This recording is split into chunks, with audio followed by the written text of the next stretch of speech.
Hello, this is how to build Linux from scratch.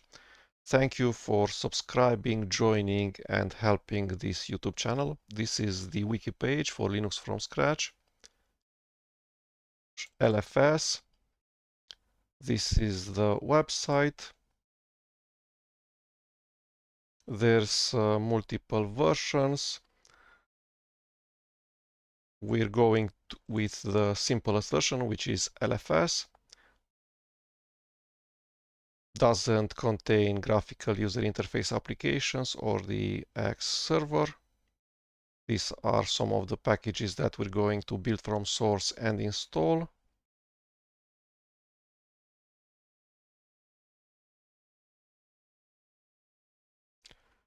There's a concept of standard build unit, which gives an idea how long will it take to build these packages from source. The GNU-C library is around 4 SBUs. The GNU compiler correction is around 11 SBUs. Standard build unit.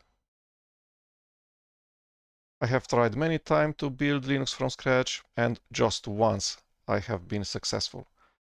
Hopefully, this is the second time that I managed to build everything, because if we encounter an issue after we build half of the packages and we just cannot install any of the next ones, then we will not be able to finish building Linux from scratch.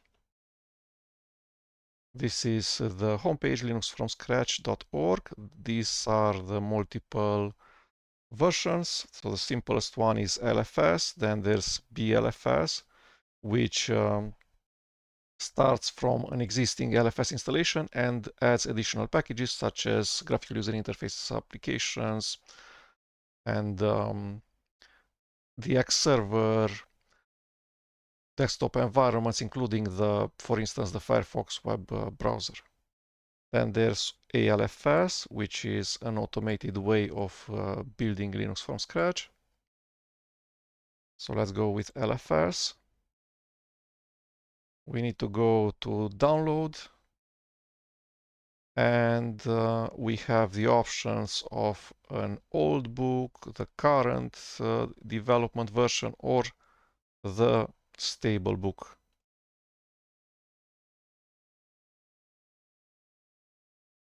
The stable book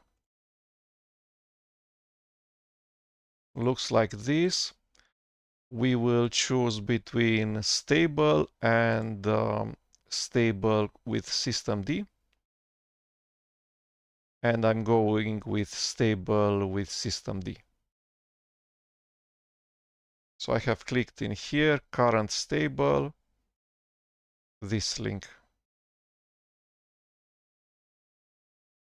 And we can choose between a single HTML file, a giant one, or a single PDF version for the same book. Let's start with the long HTML version first, and then we'll see maybe the PDF version is better.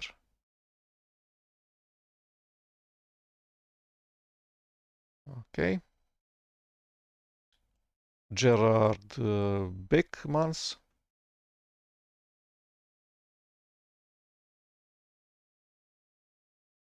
We're going to use AMD 64X 8664 CPU architecture. We're going to use a virtual machine.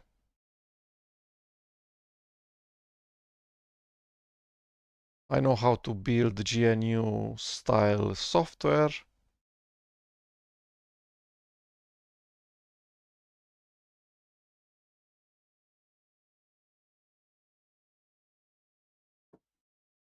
I'm not sure what this thing is.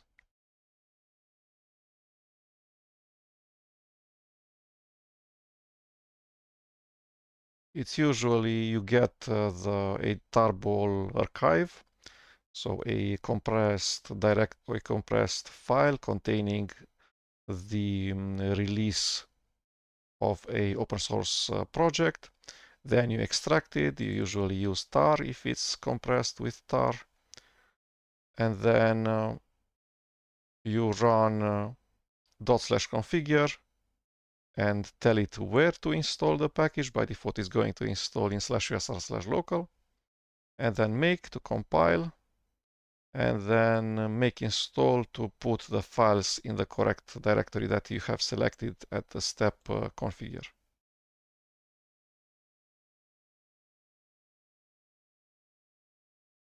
Okay. The relevant standards are pretty old. POSIX, FHS, LSB. Again, no desktop packages, not even the X server or a Wayland compositor.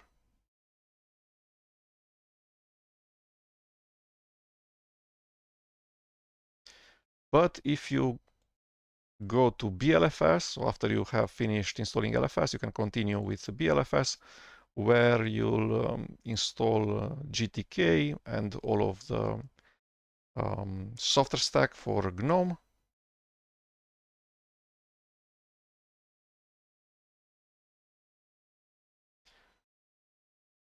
Okay. And what we want is a operating system that can compile software, that has support for text user interface applications, has a Linux kernel, has the Linux kernel userland,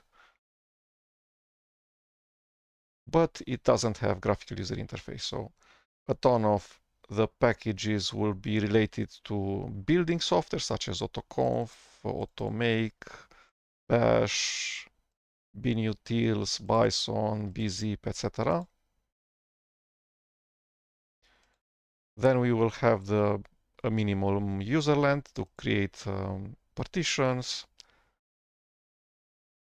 the magic file,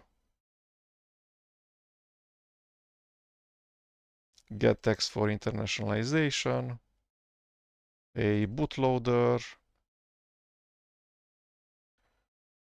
tools for networking, inetutils, IANA, IP route 2,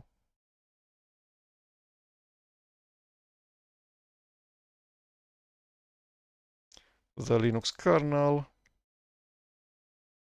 more stuff for compiling and for make, Meson, Ninja, patch, readline, sed, and we have selected the LFS version with systemd as PID1. Minimum text editor Vim. Let's see if Nano is available in here. Nope.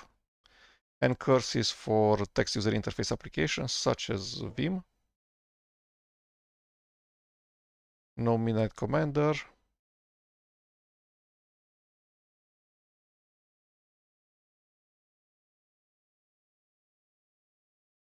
The info packages, man pages,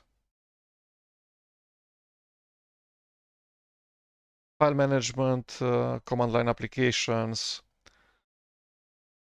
the minimal Unix style command line applications. So ps, ls, mkdir, touch, etc. tar, and compression algorithms, zstandard, zlib, xz.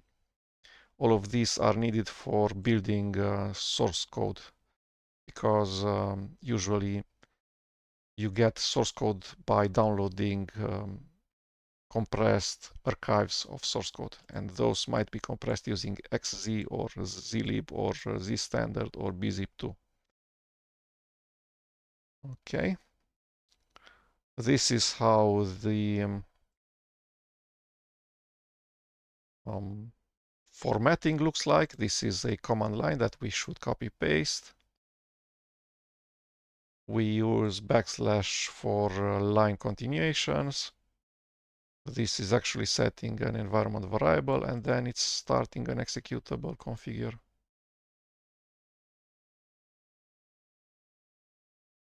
This is standard output or standard error. This is how we write multiple lines to a single file. Optional text between square parentheses. Man pages.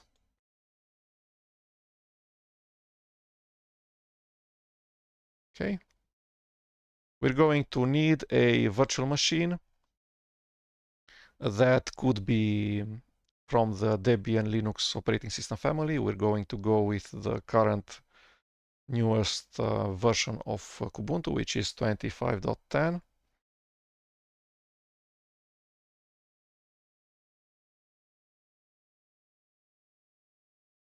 We're not going to use a live CD. We're actually going to install Kubuntu to a virtual machine. Then we will have a separate virtual hard disk, a NVMe disk, that we're going to create a partition table, format, create a partition, mount it, and then start building LFS. The changelog. There's a IRC channel, irc.libera.chat. The channel is named LFS-support.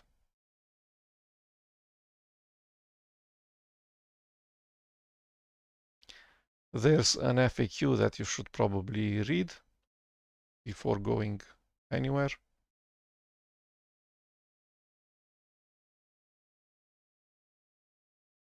The virtual machine that we're going to create first has some requirements that we need to have.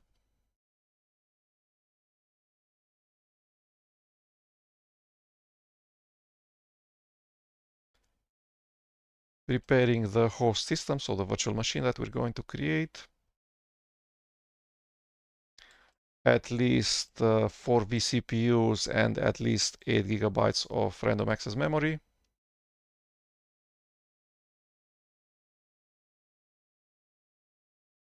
And then we're going to need to install some deb packages, some binary packages for bash, binutils dev, bison, coreutils dev, diffutils dev, etc. After all of this is done, there's a script that checks that we have actually installed the correct binary packages on our virtual machine.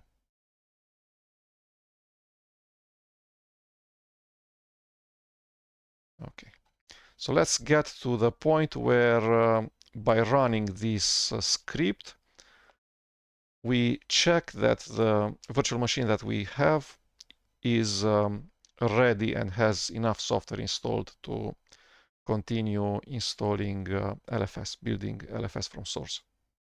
I have searched on Google, Kubuntu. Oh, I get to the newest release, 25.10, download, 64-bit download, so not the LTS, which is from 2 years ago, but the actual newest version, 25.10, that was released. So I pressed on this button. The file is Kubuntu 25.10 desktop amd64.iso. I have downloaded the file. The host operating system is the same thing, which is Kubuntu 25.10. I'm using a virtual machine manager, so let's create a virtual machine. Add new virtual machine, ISO, browse, refresh, Kubuntu 25.10, choose, Arch Linux, forward. So let's make this virtual machine as beefy as possible. I have 32 gigabytes of random access memory and 16 CPU threads. I'm going to go with 14 vCPUs. And for random access memory, I'm going to go with, let's say, 20. Let's compute that 20 gigabytes times 1024. So that's 20480. 20 gigabytes. 14 vCPUs forward. Let's make the disk image as small as possible, 35 gigabytes. So this is the first hard disk of the virtual machine, the one where we install Kubuntu 25.10. But this virtual machine will have a second disk, which is way larger, where we're going to actually build LFS, and then after LFS is ready, we're going to shut down the virtual machine and remove the first disk, the smaller one where Kubuntu 25.10 is installed, and leave only the second disk, the larger one where LFS is built and installed and GNU Grub is installed and the bootloader, and have the virtual machine boot from that larger disk. So first disk is Kubuntu 25.10, second disk is LFS. 35 gigabytes. So let's name this thing, I don't know, LFS. Customize. Finish. Do I want to start the default virtual network? Yes, always. Let's see if this thing supports UEFI.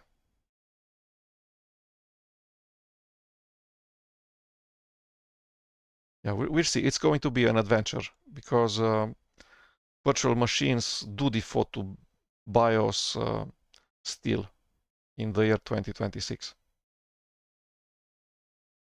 Apply changes. I'm not sure if this is needed, but just to be very safe.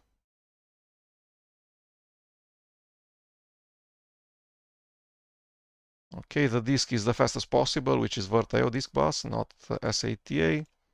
CD-ROM is SATA. Network interface card is VirtIO. Hopefully the LFS system that we're going to build does support both network interface card of type VirtIO and the disk of type VirtIO. Everything looks okay.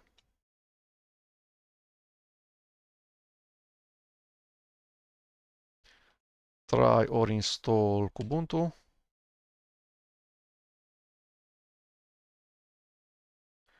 So the first part where we install Kubuntu 25.10 is nothing special. There's just a graphical user interface installer wizard where we're going to go next, next, next. So install, next, New York, next. Let's resize the virtual machine, resize to VM, scale never, English US, normal installation. It detected that it's using, the virtual machine is using EFI, UEFI, not BIOS. Hopefully the partition table will be GPT. Erase disk, swap to file correct, ext4 correct. Next, your name.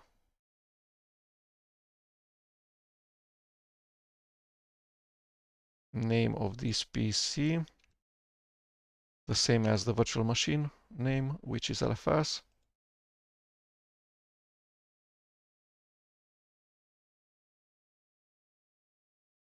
Okay, so this, I guess, is a bug. There's a missing icon here.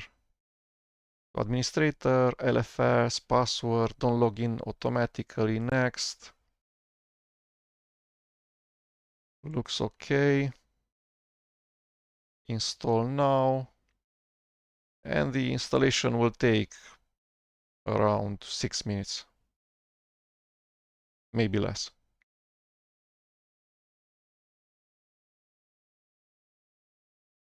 The larger part is this rsync command where it's copying the content from the live CD to the virtual hard disk, excluding some directories, such as the directory /dev. Okay, so the installer inside the virtual machine has finished installing Ubuntu 25.10. It suggests that I restart, which is okay. So now it should not boot from the ISO, but it should boot from the virtual hard disk. Let's prove that. So the ISO is no longer in the SATA CD-ROM drive. There's just the possibility of booting from the virtual disk. The computer has booted correctly. So let's see what we need. So it says that we should have a Ubuntu virtual machine that has installed a list of binary packages. So let's do that by connecting via SSH.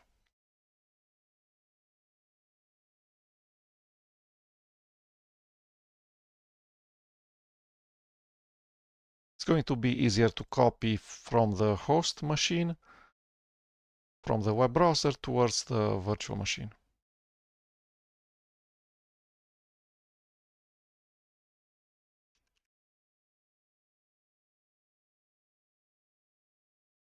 Update.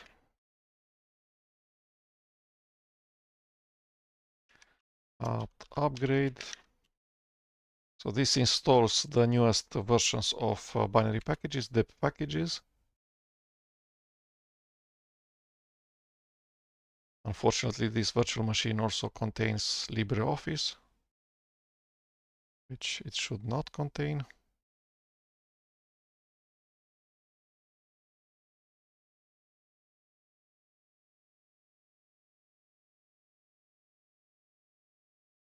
Yeah, the virtual machine is pretty light, has just a small number of binary packages installed.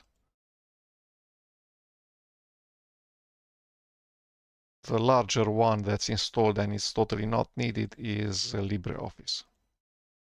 We could ignore it for now.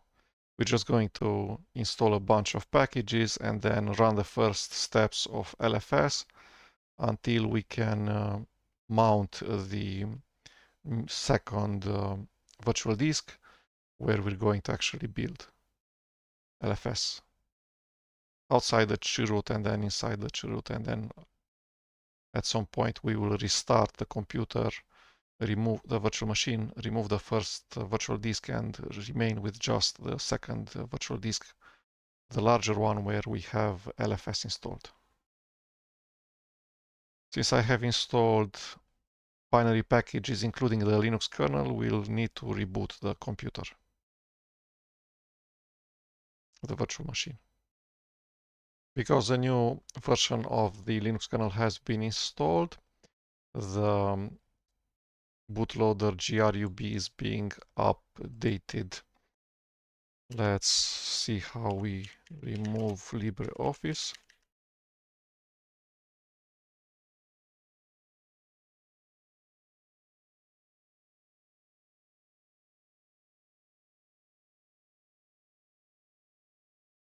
Okay, apt auto remove to remove some of the libraries that are no longer needed, most related to open up to LibreOffice. And finally, we actually do what we wanted to do from the start, which is install OpenSSH server.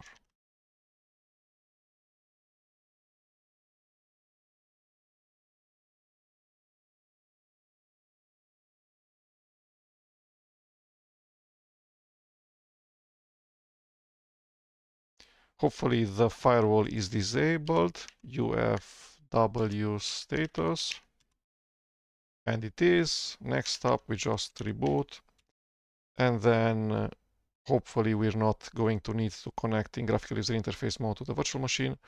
We could just connect via OpenSSH to the virtual machine.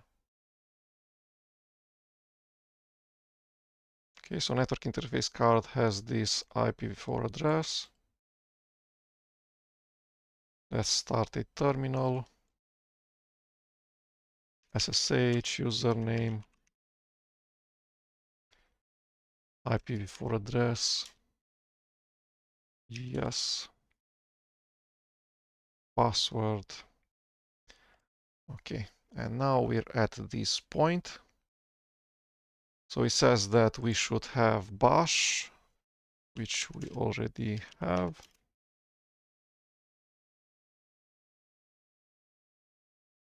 We should have binutils.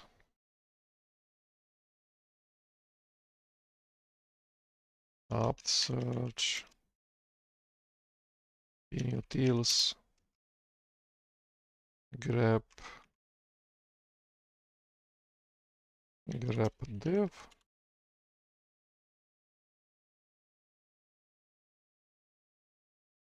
Probably this guy, binutils -dev, needs to be installed.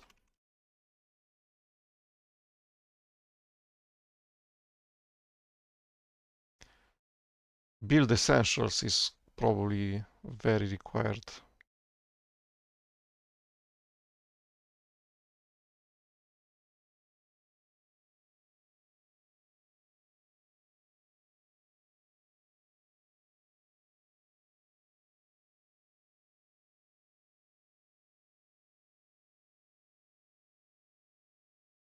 Okay, next up, Bison.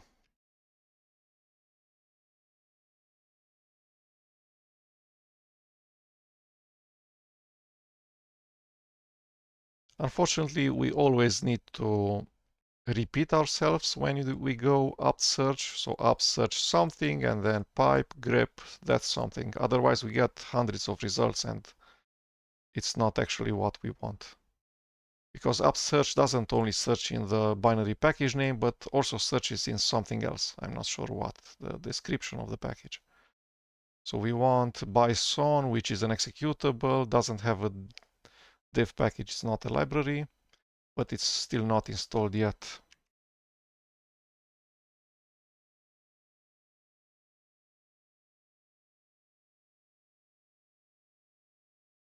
It's strange that M4 was not installed as part of the package build essential. For utils,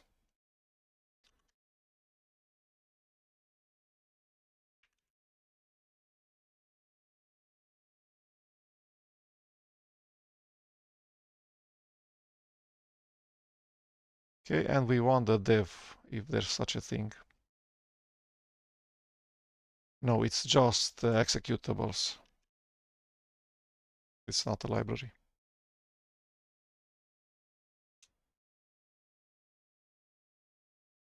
Already installed, says in here. Diff utils.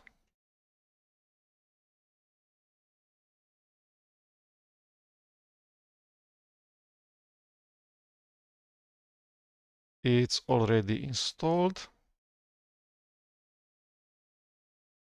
Find utils.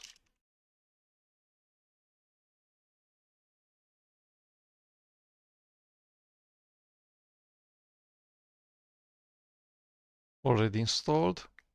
Gok.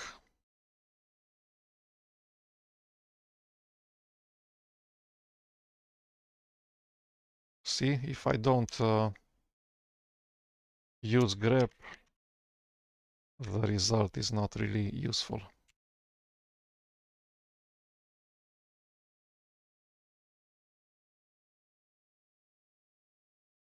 Gok, this guy. GNU awk. But then I certainly have awk installed, right?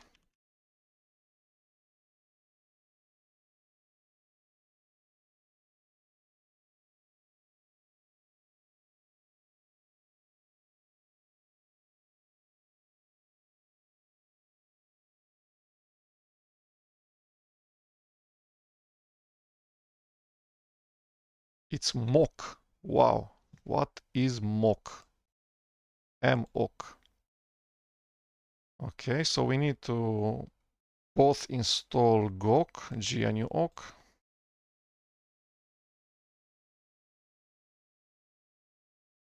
And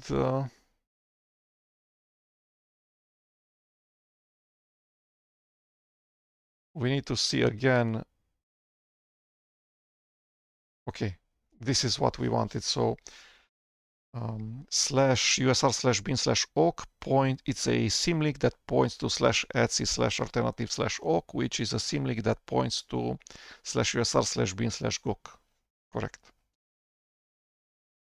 So we're at this, and bash is not yet a symlink to slash bin slash sh, doesn't point to bash.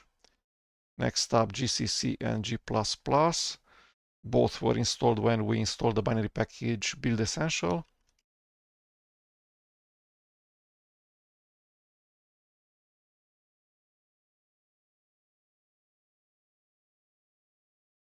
Next up,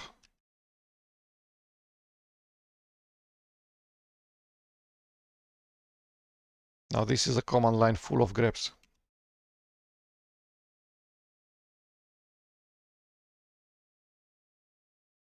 Grep, gnu grep, correct. Next up, gzip. This is certainly installed.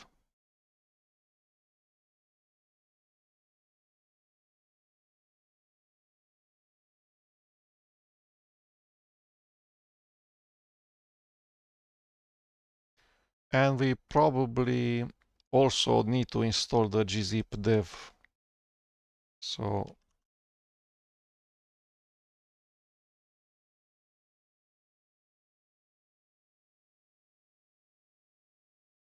gzip dev, lib gzip.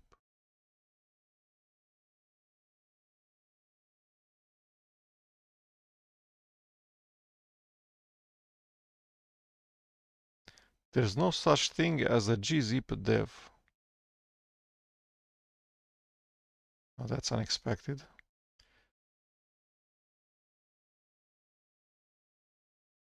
I know, zlib.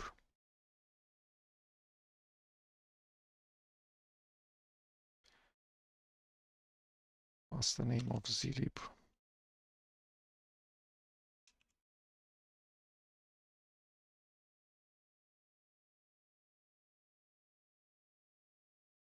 So the name of the binary package is zlib1g. And I have installed the package with the decompressor with the .so file probably. And then we're going to need also the .h header files, include files. So zlib1g minus dev.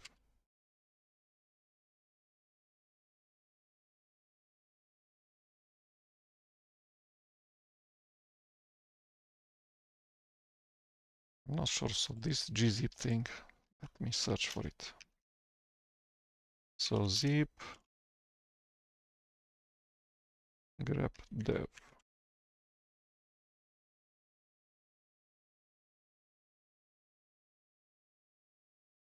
We did zlib1g minus dev.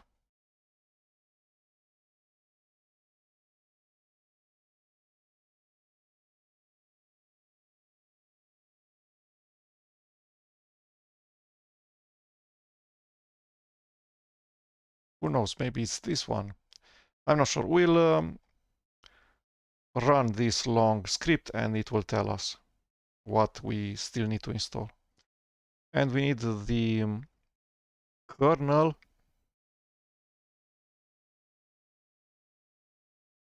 The reason for the kernel version requirement is that we specify that version when building glibc.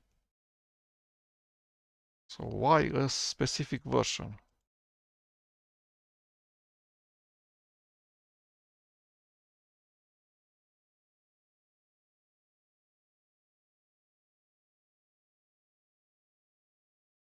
If the host kernel is earlier,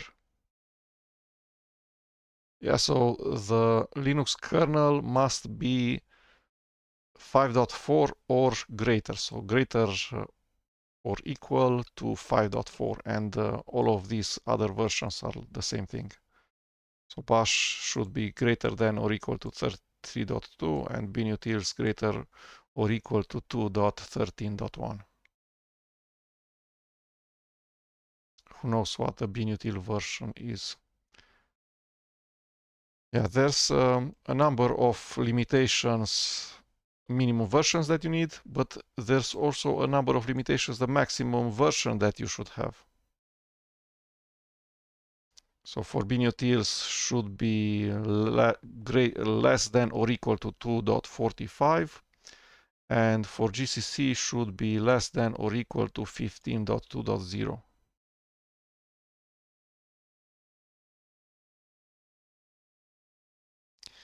Okay, so this Linux kernel thing is probably the dev packages.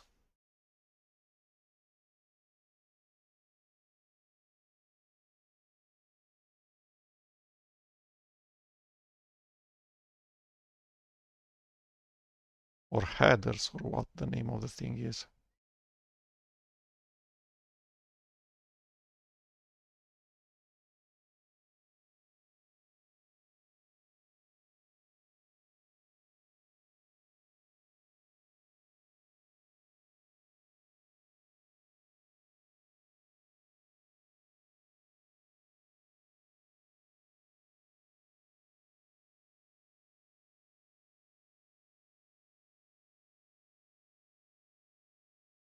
So the name of the package is probably Linux headers. It's already installed, and hopefully let's see, the version of the headers should be the same as the version of the running kernel.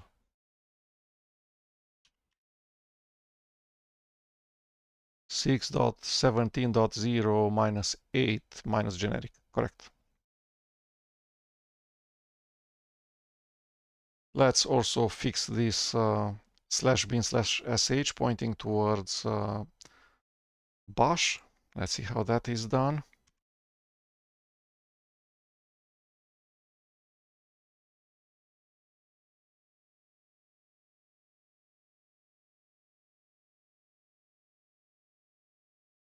So it's pointing to dash in a relative fashion.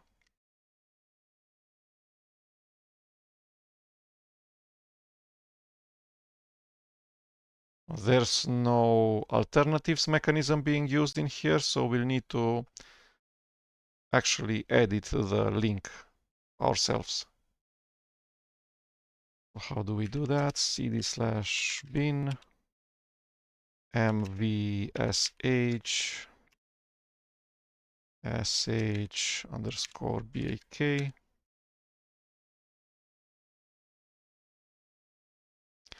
No /bin/sh, and the command line for creating symlinks is ln-s.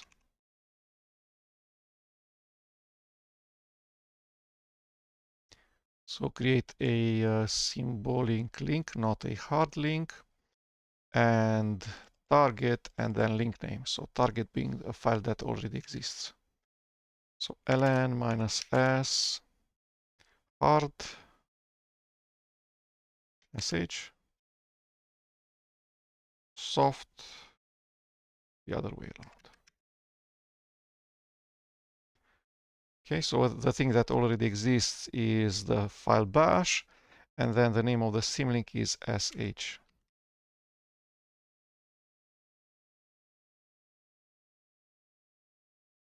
Okay, so this is what we want. This /usr/bin/sh is pointing towards bash, and /bin/sh is pointing towards bash, not towards dash. Debian Almquist shell. Okay, let's see yuck.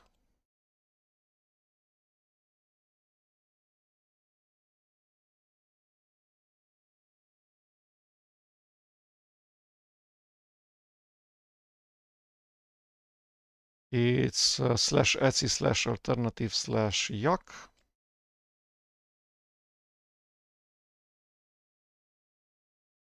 And that's /usr/bin/bison in yak mode.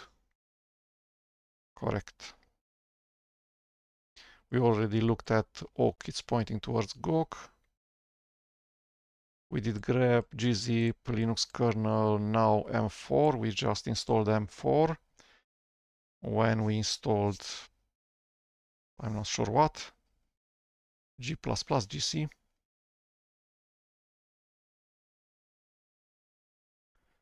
M4 make was part of build essential.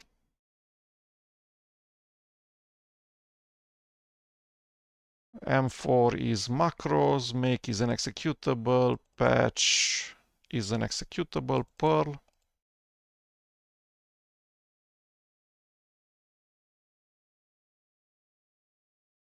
And Python.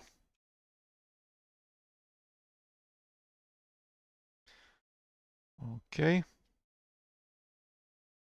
I'm not sure if the executable /usr/bin/python must exist or /usr/bin/python3 is okay.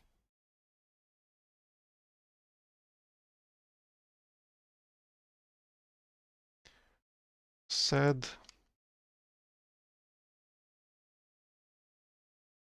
tar. So tar is an executable. No need to install dev packages. Texinfo was already installed. Nope.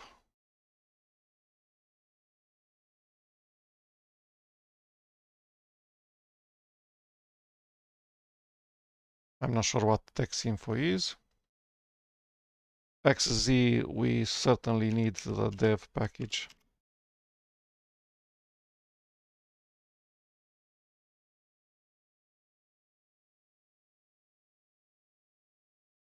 There's no package XZ. Oh.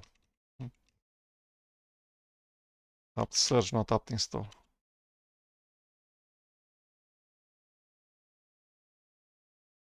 Okay, there's no XZ library.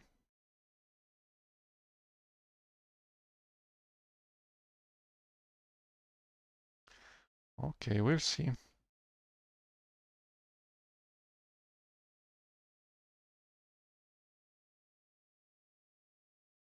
To see whether your host system has all the appropriate versions and the ability to compile programs, run the following commands. I'm the user root. Let's go to my home directory, such that we don't create files in /bin. But it's even better if we're not a user root. cd changes to the home directory of the user administrator, and then we run this entire thing with copy paste.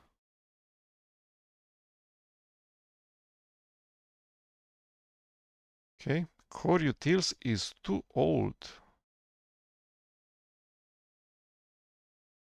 What are you talking about?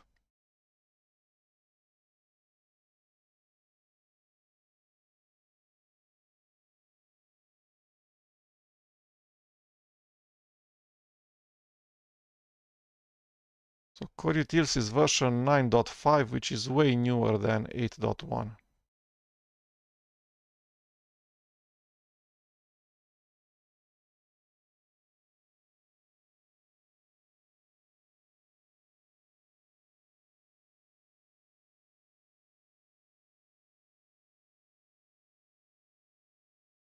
Ver check core utils sort.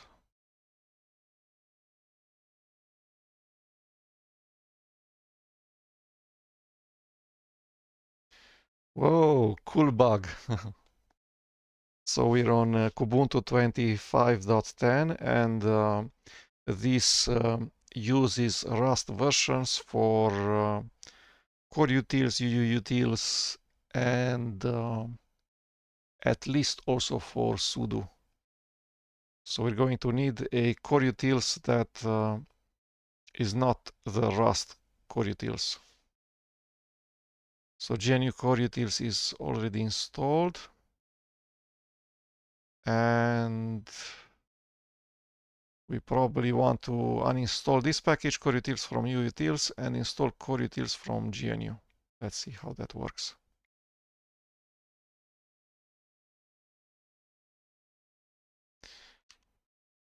Sudo.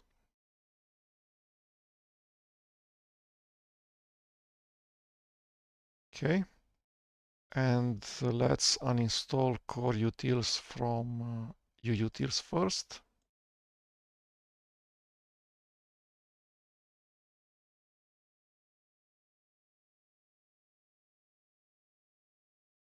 Removing essential package is not permitted. There's a command line parameter to remove, apt remove, that we need to invoke. I've searched on Google Ubuntu how to replace Roost core utils with GNU core utils. And there's an article here, this guy Blob Folio. And the incantation looks like this: apt remove core utils from uutils, allow remove essential.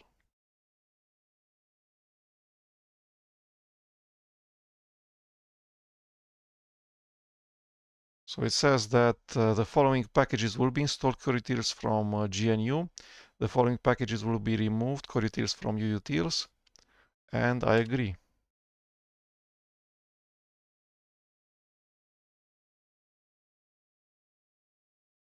So there's a ton of diversions for /usr/bin files and for the man pages. Okay. And now we need to test the same command line again. Sort ---- version says it's the GNU core utils 9.5. At this point, we can run the command line, the script again. The file is already here, but we're going to create it again.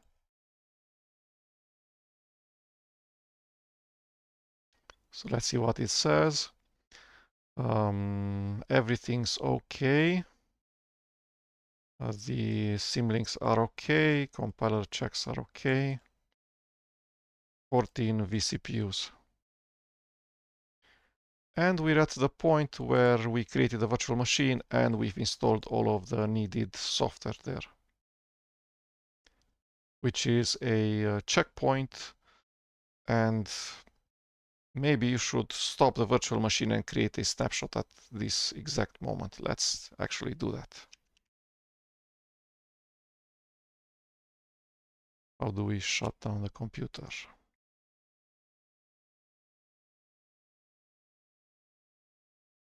Shut down. Okay, the computer is not running. Let's create a snapshot. Internal always. After version check.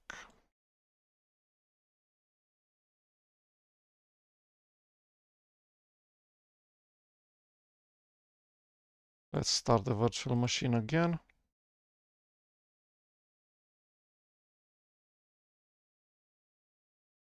It's waiting 30 seconds to choose the first boot option, which is a bug.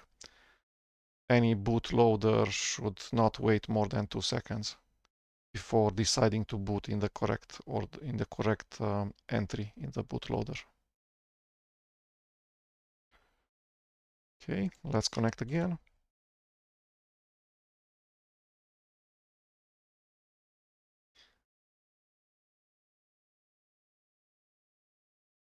So we want to build everything. We're going to use virtual machine saves if needed. So if we want to run the LFS book for a number of hours and then we don't want to touch the virtual machine for 2 days, we're going to save the state of the virtual machine.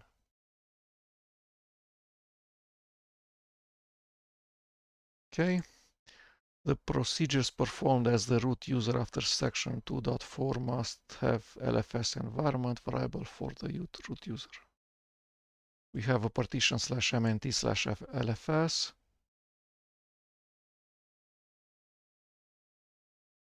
There's a special user named lfs.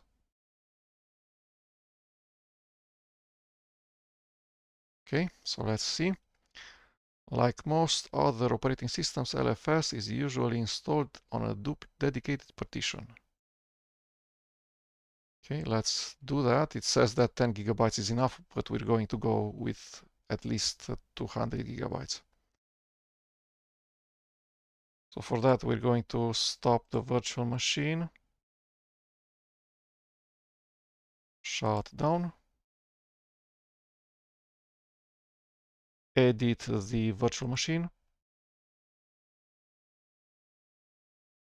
and we're going to have another storage, 200 gigabytes, VirtIO disk device, finish, should be VirtIO disk 2.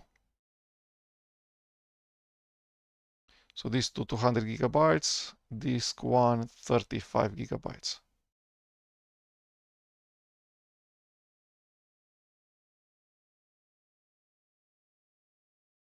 We want a swap partition.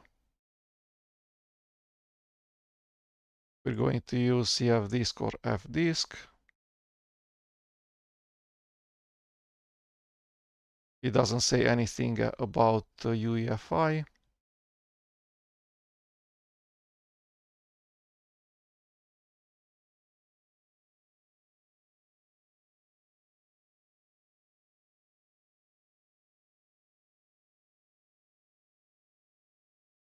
This guy.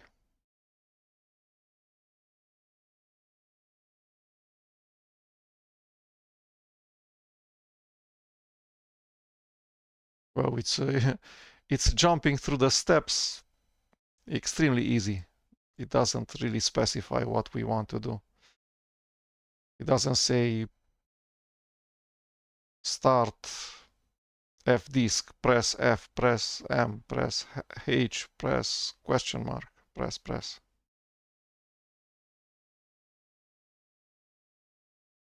So let's start the virtual machine, and we're going to try to create a partitioning scheme that's very similar to what Kubuntu has. So the two disks of the virtual machine, the smaller one and the larger one, have a very similar partitioning layout.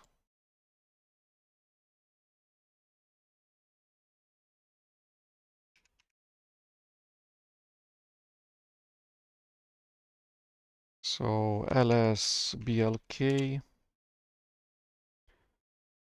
/vda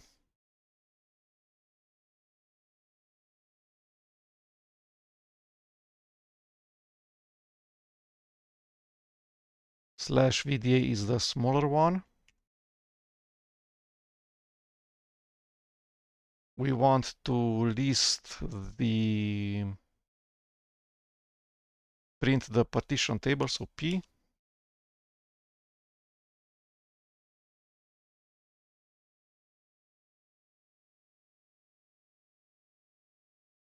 And we also want to print the free unpartitioned space, uppercase F.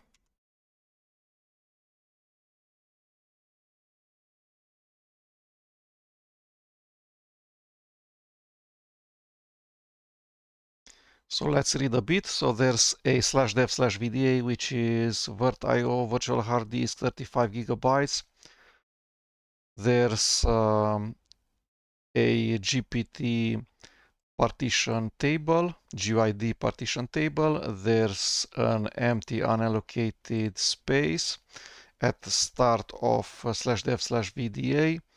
There's 1 megabyte exactly. And the sectors are from 2048 to 4095. And then partitions start 4096 300 megabyte /dev/boot/EFI. And then the rest, all of the rest is /dev/vda2, which is the slash partition. How do we see that? Quit without saving changes, q, lowercase q. And mount grep/dev.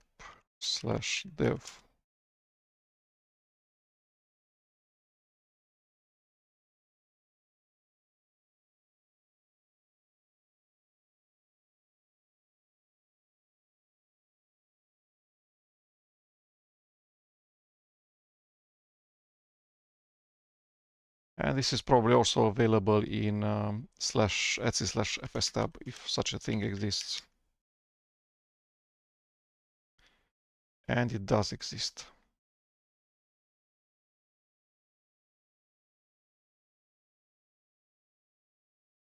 And I'm also going to try to use a swap file, not a swap partition.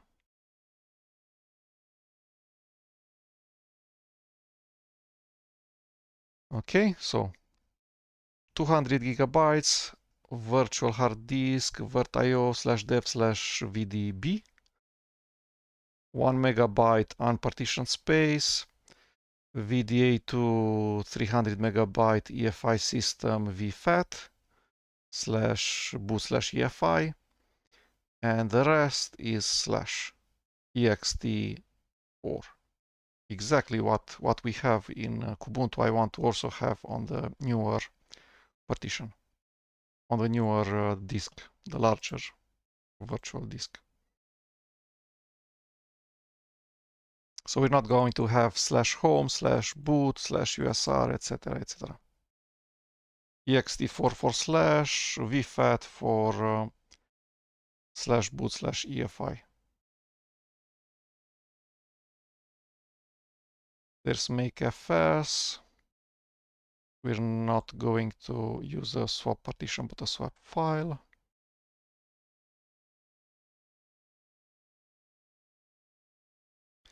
So let's see how that works. Probably the way simpler version is to just install gdisk and do everything from there. And then we'll see with fdisk if the correct layout has been created. So we're connecting to the virtual machine in graphical user interface mode.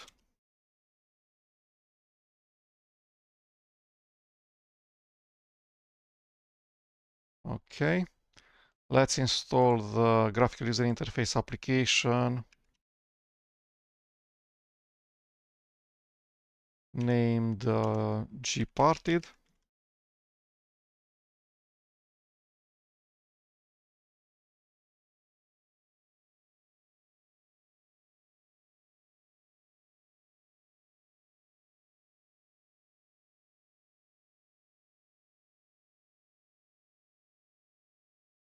It requires the sudo password or the sudo password.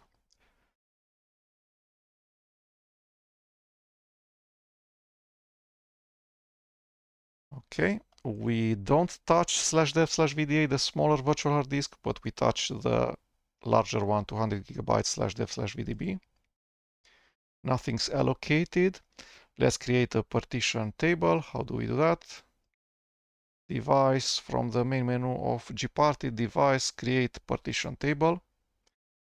Not MS-DOS, but GPT. Apply. And create partitions, new. What was the size? 300. Where does it say 300? This guy, 300 megabytes. New size.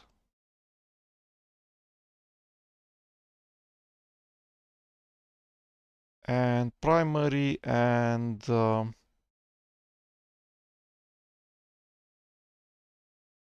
how do we select the fact that we want /boot/EFI? I'm not sure. File system is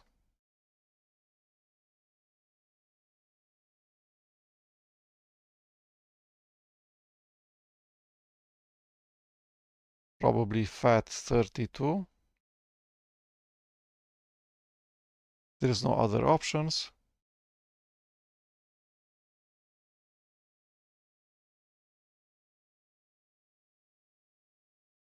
Add. And then from the rest, a ext4 partition primary with everything else.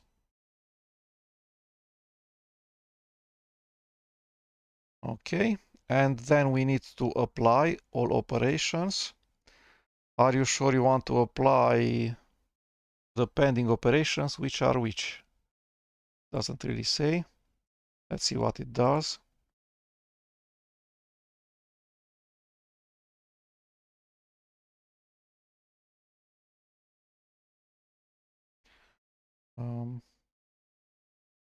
I wasn't fast enough, but actually, while the operation was in progress, it actually showed the command lines that were being used. So gparted is a graphical user interface application, is running as the user root because it required the sudo password. And then it has issued a number of command lines. But I wasn't fast enough, so now okay, in here, these guys. So make fs, flush, make fs fat. Yeah. Hopefully it did what it should, because I can see in here that there's a 1 megabyte unallocated. Hopefully this is at the start. No, it's this guy. Well, let's exit and look with fdisk. So previously we run fdisk/dev/vda. Now we're going to run fdisk/dev/vdb.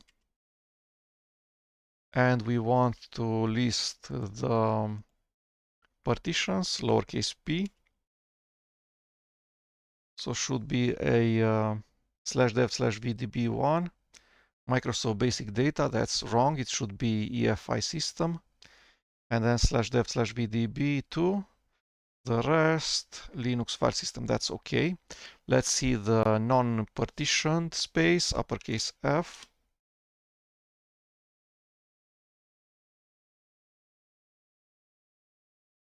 And that's wrong.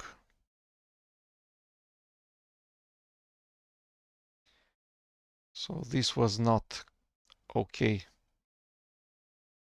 Let's clear everything using fdisk.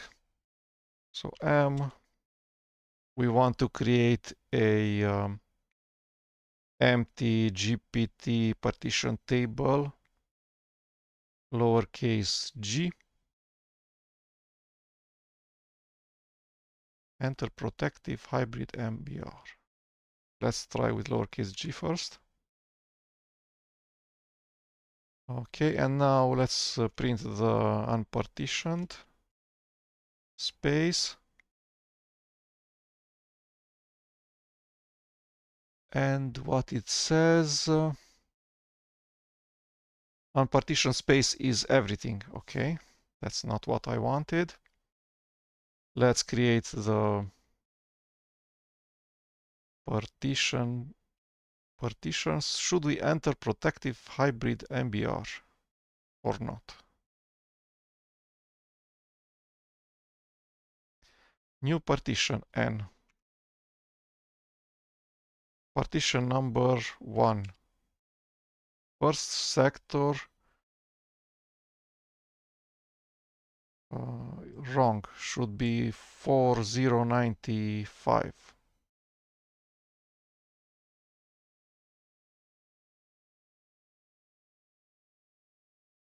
How do we exit this thing?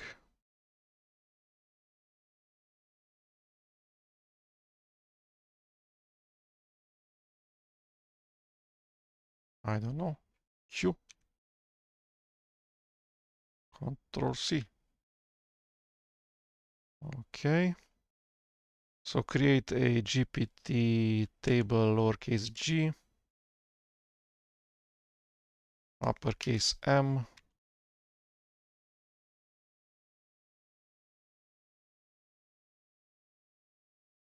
create a new partition, N. Whoa.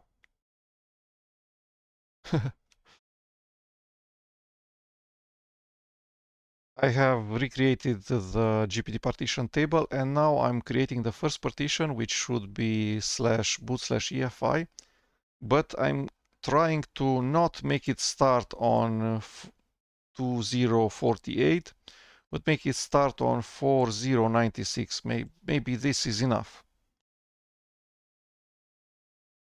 So 4096 first sector,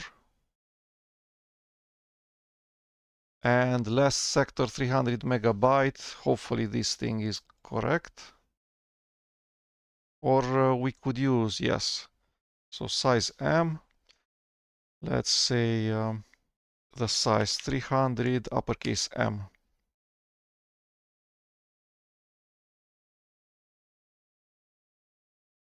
But the wrong type. Okay, now we can list the free space, uppercase F. And the free space is 1 megabyte starting 2048 ending 4095, which is this part. 1 megabyte, so it's correct. Next up, we want /dev/vda1 to be EFI system. So let's see how we do that.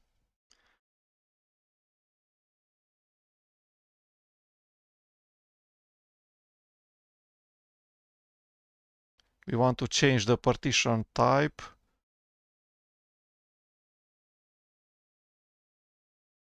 How do we do that? T. Select partition 1, correct. Partition type or alias. So we want EFI system, which is 1. Page down works. UEFI C12 ends with 93B. So either we select 1 or we select the alias, which is UEFI. Let's see if that works. UEFI. EFI system, correct type. Next up, we create the second partition. The partition number is 2. First sector is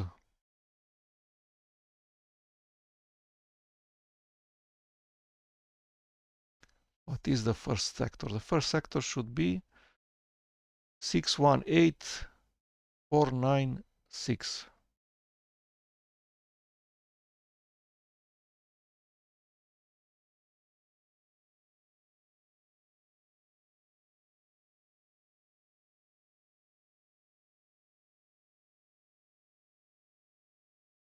Control C.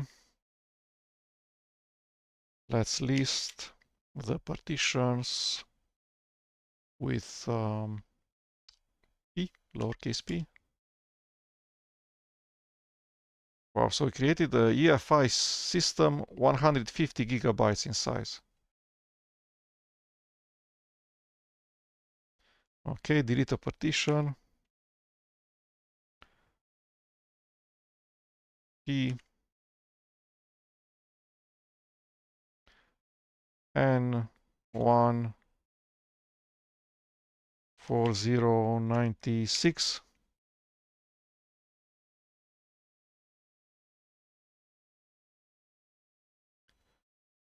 It should be plus 300M.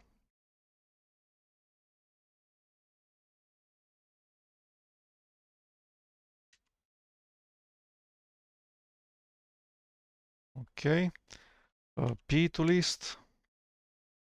So the size is this time correct. 300M starts with 4096, ends with 618495. Correct. 61440 sectors, exactly the way it is in Kubuntu. Let's set the partition type, lowercase t, UEFI.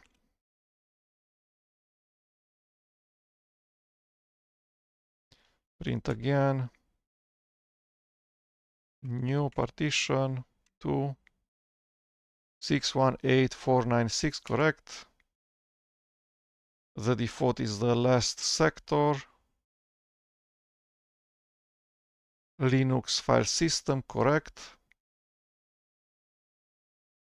Print. Should look like this. So disk label type GPT.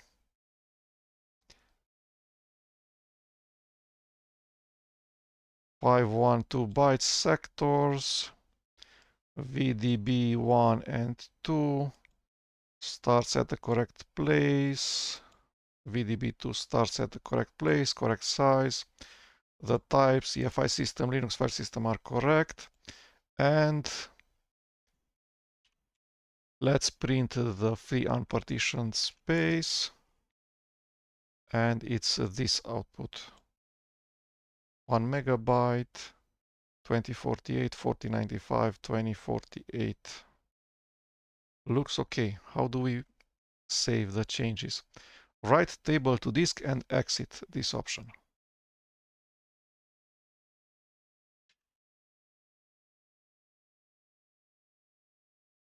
Okay. Let's look again. And uppercase F and lowercase p. And exit without changing anything, lowercase q.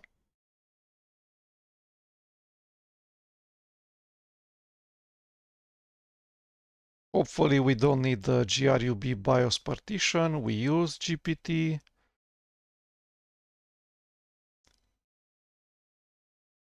In this place it talks about how to boot on UEFI. It's a page from the BLFS book, not from the LFS book. Let's see how things work. So it uses fdisk and goes T to change the type, changes the type to UEFI, writes W /dev/vdb1, as in our example. Type vfat. We didn't format yet any of the two partitions.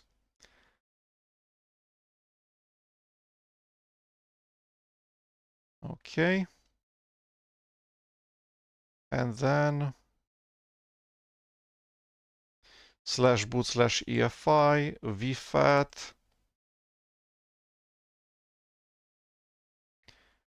And it installs the bootloader GNU grub to /boot/EFI, which is the directory where UEFI variables are mounted, and then there's /.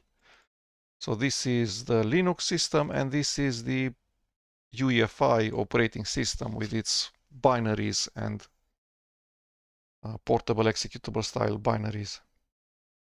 This with uppercase directory names and uppercase file names. And DOS style 8.3 file names, boot x64.efi. So I just don't see what use we would have if we have a separate /boot or a or that partition for grub BIOS. Okay, so we've created the partitions, but they're not formatted yet. Let's format them.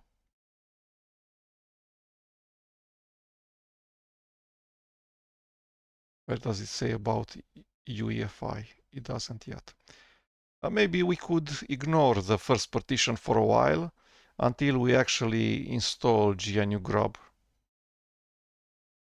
We could.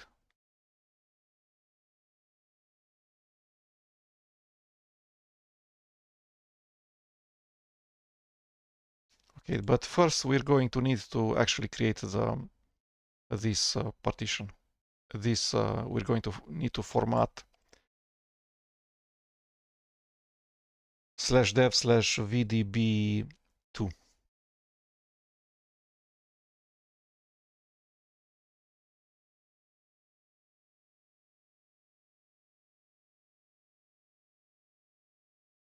Makefs ext4/dev/vdb2. 200 gigabytes almost in size. Okay. We could create the vfat partition. Let's see how that's being created.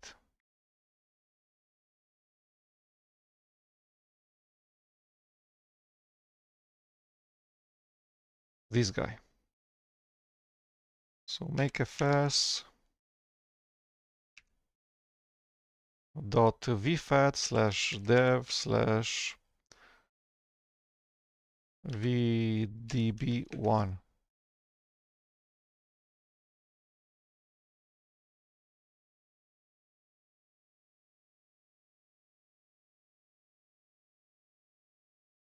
Okay.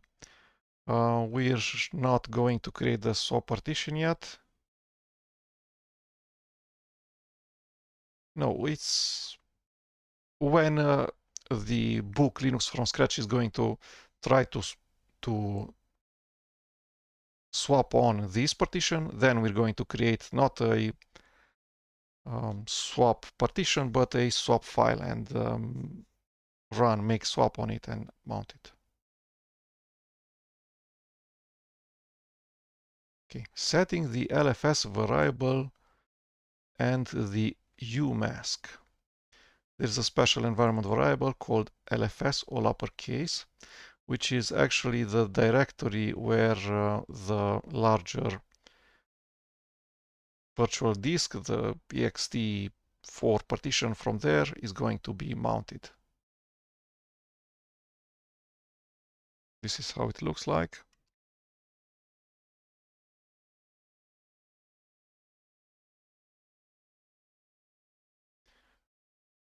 Okay.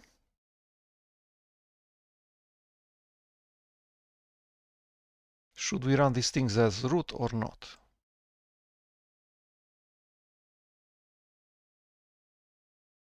I don't know.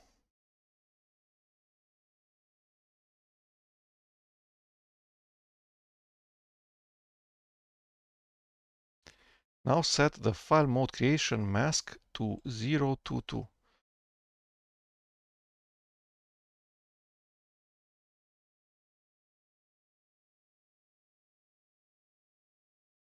Yeah, it's probably running as root, but it's mentioned before in the summary in here. These chapters run on the host system. When restarting, be certain of one thing. Procedures performed as the root user must have the LFS environment variable for the root user. And then there's the user LFS.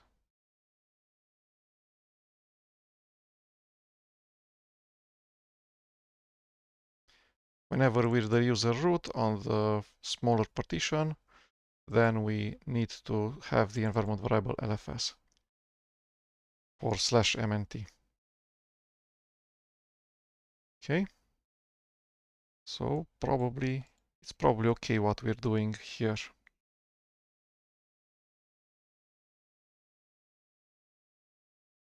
umask 022.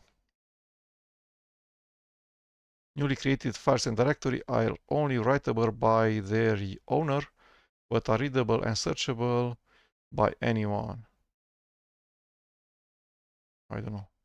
Do not forget to check that the environment variable LFS is being set.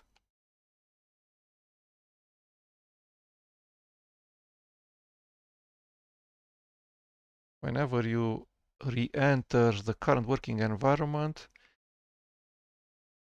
if you're doing a su to root or another user.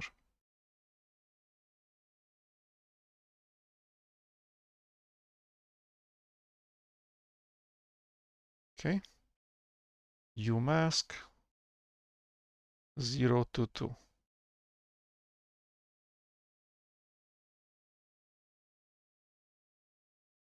And it says that we're running as the user root because of the bash configuration file /root /.bash underscore profile in both directories.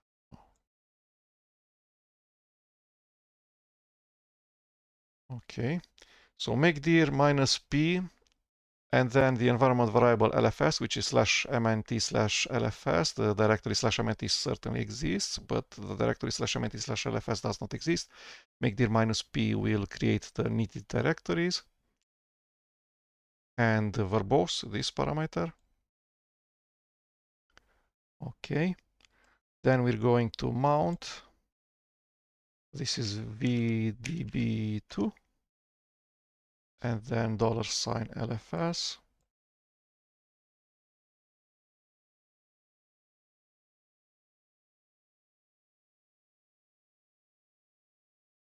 Okay, I'm not using multiple partitions. There's just slash, that's it.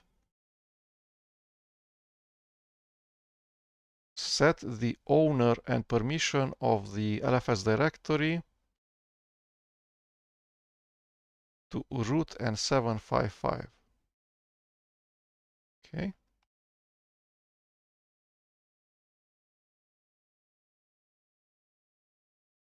So that's ls -l and then $LFS.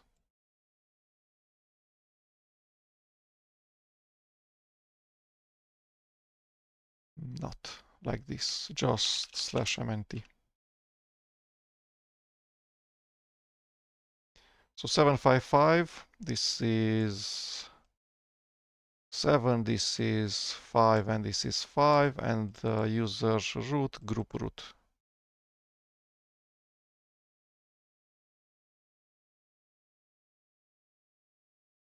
Okay, let's run mount.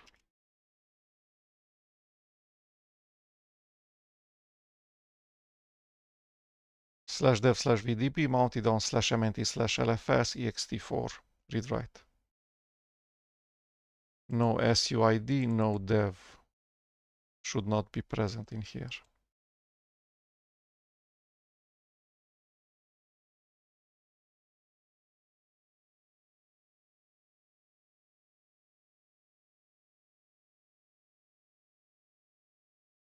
Okay, we will not modify the /etc/fs tab. We're going to enter all of these every time. So we'll need to go echo $LFS, umask, and then we're going to mount the partition.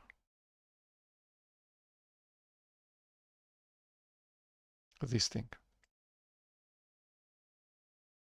Okay, and at this point it already tries to use the swap partition, but my swap partition is more than enough.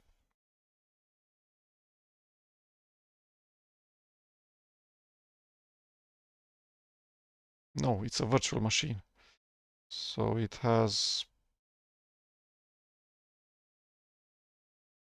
I'm not sure what's this, 500.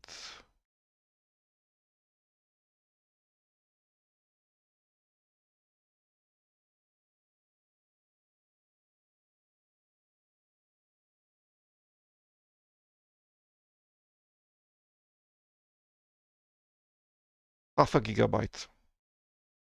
Kind of small. But that's it. Okay, so we'll ignore /bin/swap on. It's time to start downloading the packages. So we use the release zip files, release tarballs, and git or svn snapshot tarballs.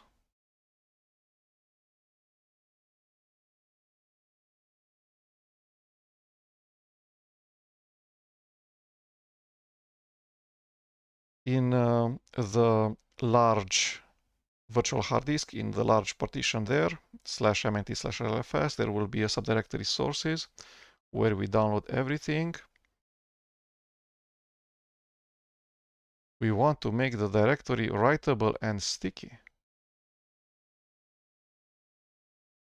ls-l $lfs.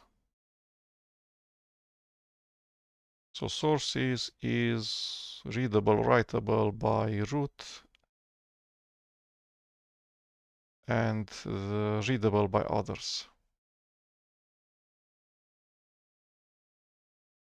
Even if multiple users have write permission, only the owner can delete the file. Okay.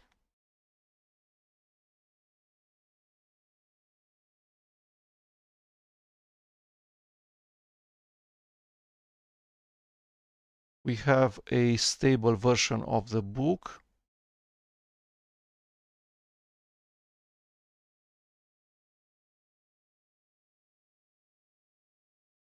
To download all of the packages and patches, we use wget list systemd. How do we do that?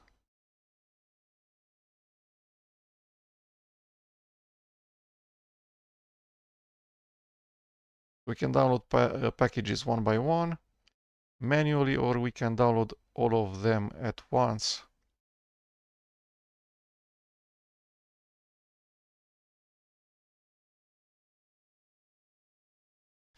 To download all of the, let's see.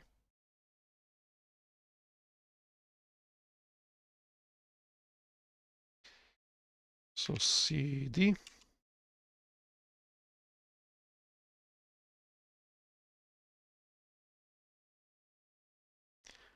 copy link wget Ctrl+Shift+V ls, and then we run this huge thing. So we using wget, we download all of the files that are listed in here. So URL, new line, etc.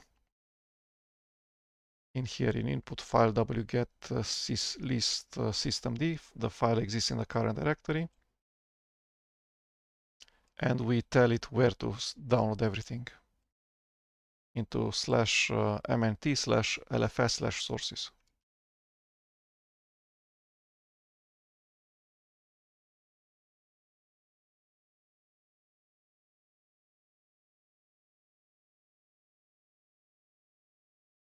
Let's see what this file does. So these are the official URLs of the release tarbors.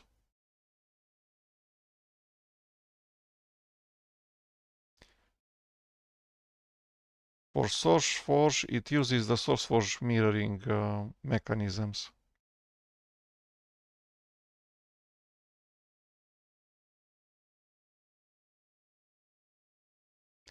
Hopefully we managed to download everything. We have multiple ways of downloading files, and we should download each and every one of these tarballs.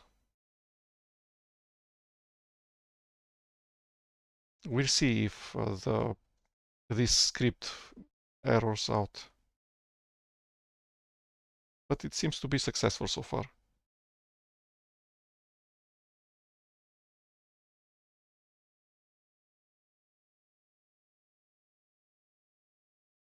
The Linux kernel.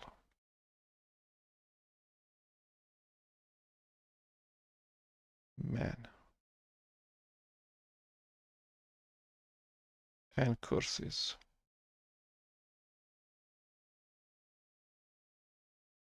Package config. Proc ps.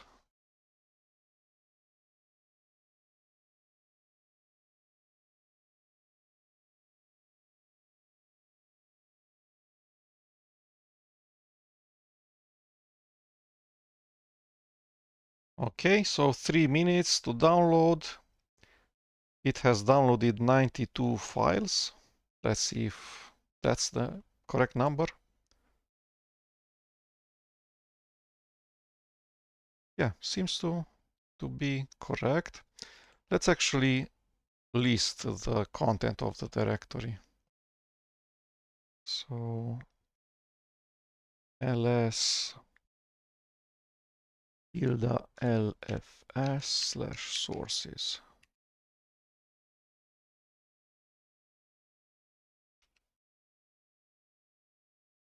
-1.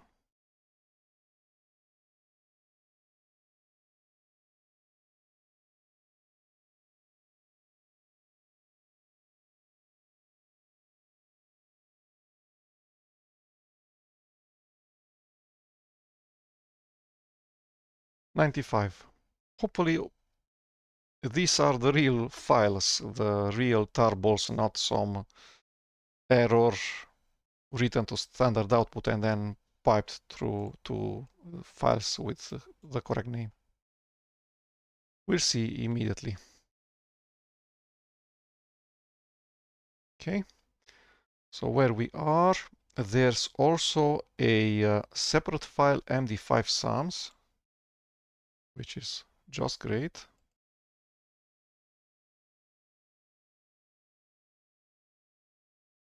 That we can use to check all of the checksums. Place the file in LFS sources.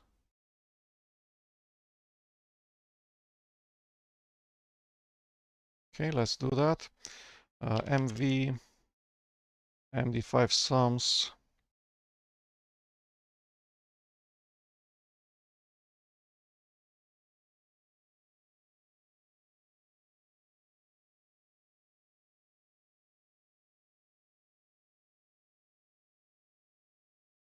Okay, so I don't see any errors here. All of the files seem to have the correct MD5 checksum.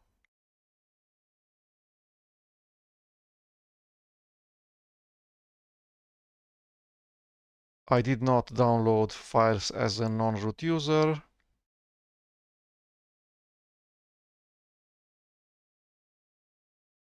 No need to go chown, but we can do that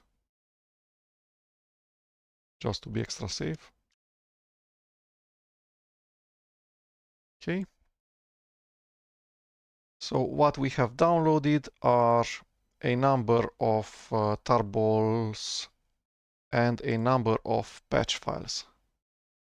So files with extension patch like glibc fhs1.patch and release source code release tarballs. tar.xz, tar.gz.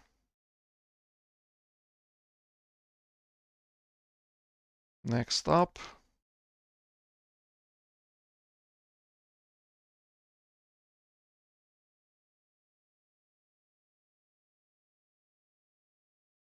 we have all of these already downloaded for us. We have the patches,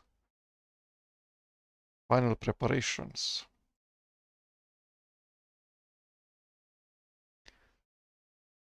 We will create a set of directories in the directory $LFS. Add an unprivileged user named LFS all lowercase. So let's see that.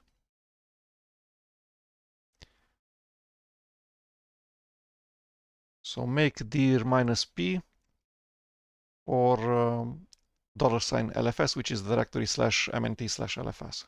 A ton of subdirectories in there. Create symlinks for /USR.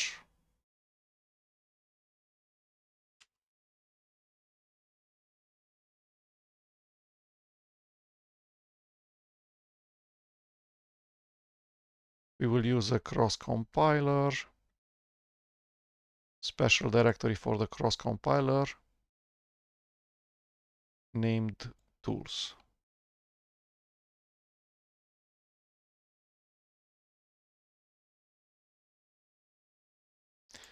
We don't have a directory /usr/lib64, just /usr/lib.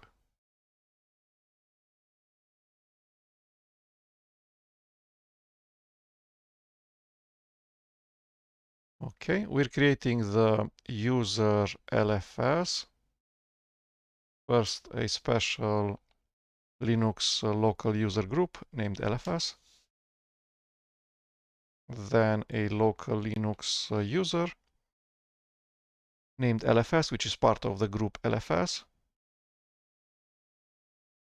without a home directory.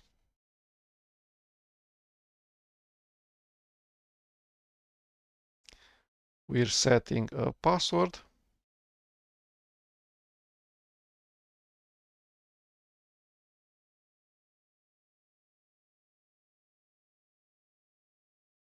So I don't want to set a password for the user LFS.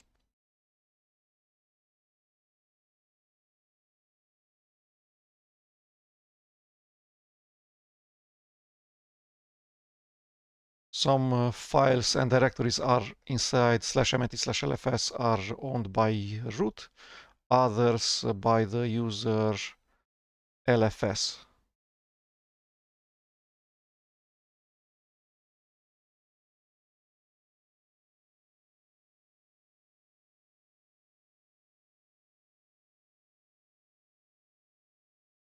FG foreground, what is that? So su minus and then the user name LFS.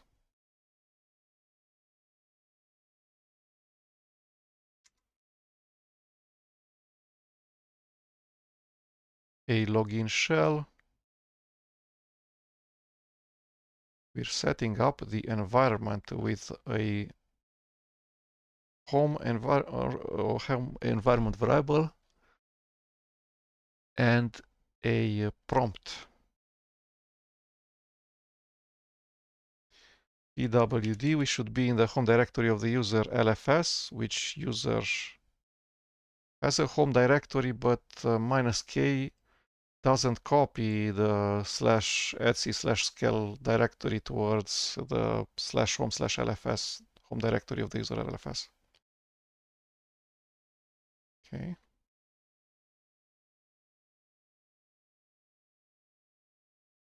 So we're creating the directory /home/lfs and then the file .bash_profile.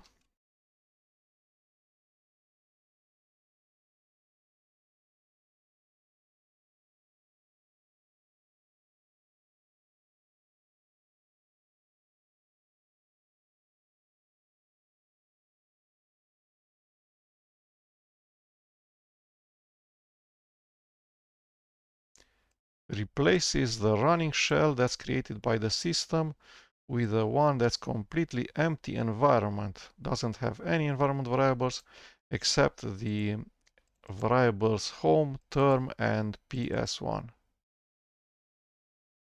No unwanted and potentially hazardous environment variables from the host leak into the build environment.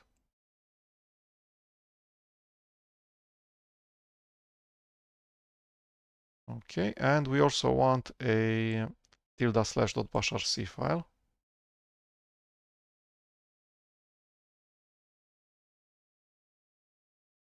I am the user LFS in the correct directory.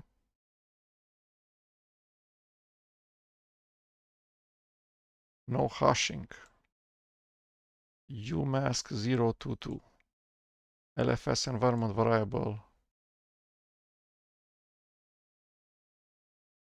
Special uname for the LFS Linux GNU target.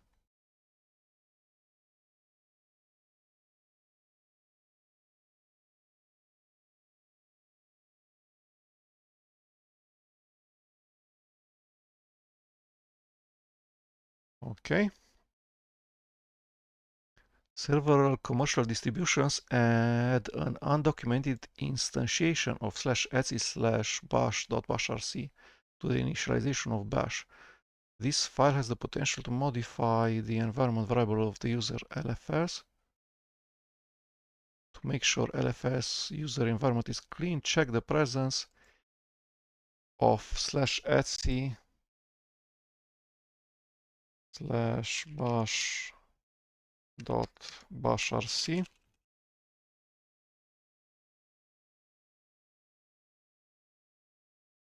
with interesting content in here.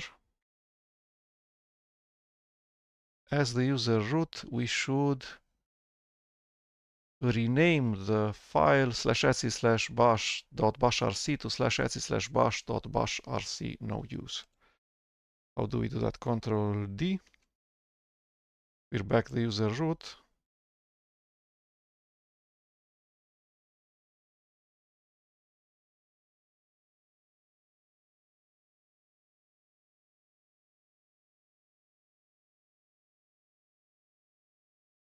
Okay.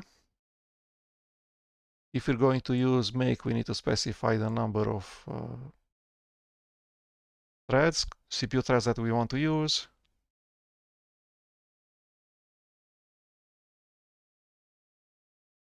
Okay. We need to go back to being the user LFS. Su minus LFS. Who am I?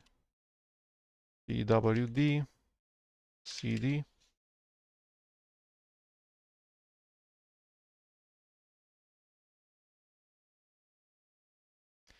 Okay.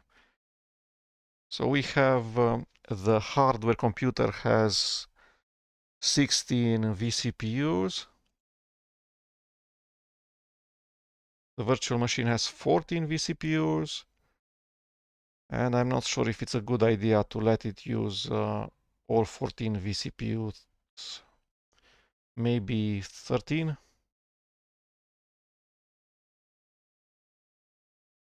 Let's try that number.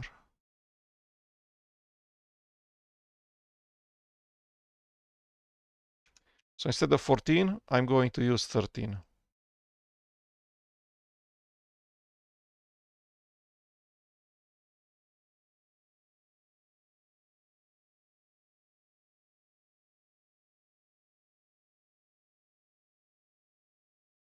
I don't want to use all of the logical cores. I did replace $ parentheses and proc. Okay, source. The bash profile.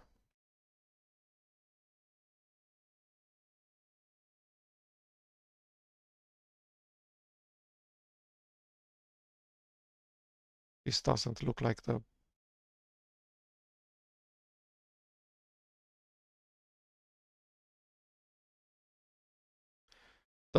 the bash environment that we want.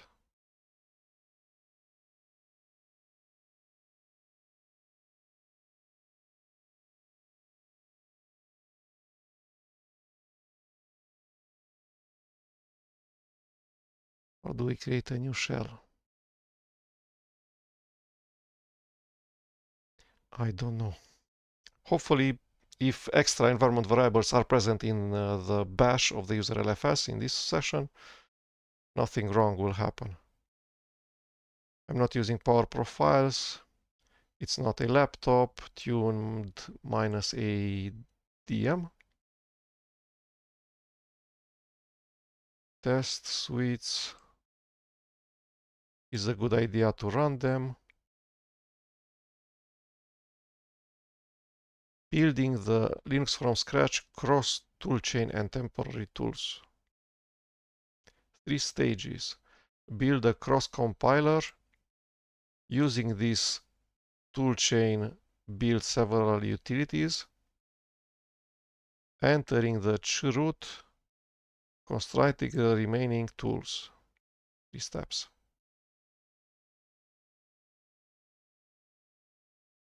Okay. The host machine where the build program will run. Build the machine where we build, and target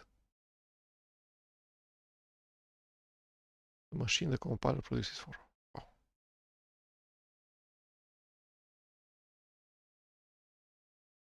We're using x86-64.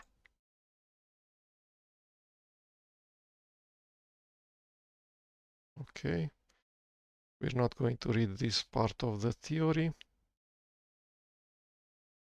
There's a /mnt/lfs/tools directory for the temporary cross compiler and other toolchains.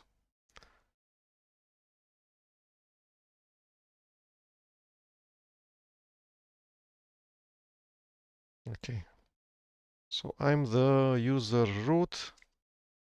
I'm the user LFS. I have the environment variables set correctly, $sign LFS.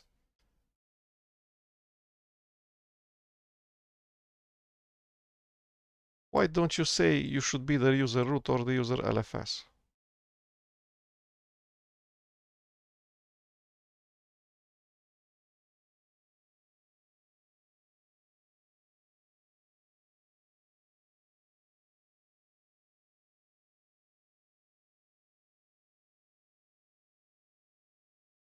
Ensure that you are the user LFS when extracting the packages.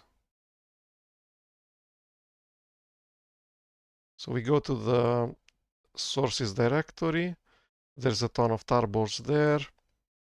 Extract.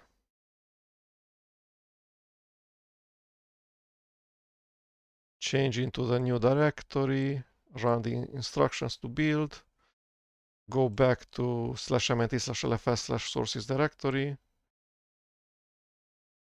And delete the extracted source directory because it might be polluted by build artifacts. Okay, so step 1 out of 3, we're building a cross toolchain. binutils pass 1 SBU. So this is a standard build unit time of 1, which is the binutils that we build first as part of the cross toolchain.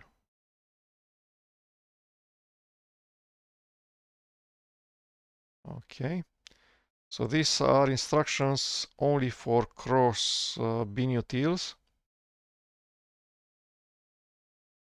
And we cannot run this command make dir-v build because we're in the wrong directory. We should be in the /mnt/lfs/sources directory.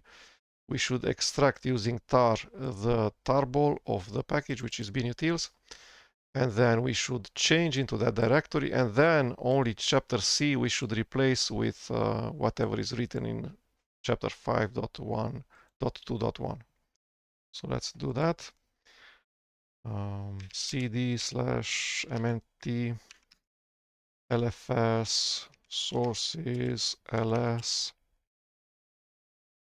We need to extract the binutils, which is this guy. It's a tar.xz. So tar minus extract verbose file. We don't specify the compression algorithm. We don't say uppercase J or something for xz.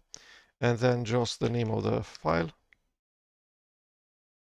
binutils. And it's going to hopefully create a directory named binutils, not create a ton of files in the current directory.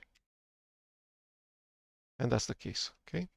Then we change into the directory into the newly created directory. cd binutils -2.45, correct. And now we did change into /mnt/lfs/sources. We found the correct tarball to extract. We extracted using tar. We changed into that directory, and now we can run step C, which is all of the instructions in chapter 5.2.1. So create a build subdirectory.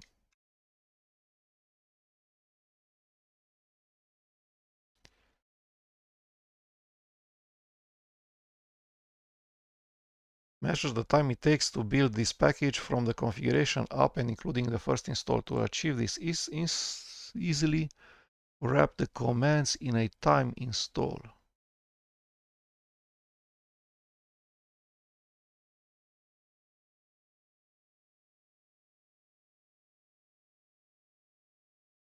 Yeah, let's actually do that. So we need a text editor.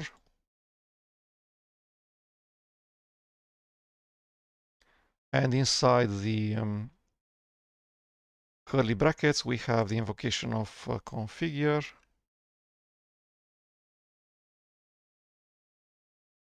Let's remove all of the new lines.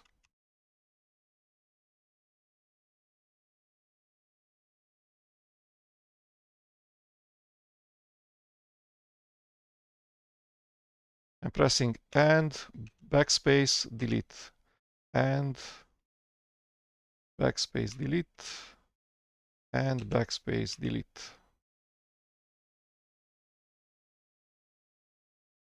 Okay, so that was enable default hash style GNU and make and then make install. And everything's wrapped in a time. I haven't seen this syntax ever. I usually run, I know, something to list the current time and then all of the commands, and then I'm listing the current timestamp again. I'm curious if this thing actually works. So it's running the GNU standard toolchain step dot slash configure. We're specifying that we want to install the files not in /usr, not in /usr/local, but in /mnt/lfs/tools with this. Command line parameter -minus prefix equals $ uppercase lfs/tools. It's still at the configure step, and now we're at the cc step, which is the make. So we're here.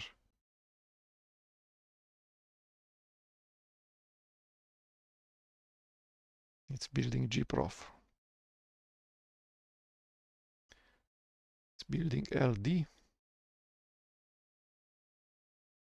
And make install with these leaving directories. And it says that it has finished, but I don't know how to read what's saying in here. But it was extremely fast. It was certainly less than 1 minute. So probably was 54 seconds. Okay, so compilation was successful, installing was successful. We have the first build done. So binutils pass 1 of the cross toolchain. The chapter has finished, which means that we should go back to step C. So we did step C. Change back to the sources directory. That's cd 1 and twice. And delete the extracted source directory rm-rf binutils if you're not instructed otherwise.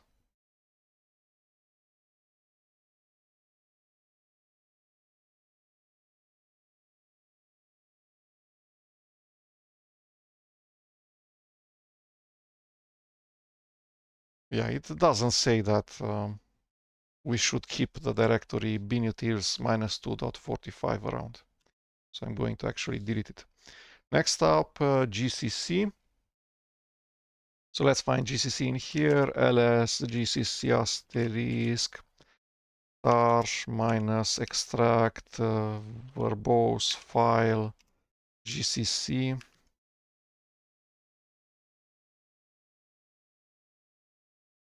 Okay. Ton of files, even extracting takes a while. cd gcc. And now we can run the instructions from here. GCC requires the GNU libraries MP, MPFR, MPC. They will be built using GCC. Unpack each package into the GCC source directory and rename the resulting directory so that GCC build will automatically use them. Okay, so this chapter 531 is a replacement of the step C. So we did this, that, and now we're at step C.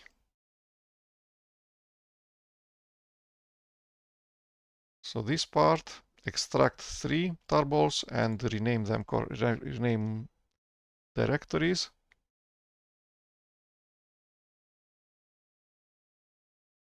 Okay, make sure we don't have, we're using lib, not lib64.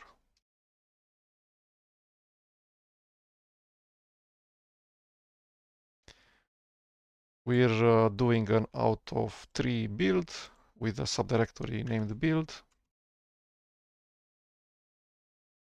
A configure step that doesn't build all of the GCC GNU compiler collection languages, just C and C++, and other limitations because we're in the cross compile step 1.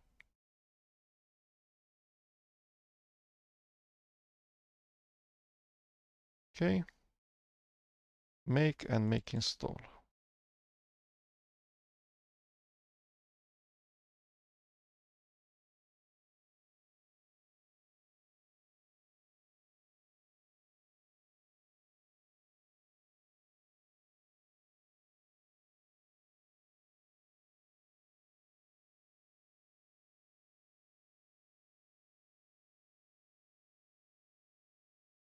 Okay, so while it's building, you can continue reading through the instructions.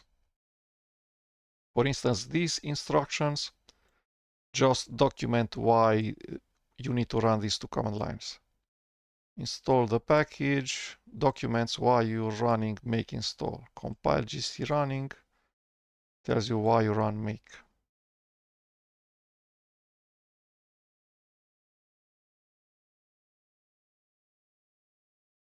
Okay, so GCC, the /configure step for GCC was really fast, but then GCC has found the 3 additional libraries in the current directory, knows it needs to build them, and that's why it's running for each of these 3 directories, for the 3 GNU libraries, GMP, MPFR, and MPC, runs the 3 standard steps. So runs /configure, make, and then make install. And only after the 3 libraries are done building installed, only then GCC is going to compile GCC. Okay, so the step make was successful for GCC. Next up, make install. So we're going after a C and C++ compiler and their dependencies. Okay, and then there's this workaround for the include limits from the tilde from the /mnt/lfs directory.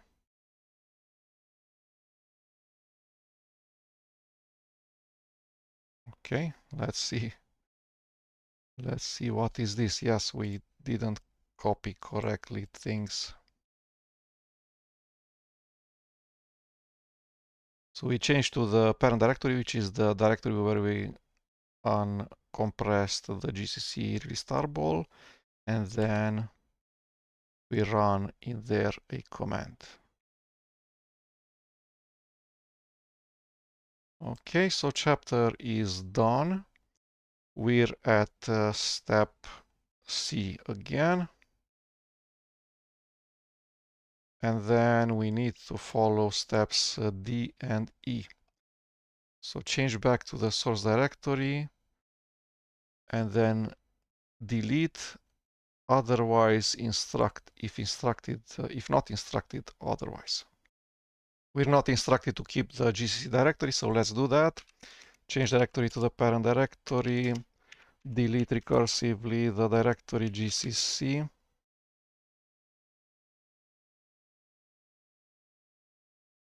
Okay. And that's it. Next, Linux API headers. ls minus l li asterisk linux 6.16.1.tar.xz. Let's extract it. tar minus x bf and then Linux.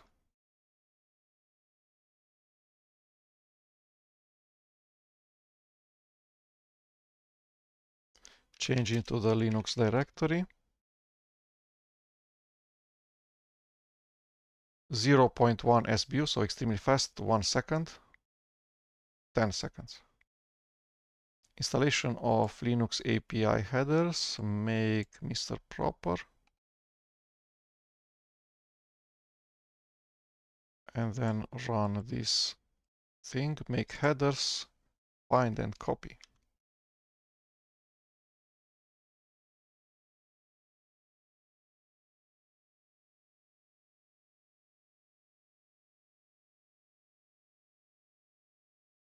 Okay, so a ton of files have been put into /mnt/fs lsf/usr/include.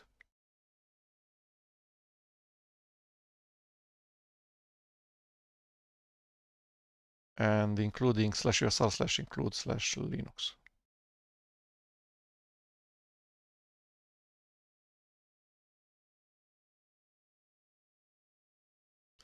Okay, next up, it doesn't say anything that we should keep the directory.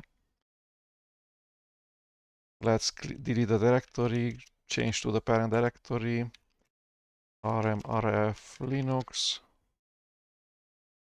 Next up, glibc.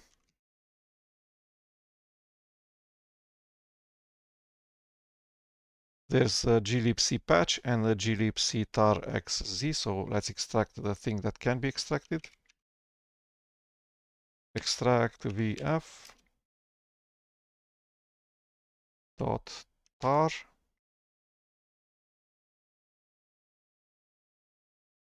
cd glibc 1.4 SBU, so less than 2 minutes. Create symbolic links.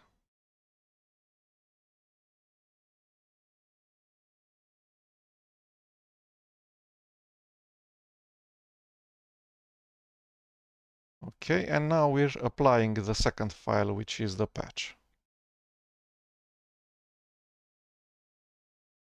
There were two files with names starting with glibc. One is the tar dot, what was that? xz or gzip, and then one with extension dot patch. Okay, let's see if this is successful. It's successful because we know the exact version of glibc. We know the exact SHA of the exact MD5 sum of this tarball. Okay, out of 3 build.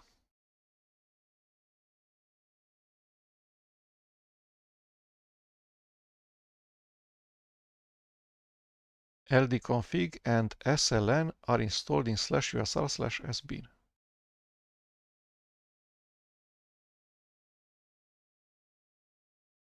The configure step.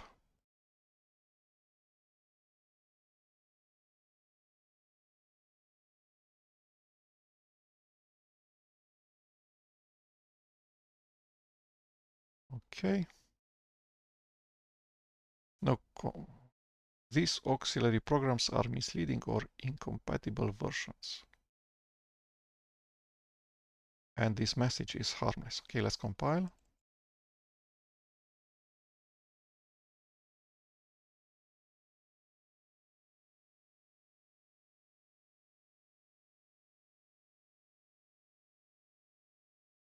We're not building at the root. The LFS environment variable is set.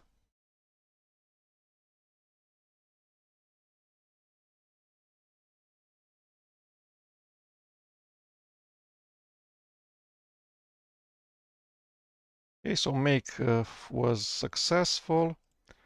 Now we're running make install.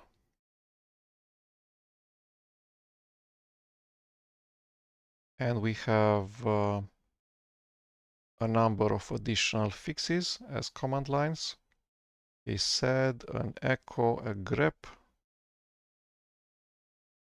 another grep, another grep. Wow.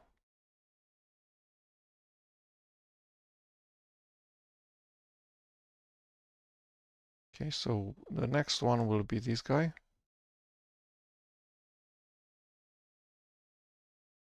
Right click, copy. Next up, this thing.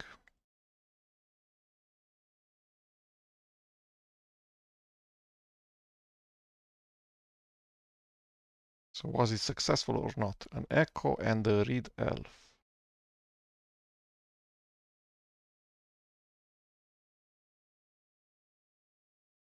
Okay, let's read. It is important to ensure that compiling and linking will work as expected. We do this by performing some sanity checks.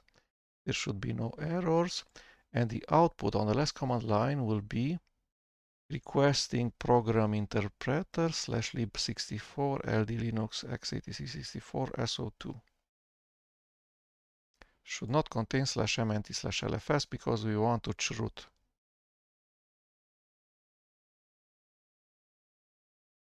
Okay.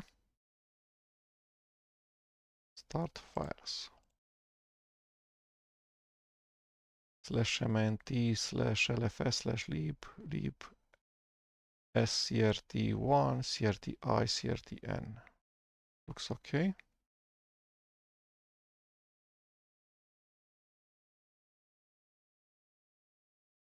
Include fix and include. Looks okay.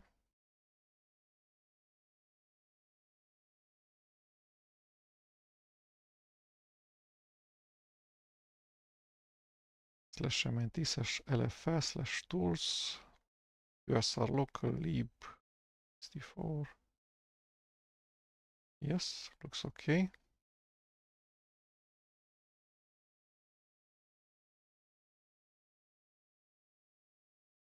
Attempt to open /mnt/lfs sources. What is that?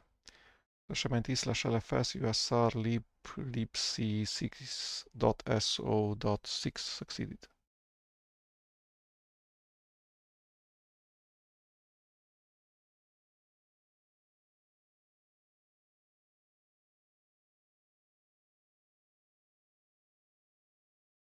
Okay. Clean up.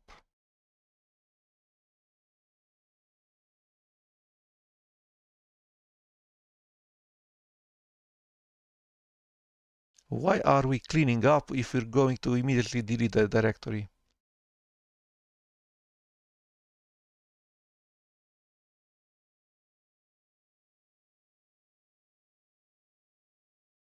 I'm not sure what just happened. So cd once and twice and delete the glibc directory. Next up, libstd C++. So this is the GNU standard library for the C++ programming language.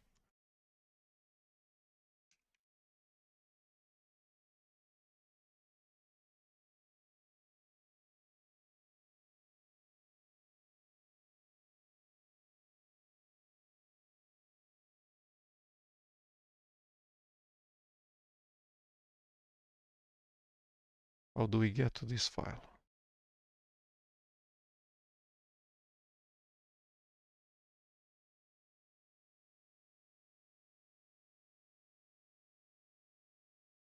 There's no such thing.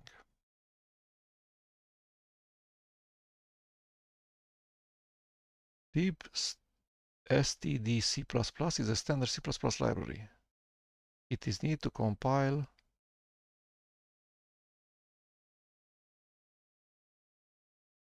installation of target.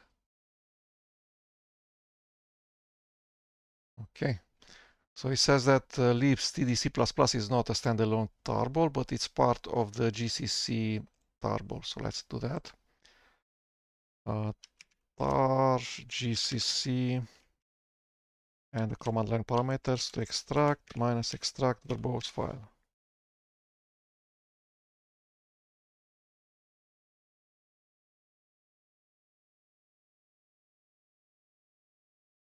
So you should first unpack the GCC tarball and change into the directory, and then run the command lines. One command line,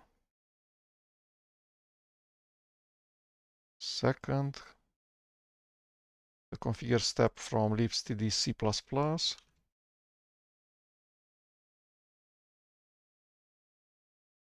so this is 0.2 SBU, so 2 seconds, 20 seconds.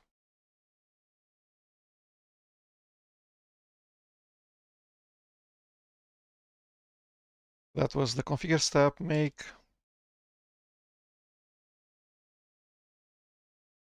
next up, make install.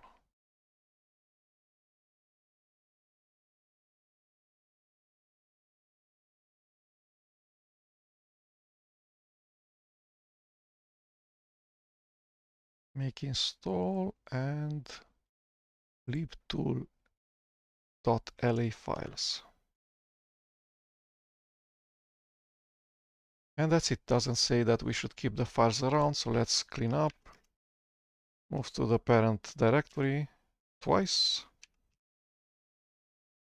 Remove the GCC directory. And we need basic utilities using the just build cross toolchain. We have the LFS environment variable. We're not building as user root. All chapter must be done as user LFS, the chapter 6. And the environment, and we're building M4. So we're heading towards chroot, but we're going to need some tools to enter the chroot. So an entire C++ and C compiler toolchain, including M4.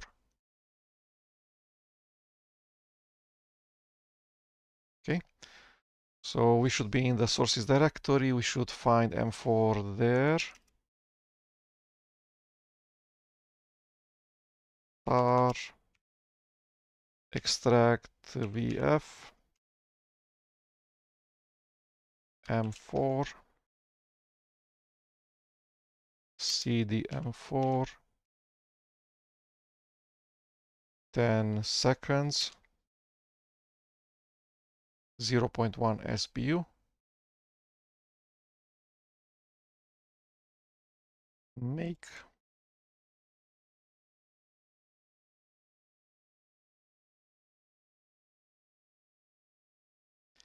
Make install and curses. So go to the parent directory rm rf m4. We didn't use a out of build directory, so a subdirectory build in here for building M4. Next up, ncurses.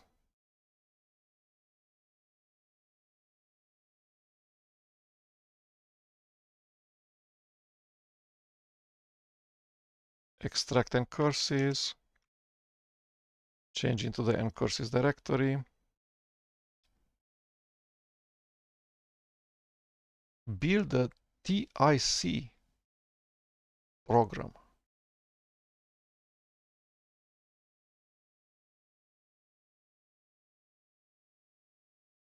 .4 SBU, so that's 40 seconds.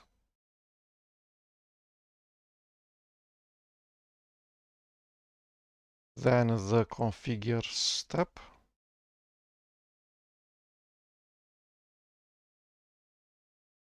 So that was the configure step. Next up, the make step. And then make install.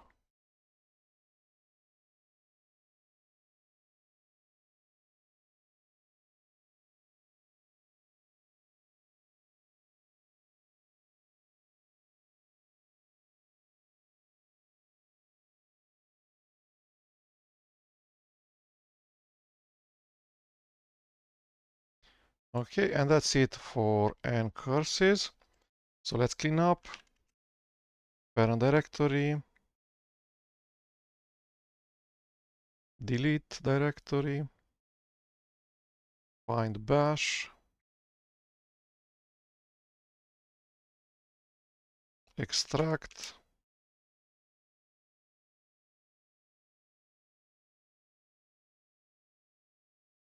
Change. Configure step. 20 seconds. 0.2 SBUs.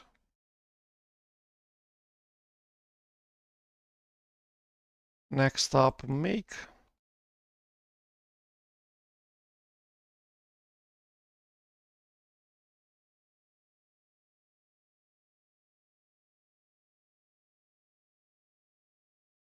And then make install.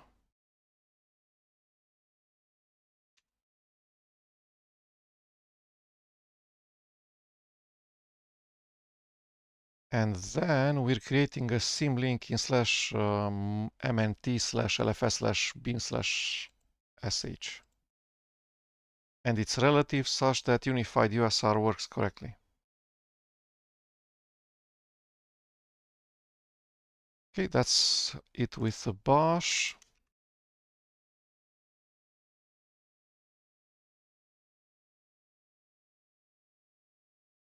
Next up, core utils.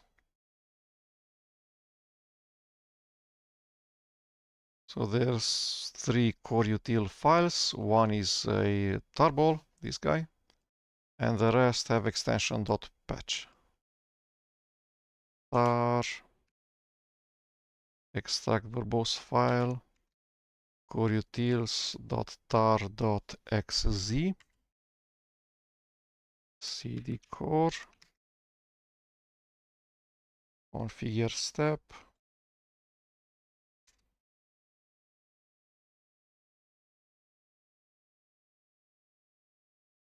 not all of the executables are being built.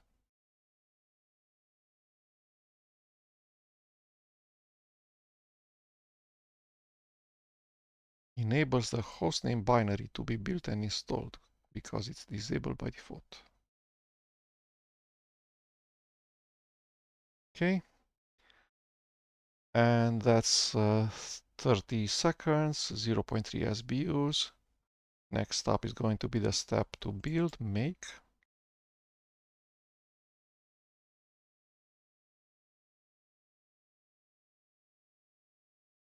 And then make install.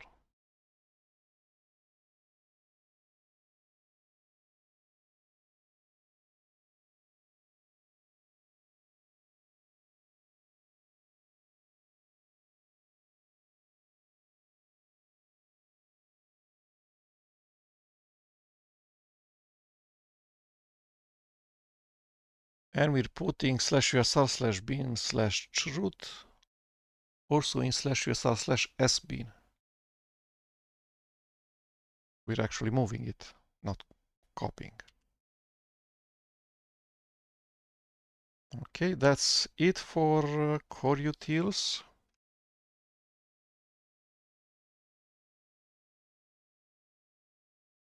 Next up, diff utils. Just one file.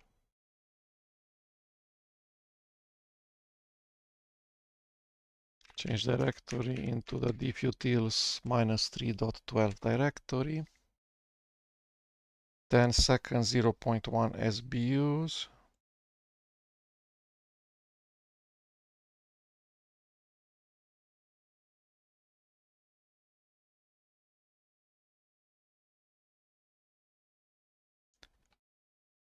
Make to build and then make install.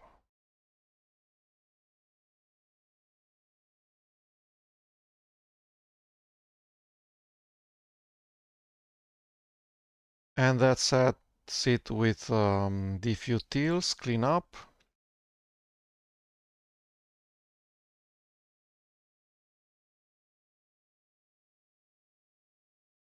File.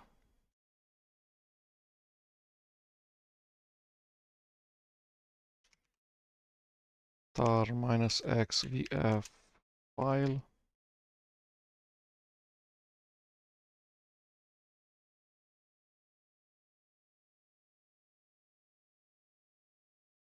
Ten seconds, 0.1 SBU.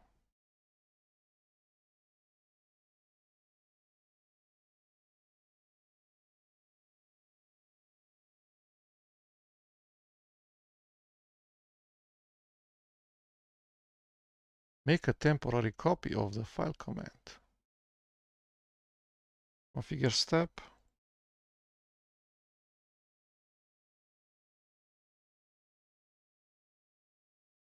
Make install and delete the .la file.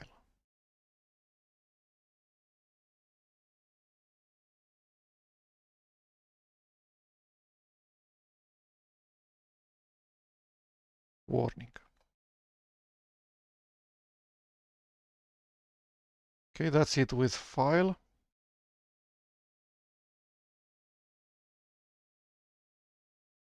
Next up, find utils. Tar extract vf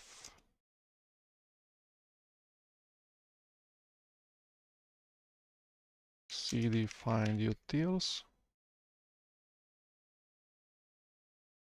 20 seconds, 0.2 SBUs. Configure step.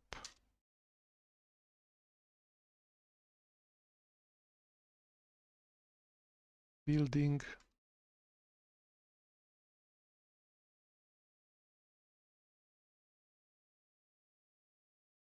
Make install. That's it with find utils.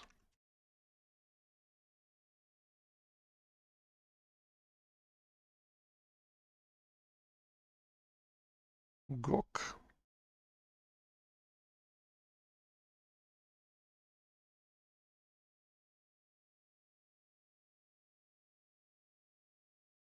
Change directory.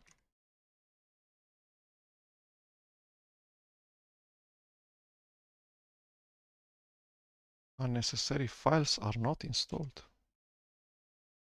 Configure step.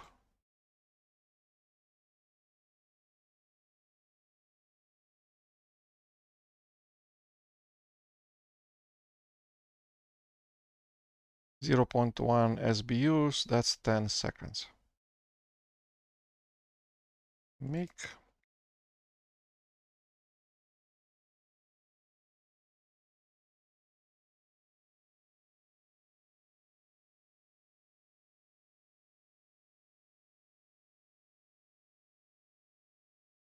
That's it, clean up.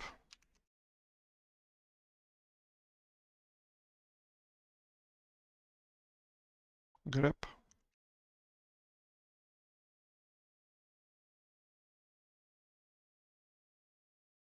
xvf.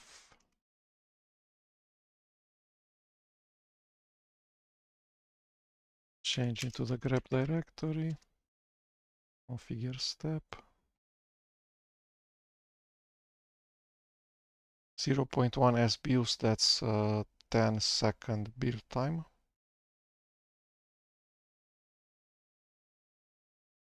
With such small build times, the configure step takes twice as much as make plus make install combined, or even more.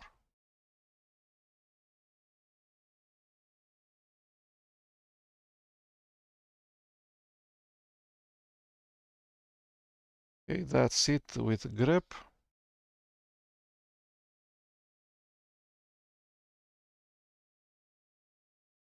Next up, gzip.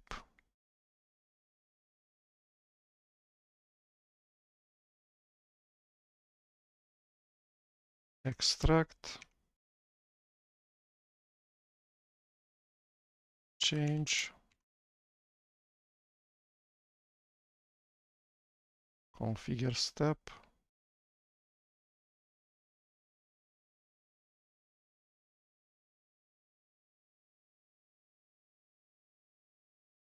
Zero point 0.1 SBU 10 seconds.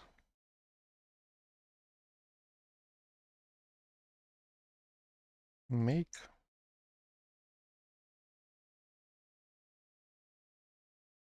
install. That's it.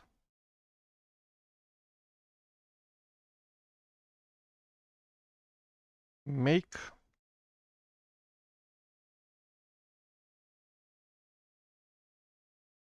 tar, change directory, configure,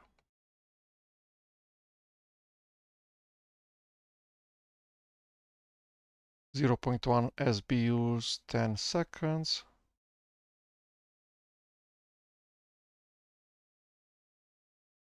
Make install. That's it with make.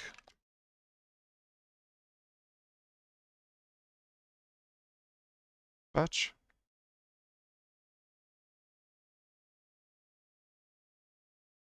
Okay, tar, xvf, patch, change directory.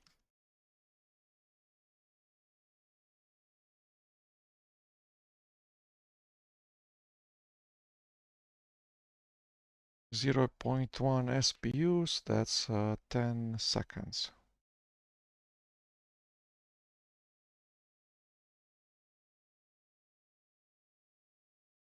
Make,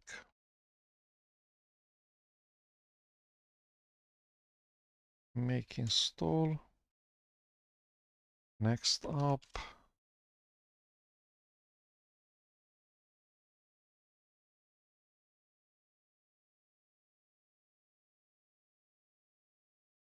sed.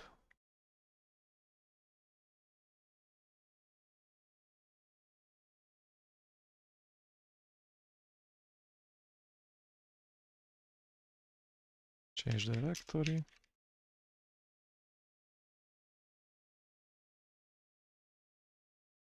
Okay. And we can run the step C. Configure. The same 0.1 SPU, 10 seconds. Make,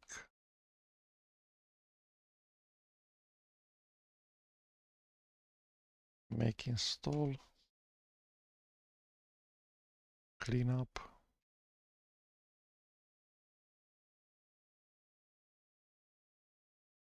Tar.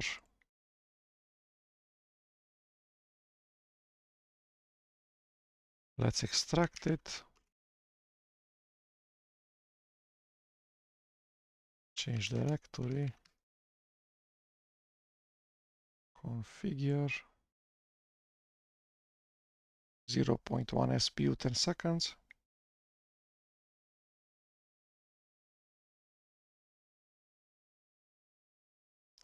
Make,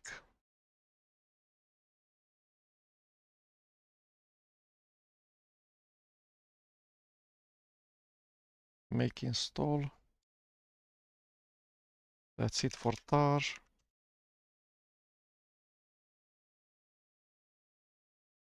XZ.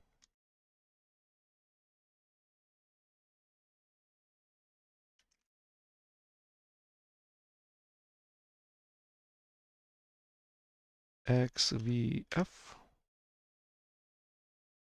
CD.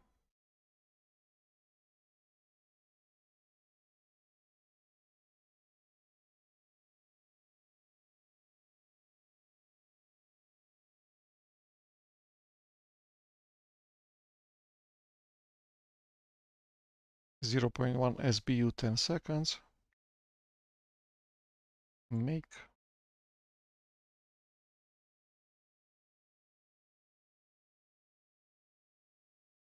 install.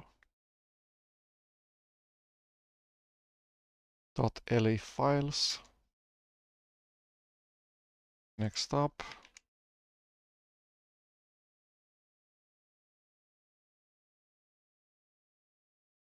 bin utils pass2.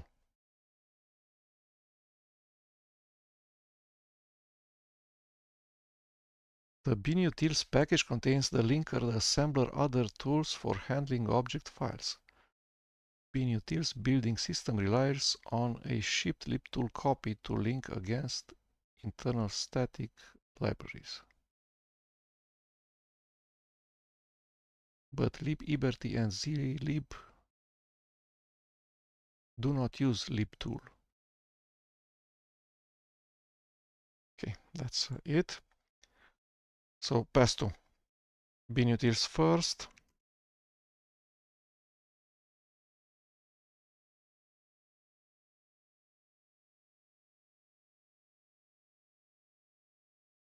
cd binutils sed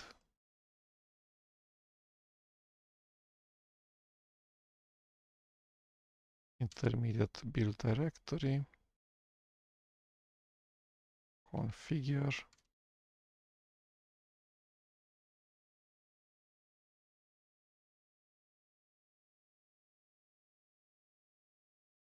make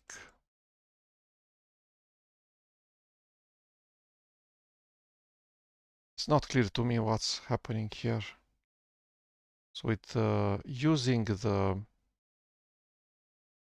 GCC and G++ from the host computer, which is the virtual machine Ubuntu 25.10, it built binutils first, then it built the rest of the libraries, including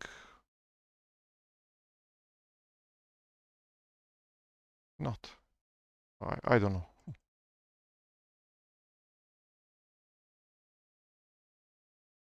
Did we just build zlib previously? 0.4 SBU, 40 seconds.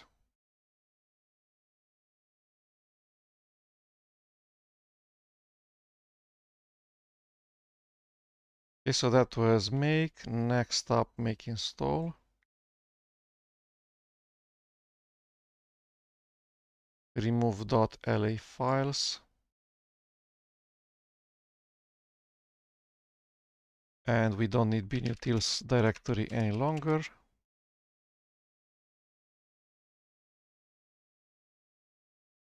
Next up, GCC pass to.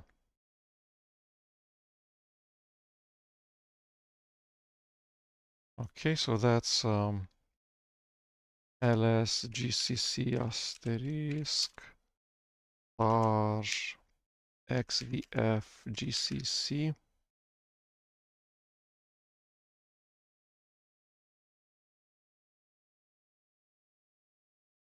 Cool. Go, deprogramming language.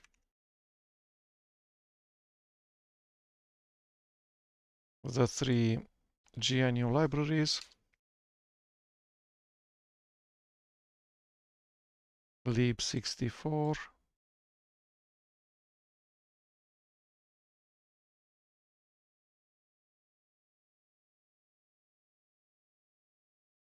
POSIX threads.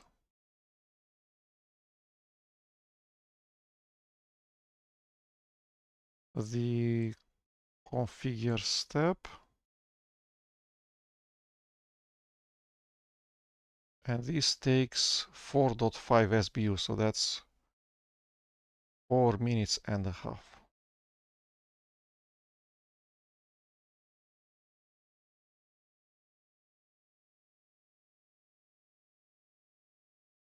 As previously, it's configure, build, make installing the three GNU libraries, and that then it will build the rest of GCC. I saw libeberty there.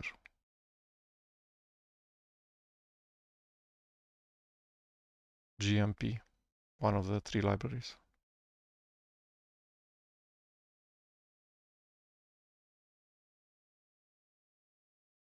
Next up, make install.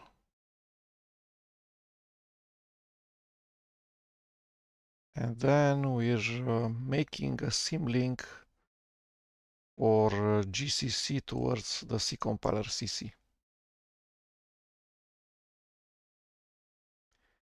And that's it. Let's clean up.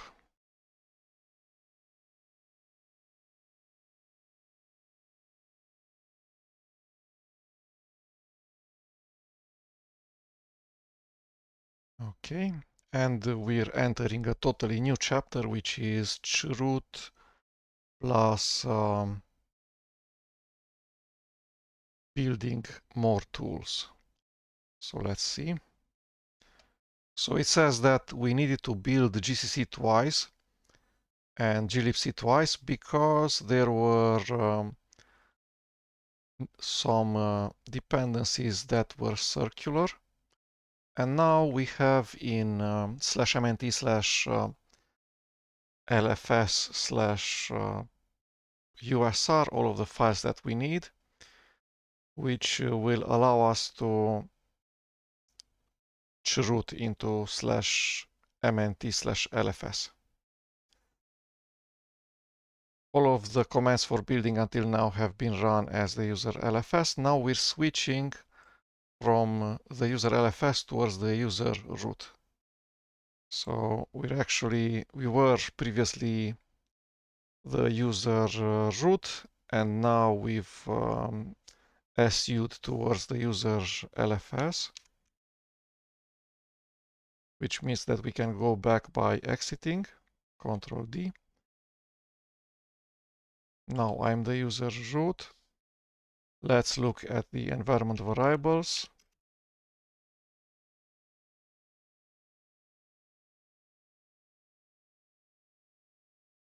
We have the environment variable LFS pointing, having the value /mnt slash LFS. We're the user root. And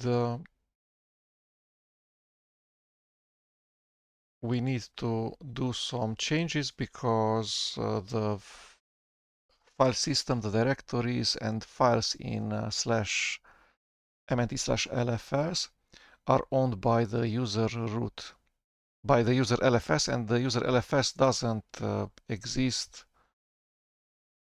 in the on the new system. Okay, so we change owner, chown.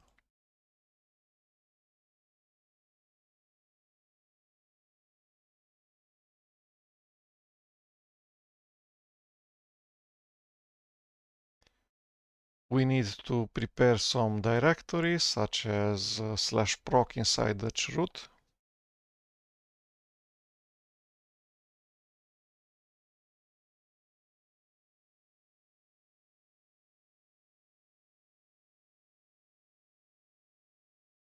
Okay, and we're actually using mount bind, at least for dev.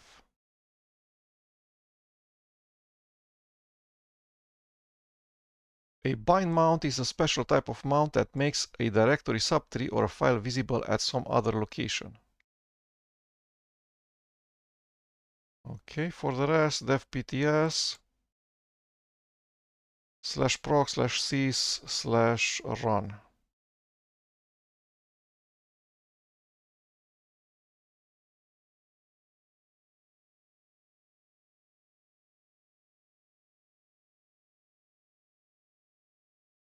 But we're not inside the chroot. Why did we mount them?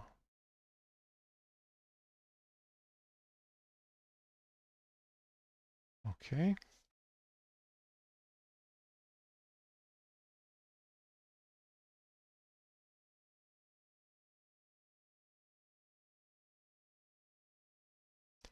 In that case, the mount of /dev above will only create a /dev/shm directory in the chroot. Must explicitly mount atmpfs. Let's see if /dev/shm is a symlink.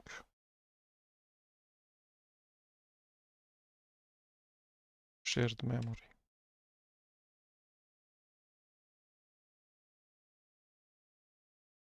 It says that it's a directory that's empty.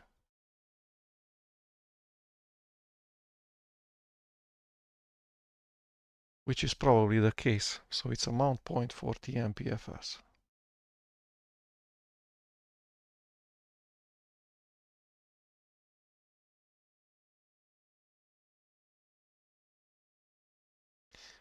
and the huge root command line. With the user root, we have the environment variables configured correctly, including the LFS, all uppercase environment variable as the user root.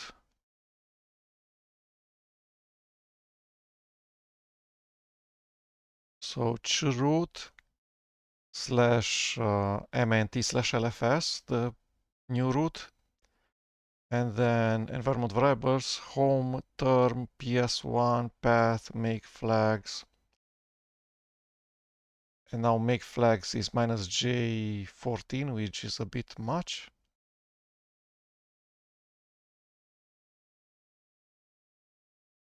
Hopefully we'll survive. Let's try.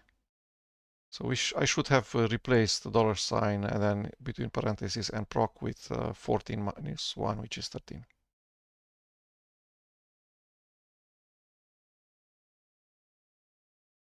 Slash tools slash bin is not in the path. The cross toolchain will no longer be used, just the final GCC and other files that actually exist in slash mnt slash lfs slash usr slash bin. There's no slash etsy slash password file yet. The slash etsy is probably, let's see if it's empty or not. No, there's a directory rpc in there. Okay, so we're inside the root, we're the user root.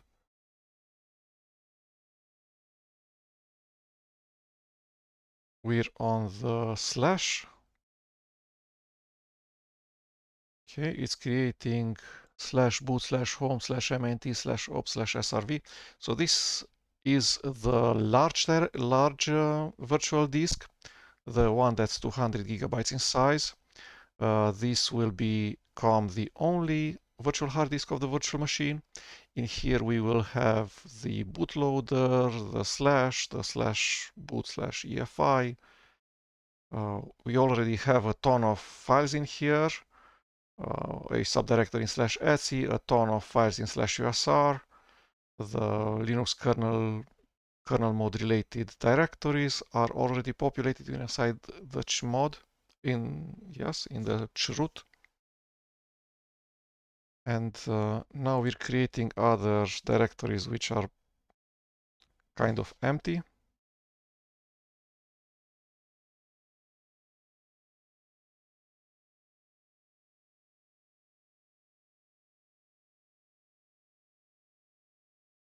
Permission mode 755, not desirable. And then we change with 750 and then 3 sevens for slash root and slash tmp slash var slash tmp. And including sticky bit.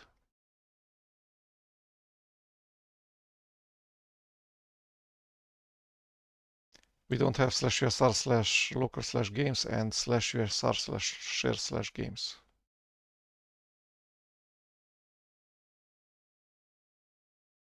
Okay. We don't have a slash usr slash lib64. This directory must not exist. Let's see if it exists. Okay. We're creating a m tab.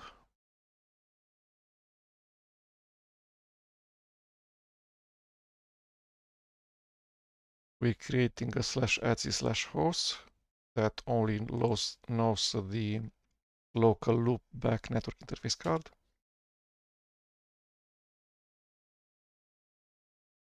We need files such that the user root is known. So slash etsy slash pass wd and slash etsy slash group. A ton of systemd users.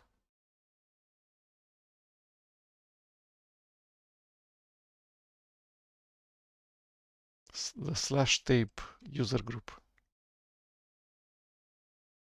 And slash floppy.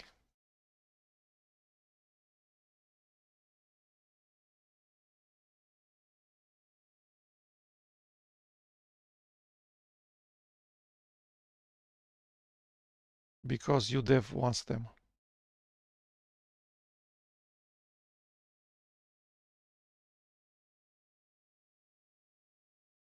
User group root, user group bin,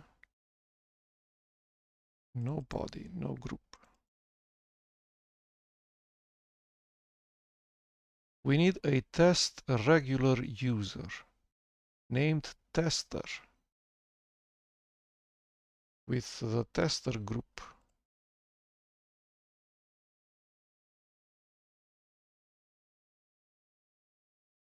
I have no name prompt, start a new shell. Username and group name resolution will now work.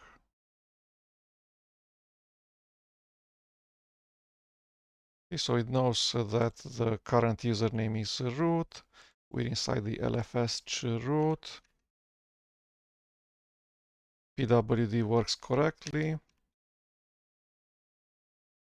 UMI works correctly.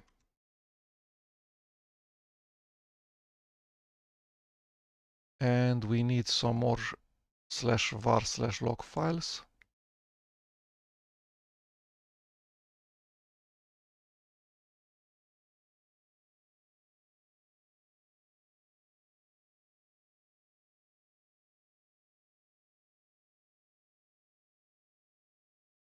WTMP BTMP last log use 32-bit integers and will not work in the year 2040.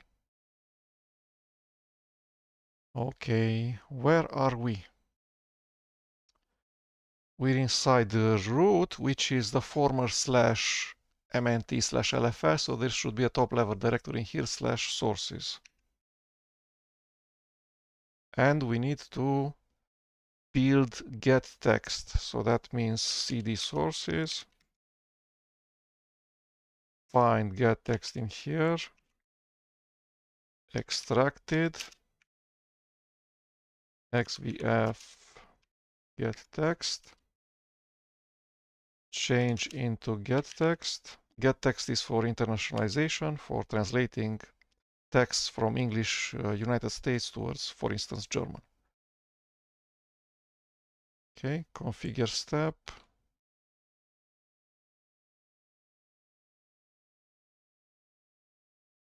We don't need the getText libraries at this time, so this means that getText will get built at least one more time. 1.5 SPU, that's 1 minute and a half, 90 seconds.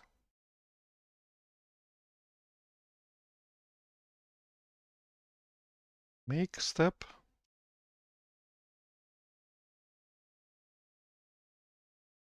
Okay, and it's just copying over 3 files towards /usr/bin. Next up, Bison.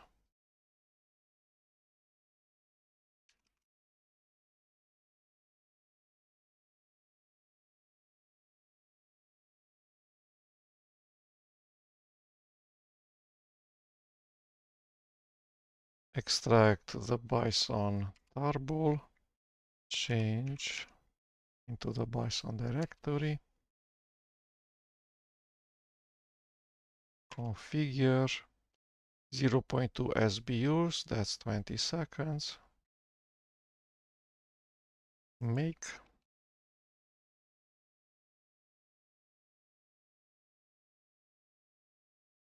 install, and that's about it. Next up, Perl.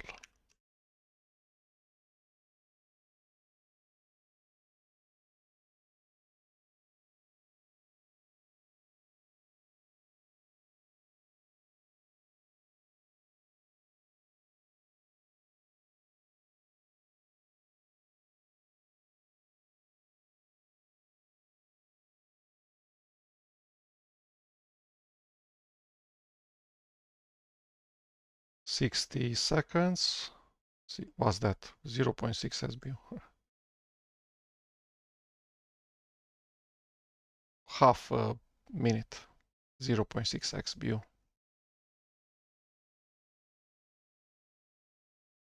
/usr /usr/lib/perl 5 5.42.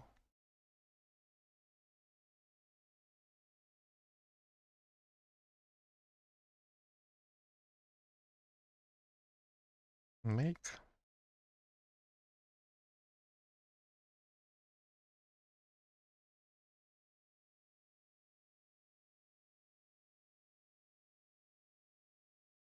Make install.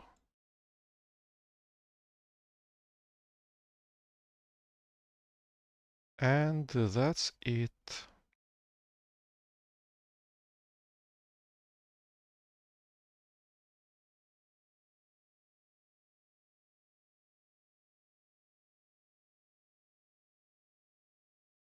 What's up? Python. Extract.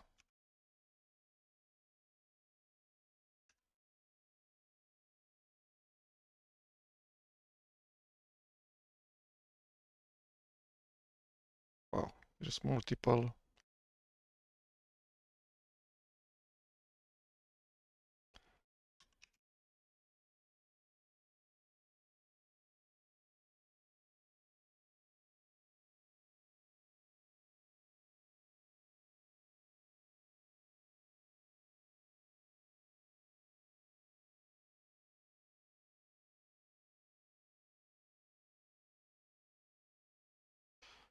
In here it says the one to extract is Python. Notice the uppercase P, uppercase first letter.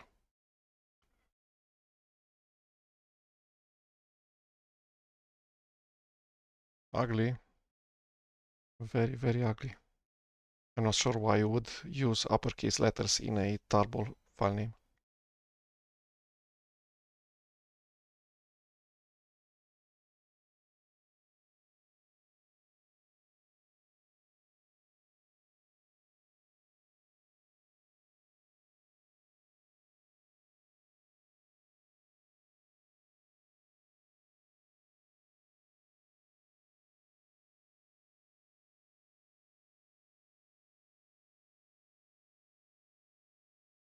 Okay, so if I have extracted, we're inside the directory. We need to run the configure step. 0.5 SBU, half a minute, 30 seconds.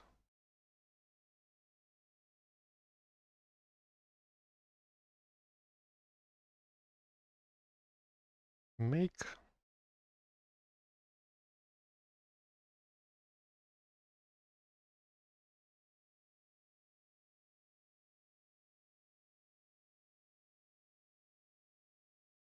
As noted in this note, says that Python has disabled the following: SQLi3, BZ2, C types, zlib, readline, TK,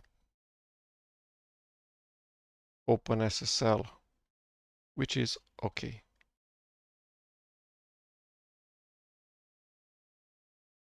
Make install.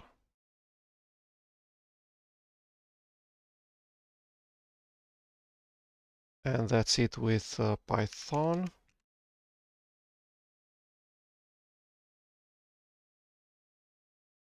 Next up, text info.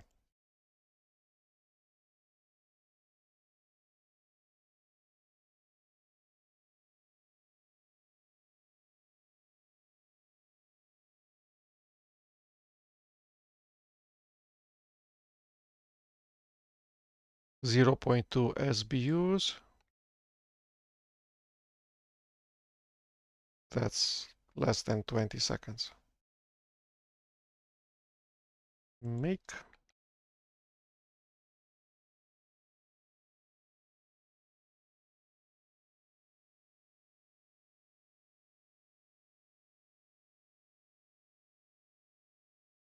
I'm not sure if it failed. There's some interesting messages, but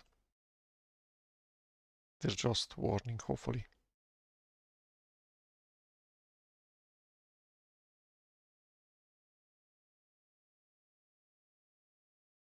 Okay. That's it for text info.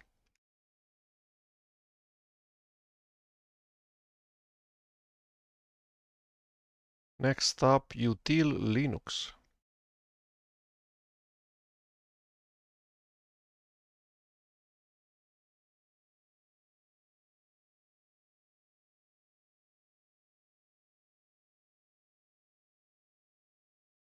Okay. /var/lib/hw clock.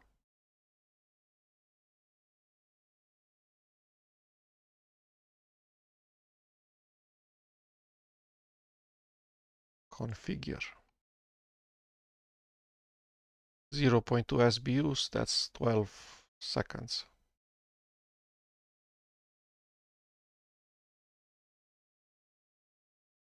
Make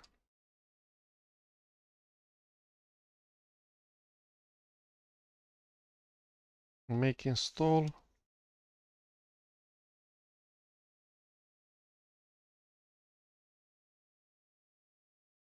Okay, and we're at a milestone from what I see in here. Let's still clean up the directory.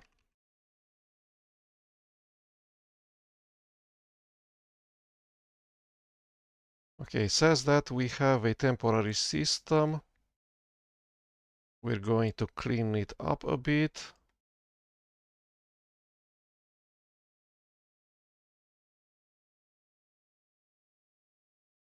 /usr/share/man.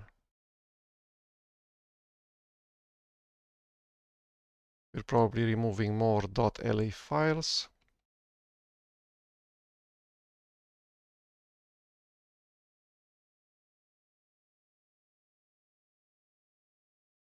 Okay. The current system size is now about 3 gigabytes. Who says that? However, the tools directory is no longer needed.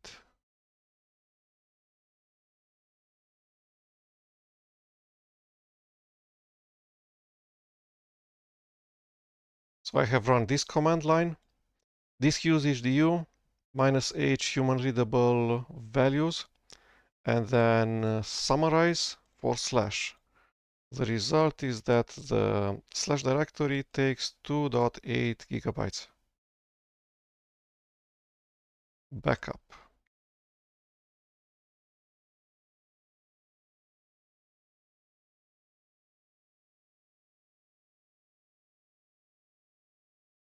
Okay.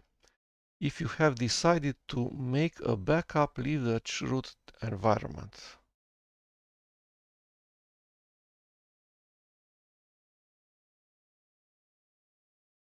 All the following instructions are executed by root. From now on, we're business as usual.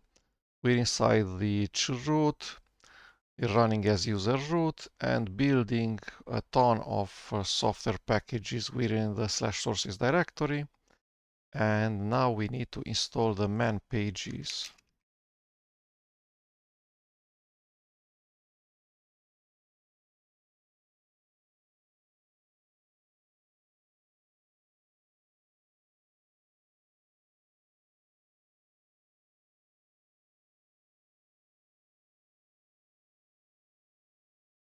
Make install.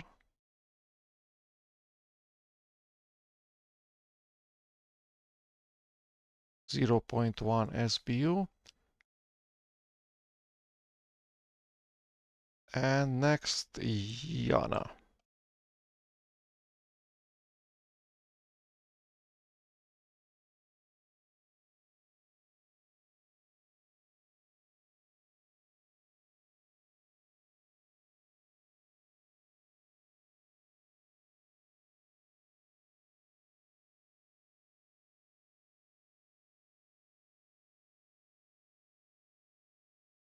/etc/services and /etc/protocols.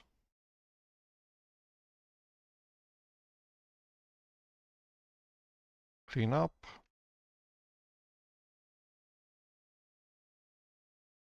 glibc. We've built glibc a number of times, but we still need to build it at least one more time. So star.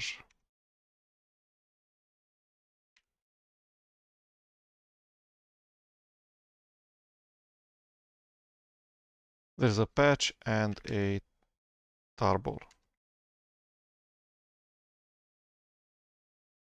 Okay. Change into the directory. Apply the patch.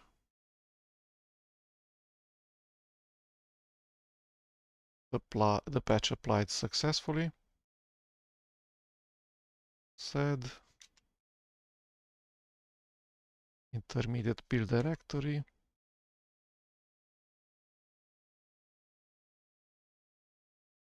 Configure.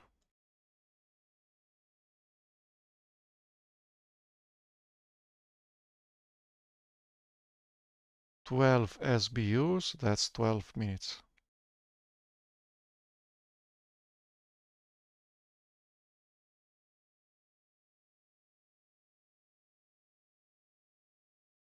This will take quite some minutes. And then we must run the glibc checks with the command line make space check.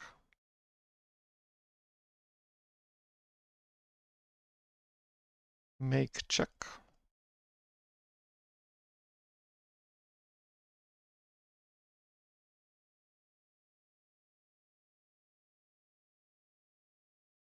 Okay, so this might take a while. And it says that there might be some test failures. There's 6,000 tests in total.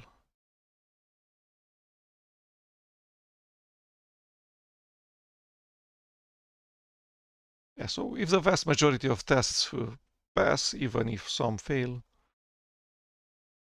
probably glibc and all of the other dependencies have been built correctly. So there were 6,500 passed tests and just 3 fails. So that sounds really, really reasonable to me.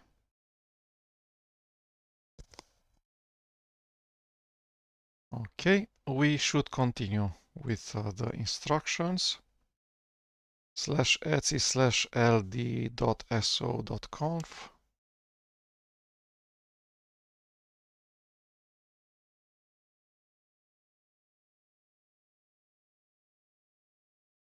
We're not going to upgrade glibc. Make install.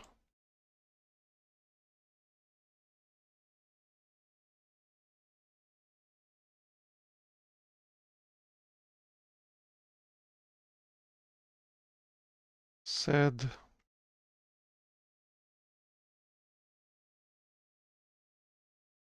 A minimum set of locales.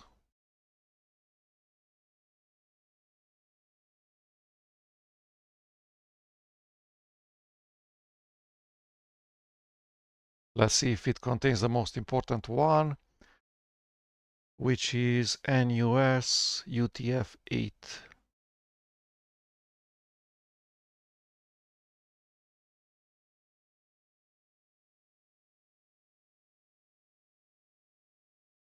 This guy.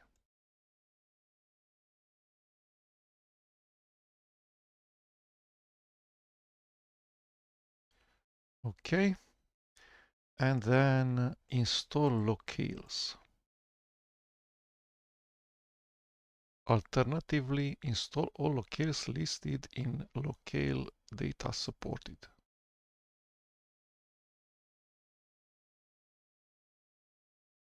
Well, if there's UTF-8 or English US, it's enough.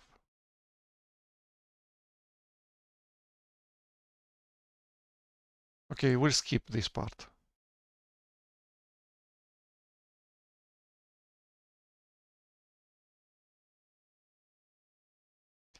Next up, configuring glibc /etc/nss switch.conf.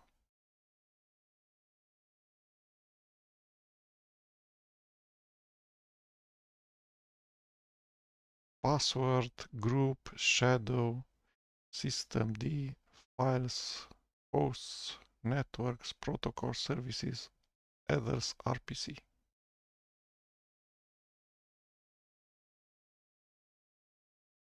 Time zone data.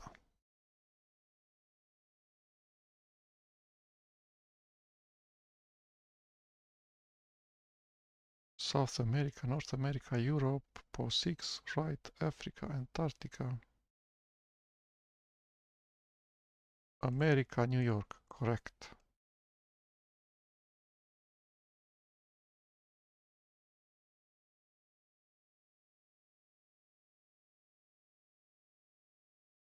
Zik, the time zone compiler, or what is this thing?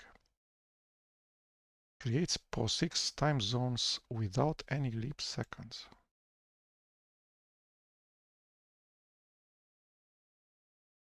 Use New York. One way to determine the local time zone is to run tz-select. Please identify locations so that time zone rules can be set correctly.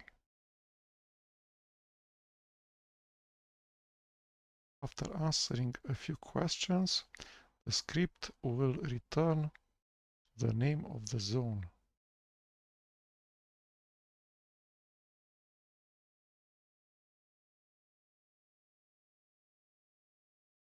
So do we still need to do this if we have specified America, New York? Probably so. Okay, so we need to answer some questions. Let's see. America's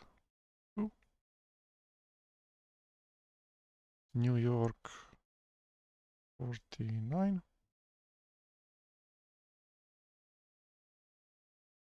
Easternmost areas 1.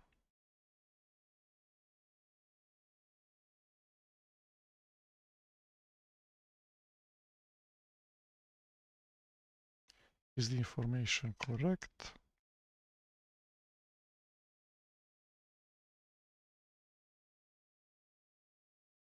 Create a /etc/local time file.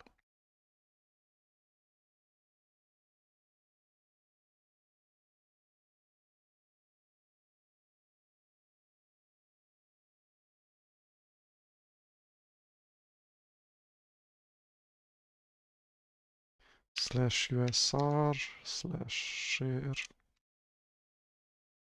zone info America New York.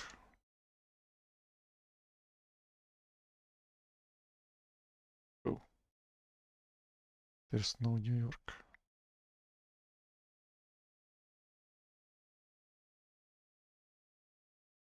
It's in there, but it's a file. It's not a directory. So it looks okay.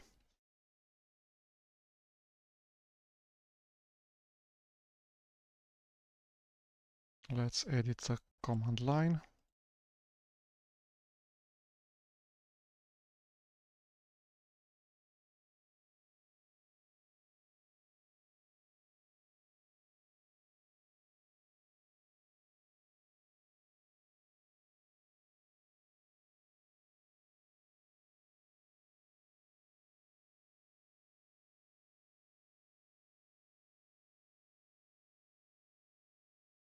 Okay, and this is probably it with local time.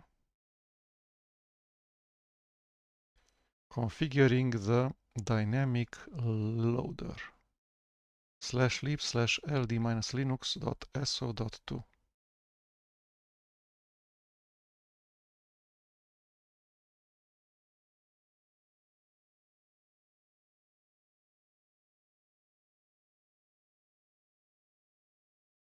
/etc/ld.so.conf.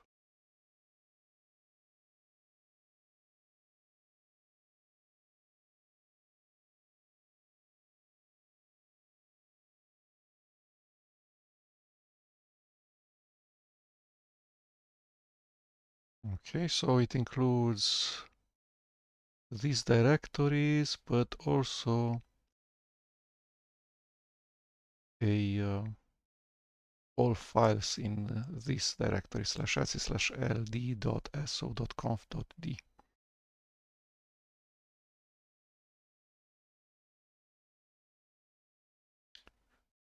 Okay, so glibc iconv ldconfig ldd tz select. Wow, a ton of executables are part of the GNUC library glibc.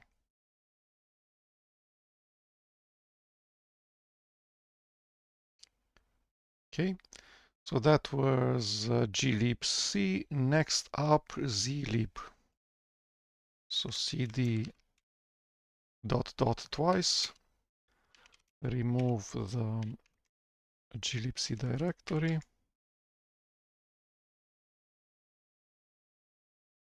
extract the zlib,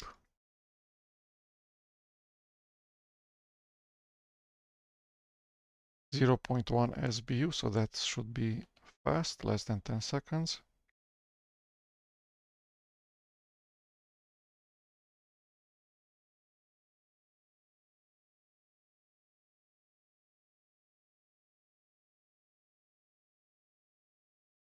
All the tests are okay.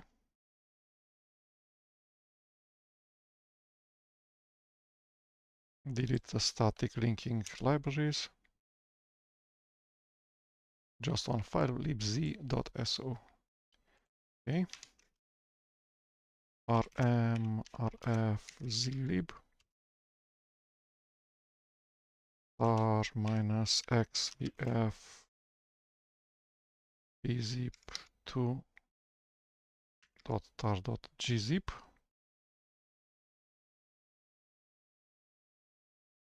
There's a patch file which we're going to apply.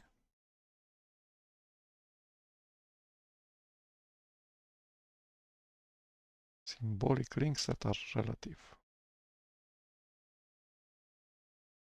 Man pages.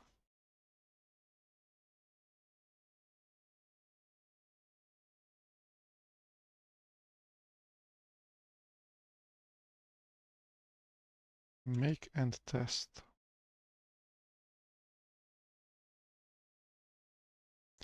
Make install.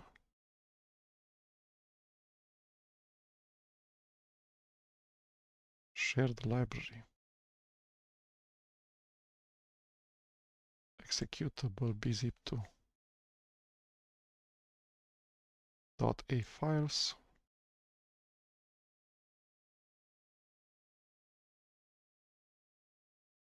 xz.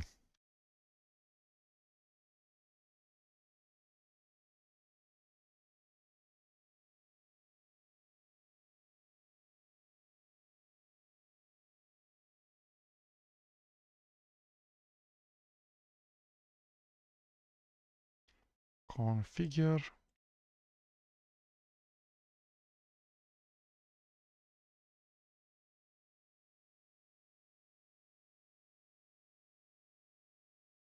Less than 10 seconds to build everything from scratch. Make.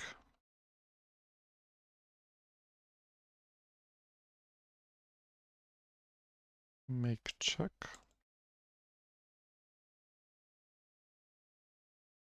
I'm not sure how important are running the test suite for XZ and bzip, etc.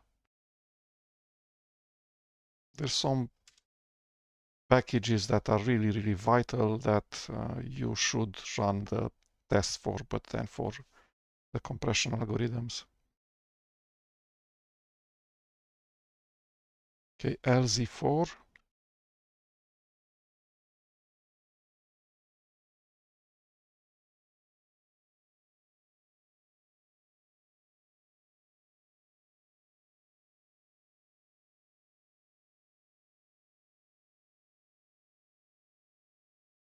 Make test suite.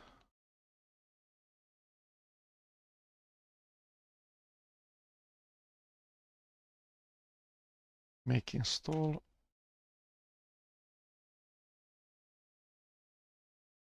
Z standard.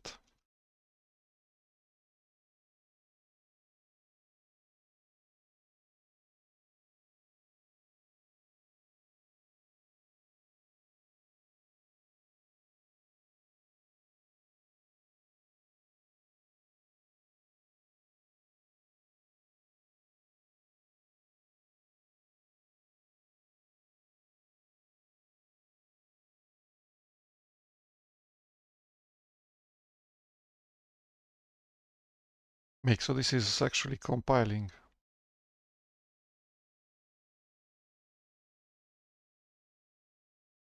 0.4 SBU. So half a minute.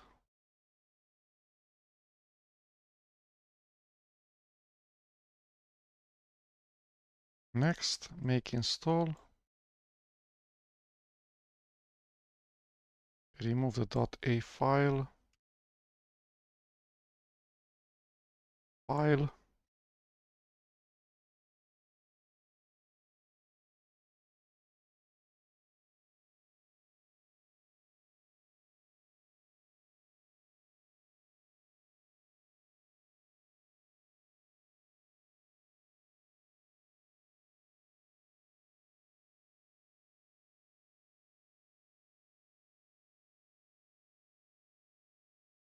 Zero point 0.1 SBU.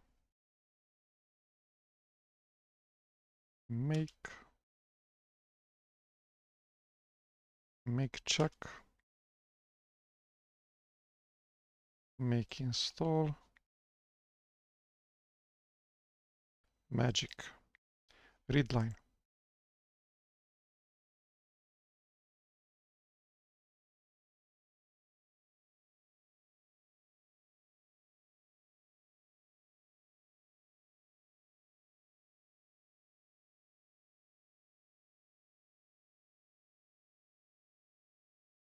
Zero point 0.1 SBU.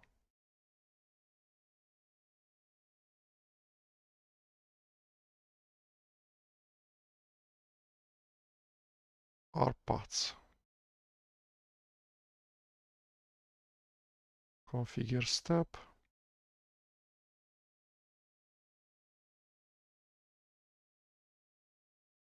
There is no separate term cap library.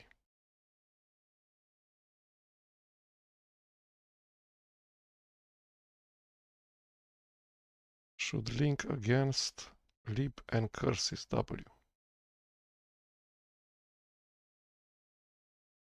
Install. Documentation. I'm not sure why you would create .dvi files that I haven't ever opened a DVI file in my entire life. Lib readline. Okay, that was that. Next up, M4.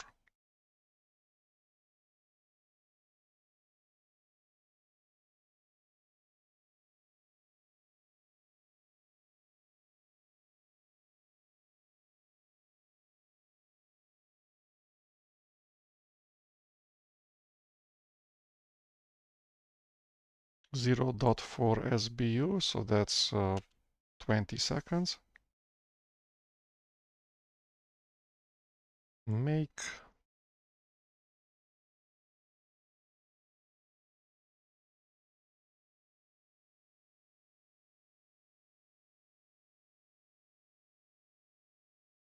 the test suite.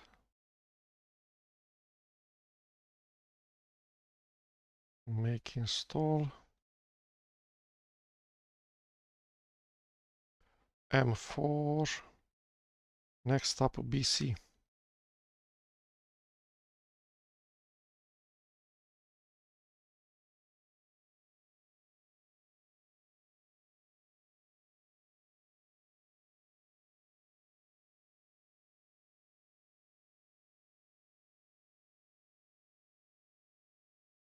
Zero point 0.1 SBU. Configure. Make test.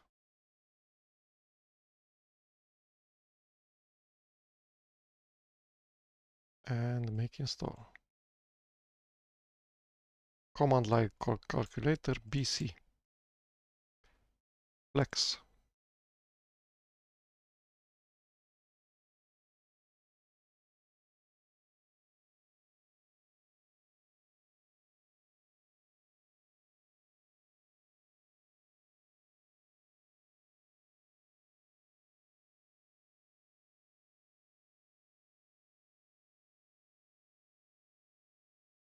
Zero point 0.1 SBU.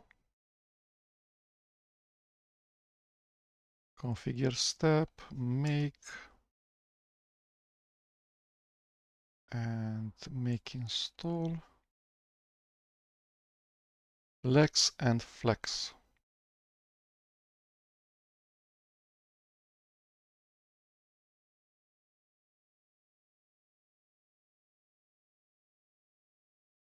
TCL, a programming language, similar to Perl and Python. Okay.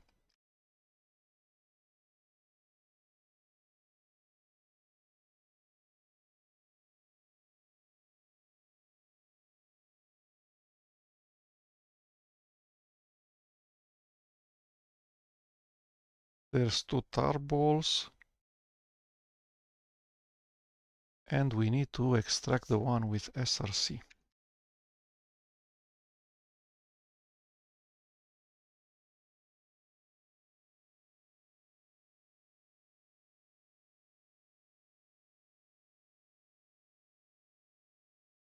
Tickle.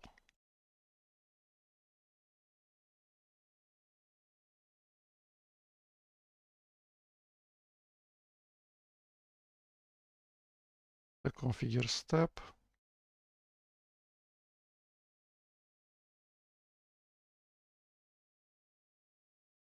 Building.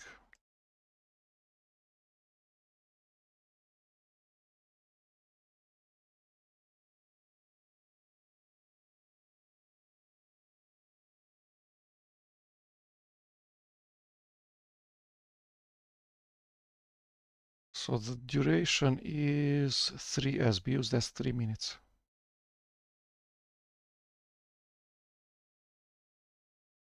I'm not going to run the test suite. Make install.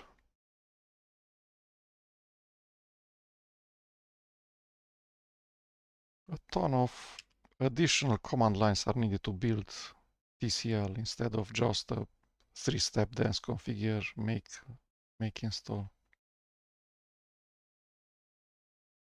Make install private headers. Necessary symbolic link for TCL shell.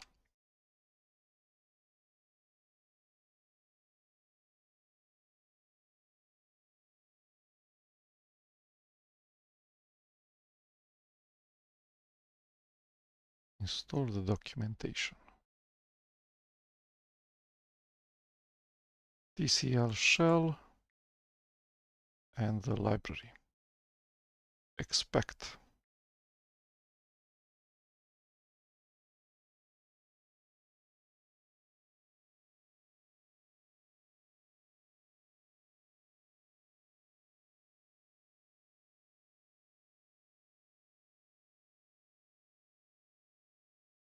Expect a patch and a tarball.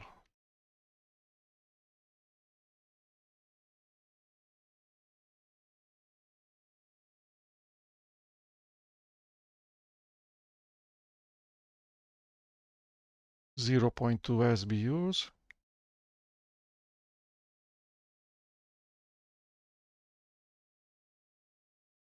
Says OK. We apply the patch.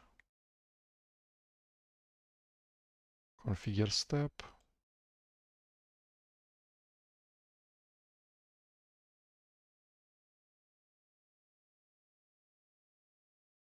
Make.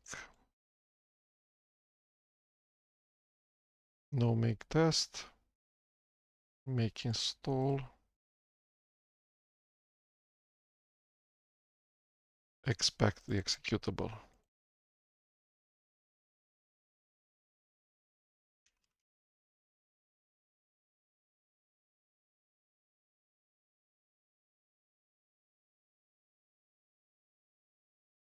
a déjà GNU.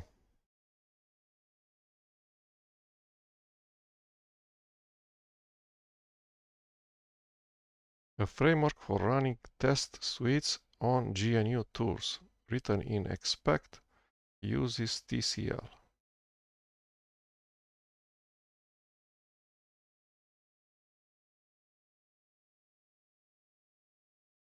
Intermediate build directory, 0.1 SBU, configure,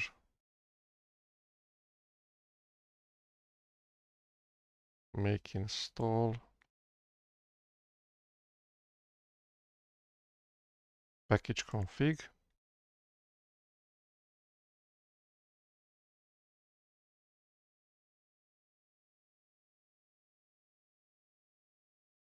we delete the directory for déjà GNU, extract package config,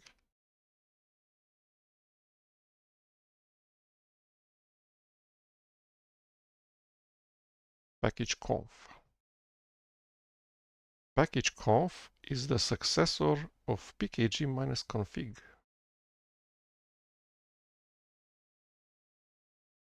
Okay, configure,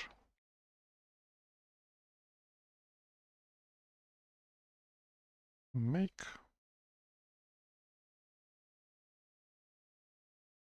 install, and compatibility with pkg-config.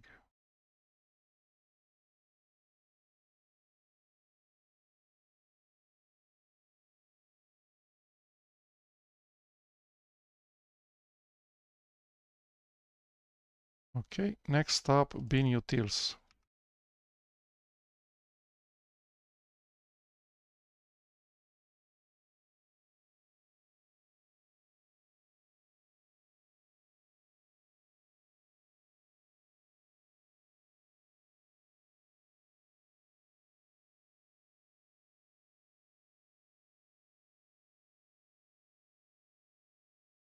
.6 SBU, that's 1 minute and a half.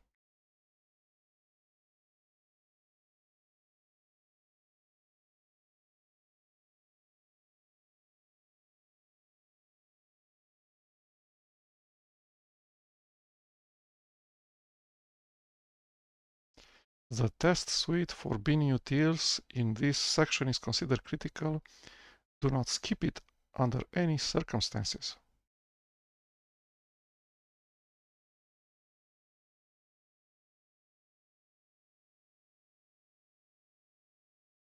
We're running the tests. Okay, so expected passes 3000, failures 60. For a list of failed tests, nothing. Make install.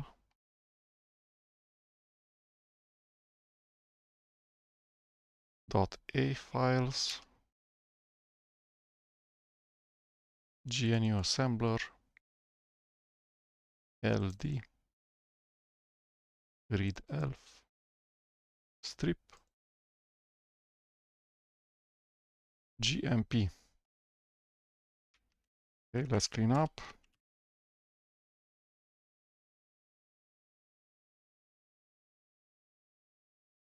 GMP.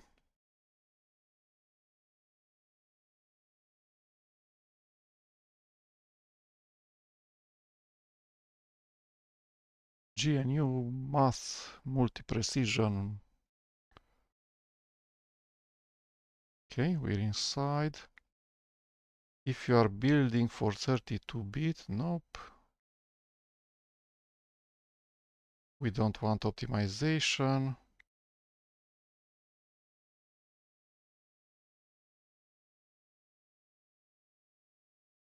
To the configure command.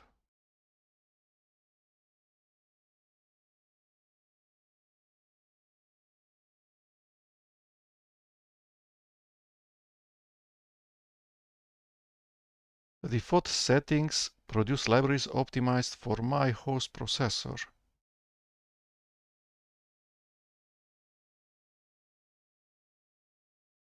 Okay, that's probably not a good idea. Configure step 0.3 SBU, that's 15 seconds. Enable C++.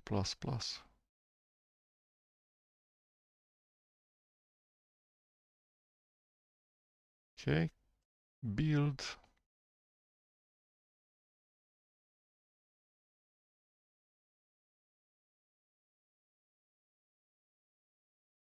Build HTML documentation.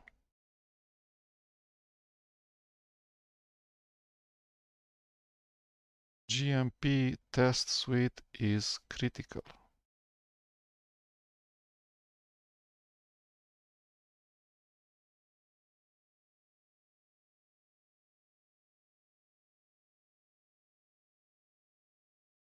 Ensure that all 199 tests in the suite passed. Yes. Install libgmp.so, libgmp for C++. Next up, the second GNU library. There's 3 GNU libraries needed for I don't know, for GCC.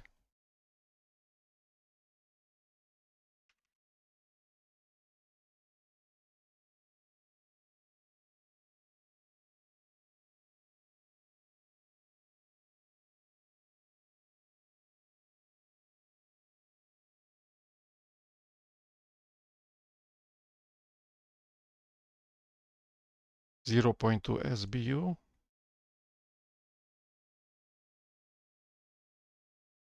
Configure. Make and make HTML.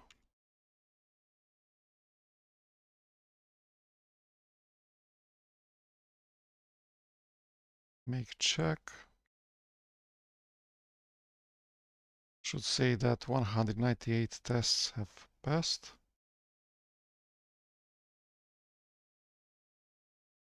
(198) correct. Make install.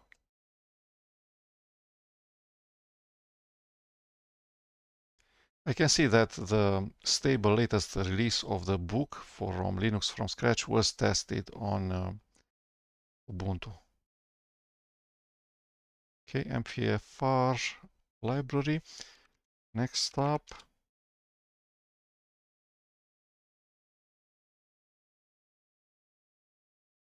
MPC for complex numbers.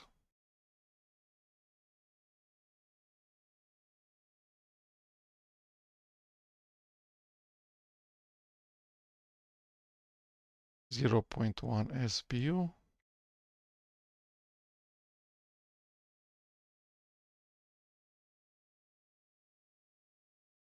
Make HTML.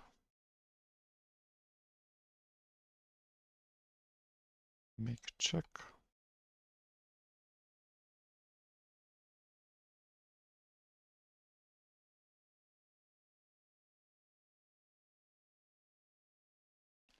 (74 out of 74 passes).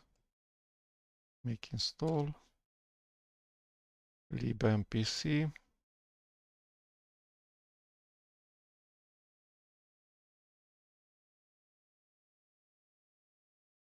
Next up, ATR.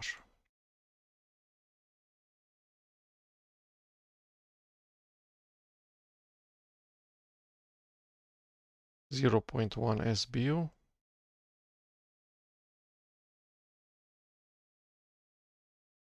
Configure, make check.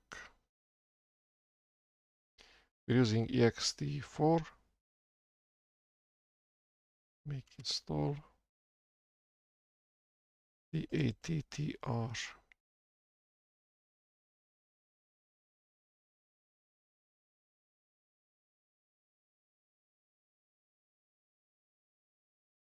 Okay, next up, ACL.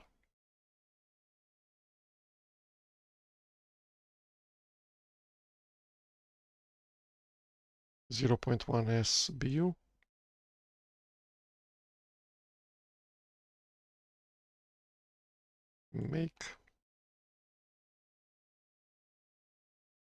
Make check.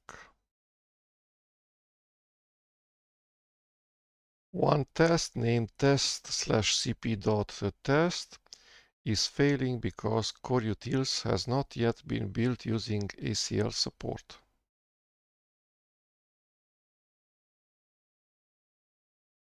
Okay.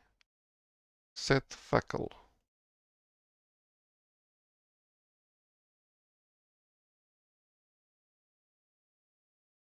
libcap.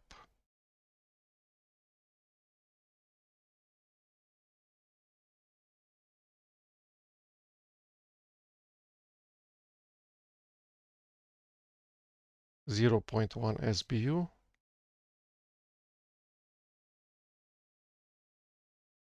Make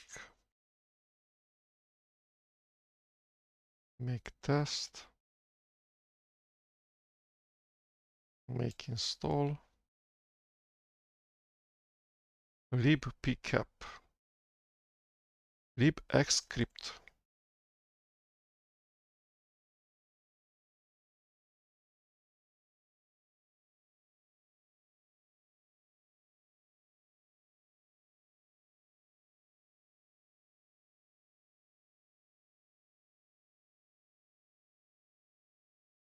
.1 SBU.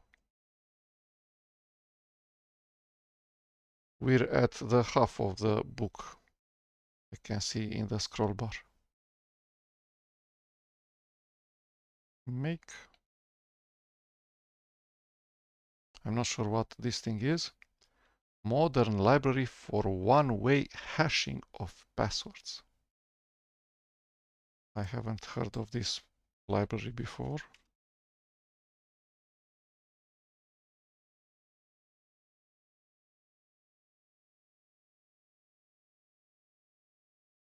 Script. Instructions above disabled obsolete API functions.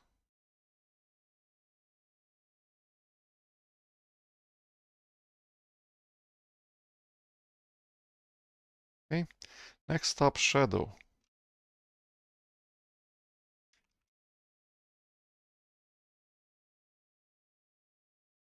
So shadow is about /etc/ shadow.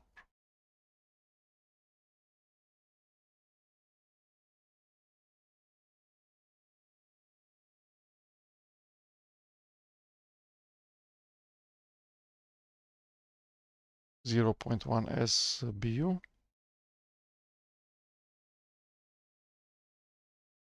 We're not using PAM yet.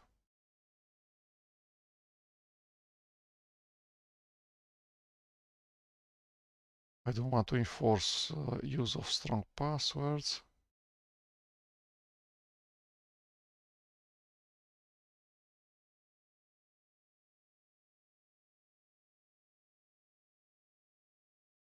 We don't build groups.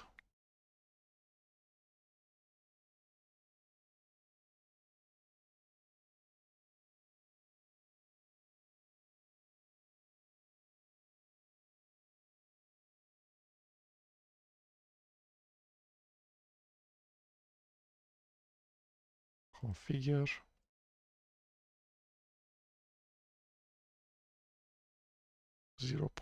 .1 SBU. Make.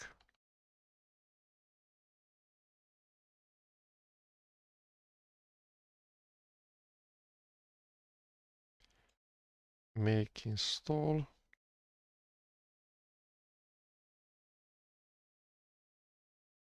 Okay, we need to configure shadow. To enable shadowed passwords, run the following command. Password convert. To enable shadowed group passwords, run grp convert. Shadow's default configuration for the user add utility needs some explanation. The default action for user add is to create the user and the group The same name as the user. UIDs and GIDs start at 1000. Okay. Change the default parameter /etc/default/user add.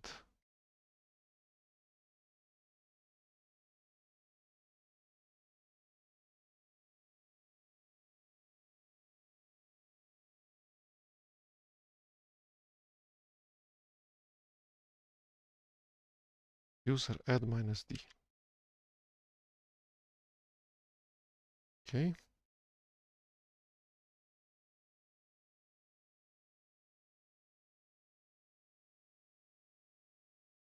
Create mail spool, yes.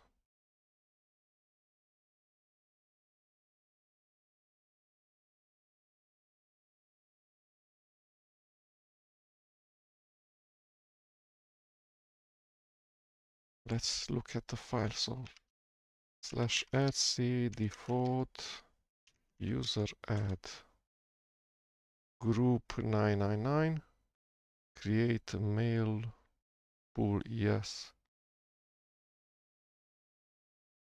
User add will create a mailbox file for each new user.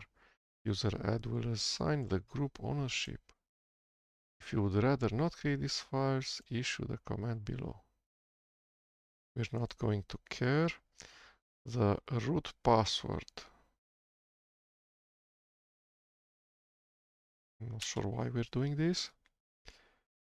Minimum of 5 characters. What about 4?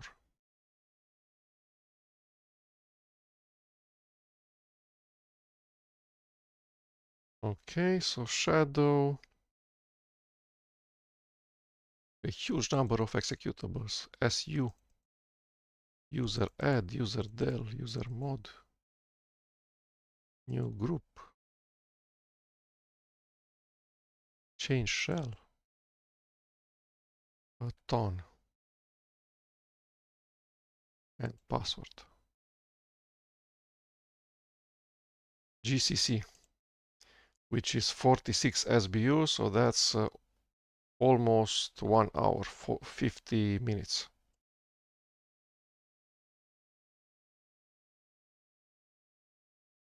This should be it with shadow.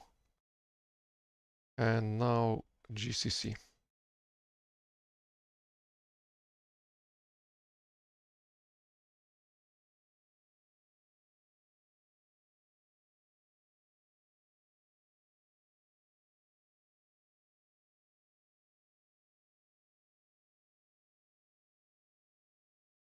This is a more comprehensive installation of GCC. Okay, change directory. And this time it will find the 3 libraries straight into /usr. No need to extract them from the sources directory. Okay, lib64.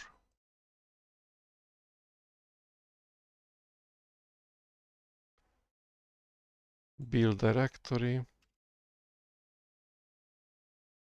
Configure with system zlib.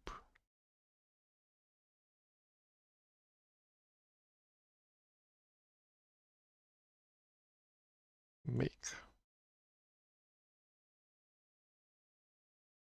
Okay, so building GCC has finished. Now we should run the test suite, but it says that it's going to take a lot of time, that we should specify the number of CPU threads, we should increase the U limit, all sorts of talk. And I'm just not going to run the test suite because all of the tests that I have seen until now, including for the glibc, have looked okay.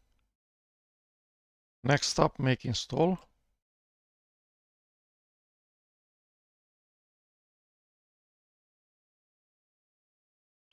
At this step above, while running tests, the user for the current directory is set to the user tester, and now it undoes that thing. We didn't actually change any file owner towards the user tester, but it's probably benign to just do chown root again. Retained as root : root.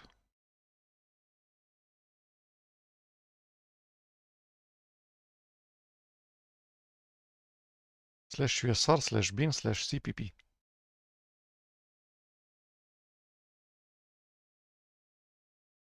CPP is not the C compiler, that's CC. CPP is the C preprocessor.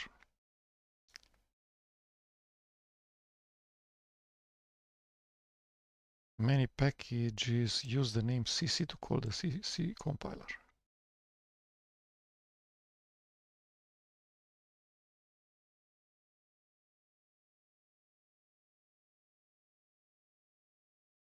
Link time optimization.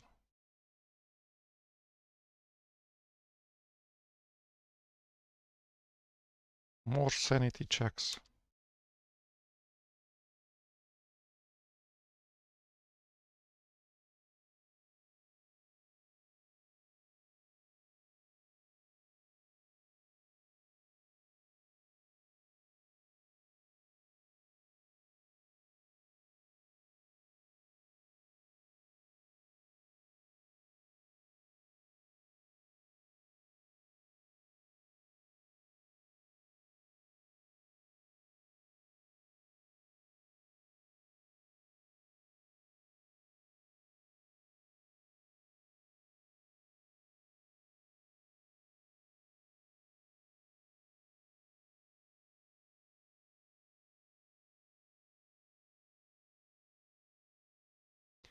We have run these same sanity tests previously when we have built GCC. But the paths shown in here, the full paths were different.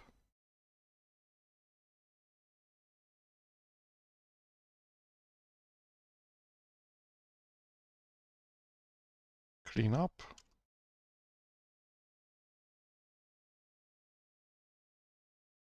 gdb.py. C++ compiler, C compiler, C preprocessor.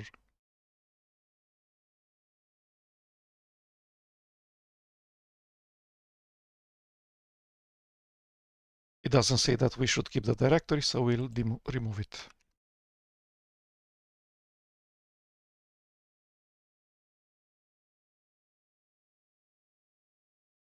Next up, ncurses.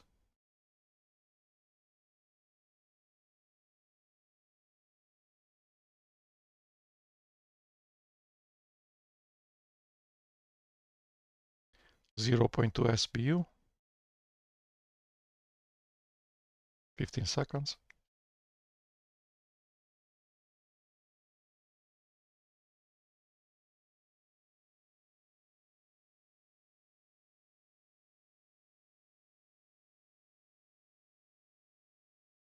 Make.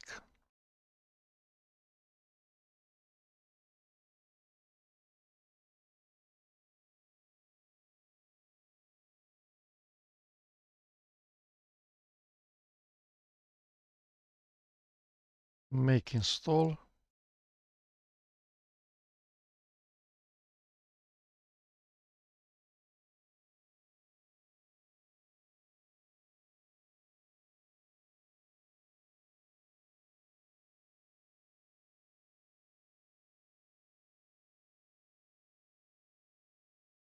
This is talk about the wide char version versus the other version.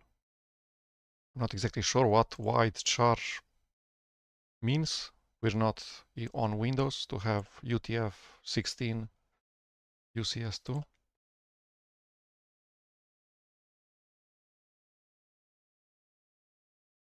Okay. Don't create non-wide character ncurses libraries.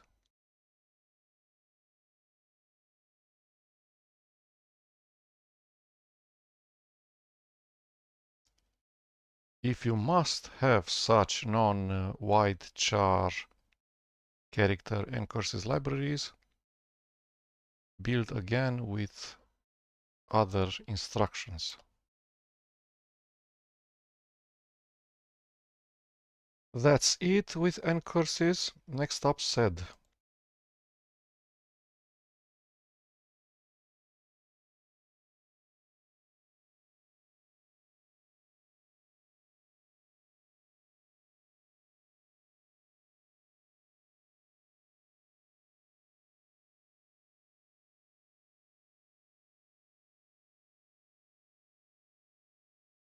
.3 SBU. That's 40 seconds.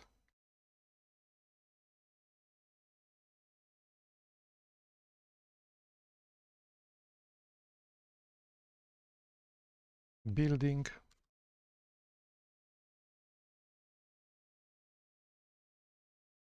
No tests. Installing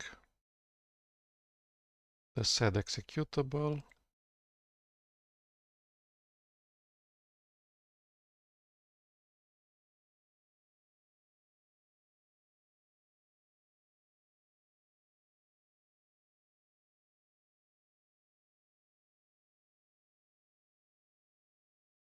.1 SBU. Configure. Make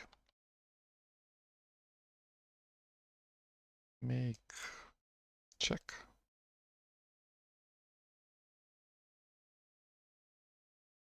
Make install. Kilol PS3.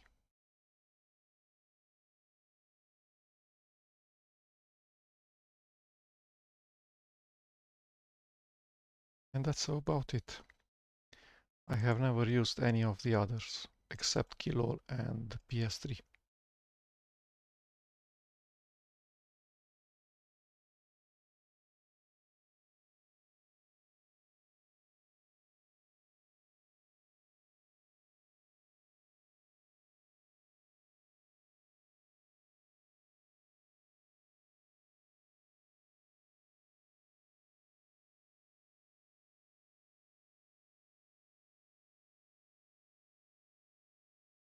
Two minutes for building get text. Make.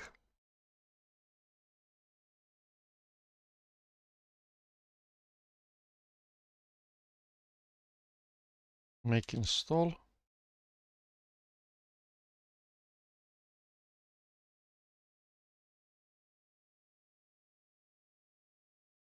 Way more files than last time. Last time there were only 3 executables.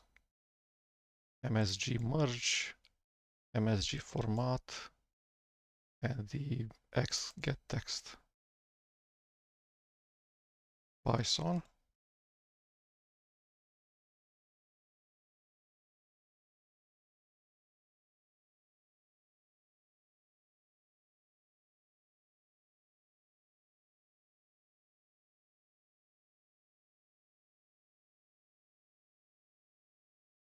.1 SBU. Configure. Make.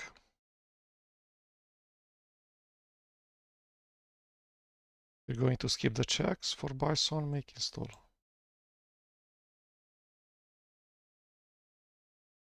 Bison and Yak. Next up, grep.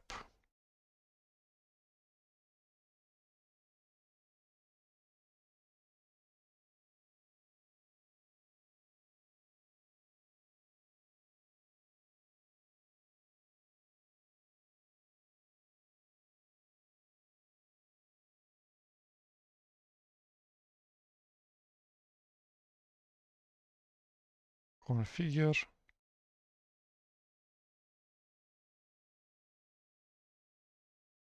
Make.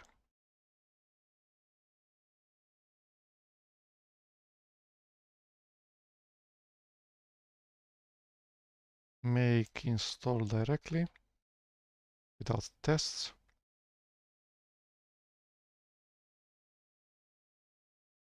cd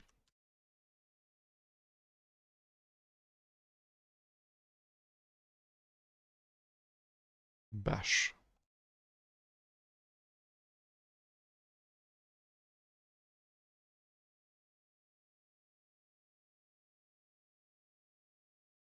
(1.5 SBU).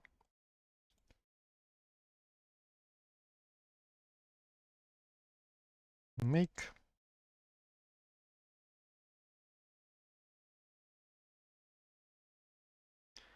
We're again not going to run the tests, so no chown tester,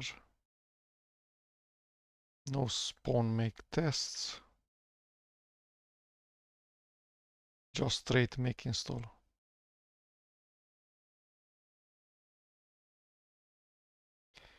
Run the newly compiled bash program replacing the one that is currently being used.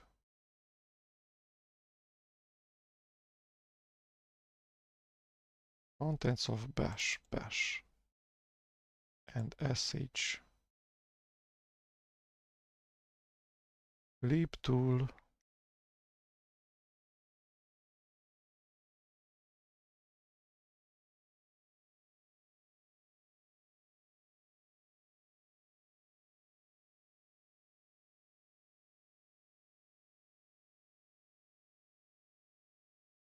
configure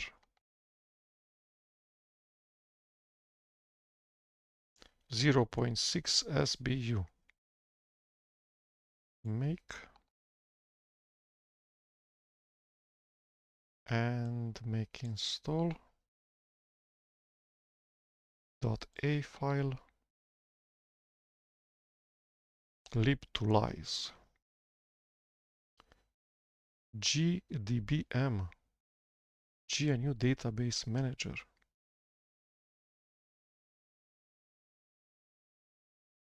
Works like the standard Unix DBM.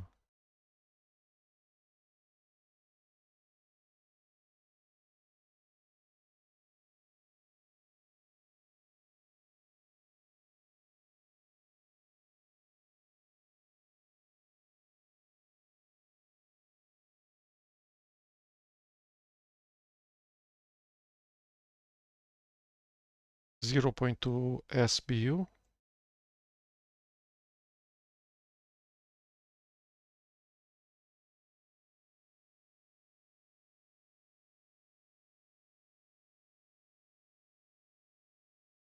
Make and make install.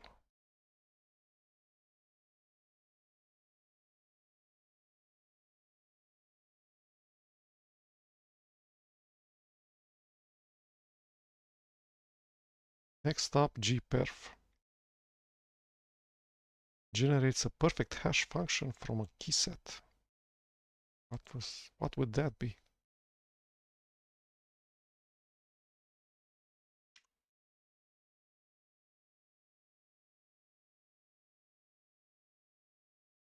(0.2 SBU).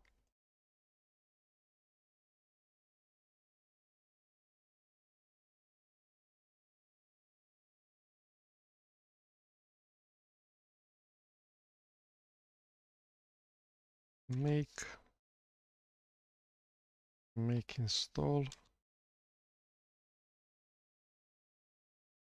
expat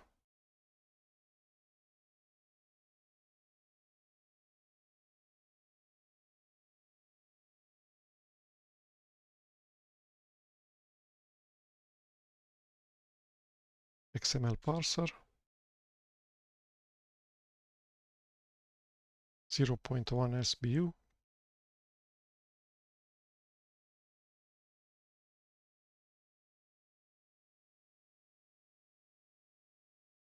Stream-oriented C library for parsing XML.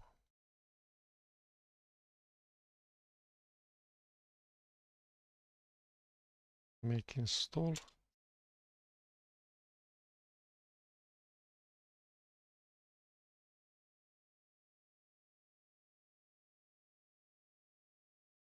inet utils.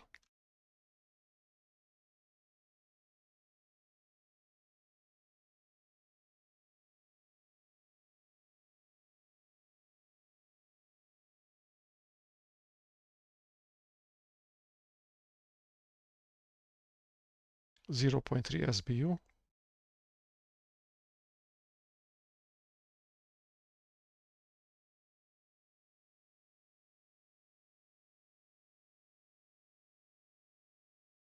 Configure.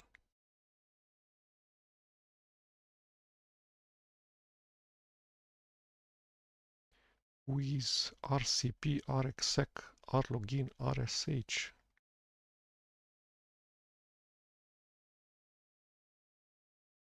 Various network servers included as part of inetutils package.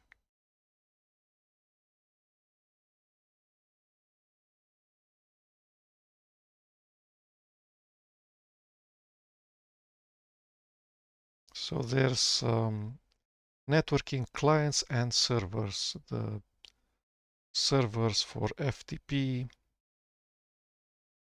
RSH, TOC, Telnet, UUCP. Clients for Whois, Traceroute, Ping, Ping6, ifconfig. Cool. So that was configure, make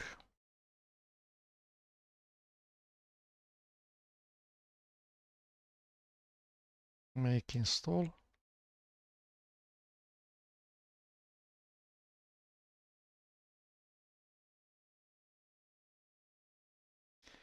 /usr/sbin/ifconfig. Why is it a proper location /usr/sbin and /usr/bin is not a proper location?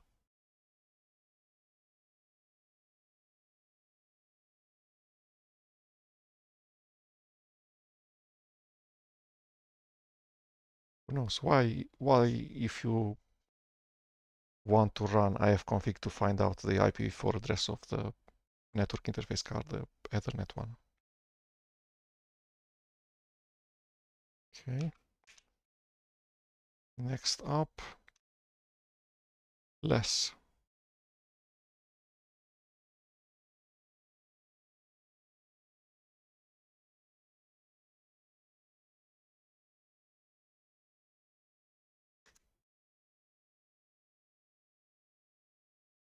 So less is a pager like more, which is a read-only text viewer.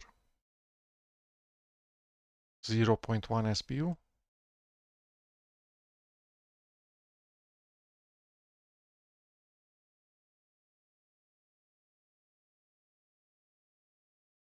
Compile, install. Less uses the entire terminal, so it's a text user interface application. That's why it uses and curses.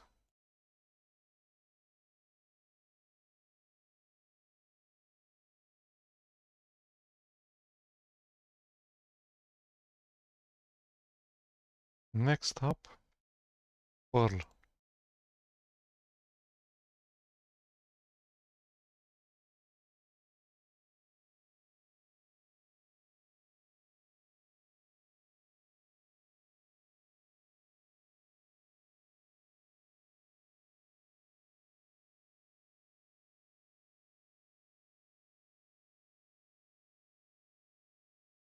You can remove the -des, which says that take the default options.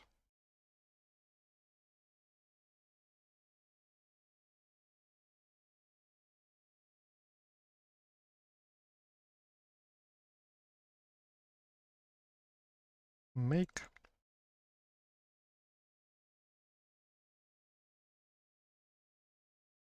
install.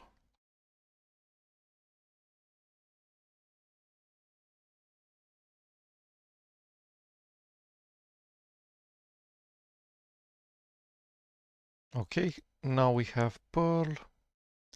Next up, a Perl module. How do we do that?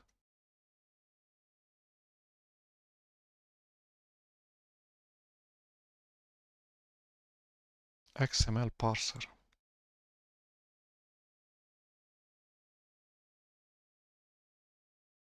There is actually a package that we downloaded in /sources, which is called xml-parser with this strange capitalization.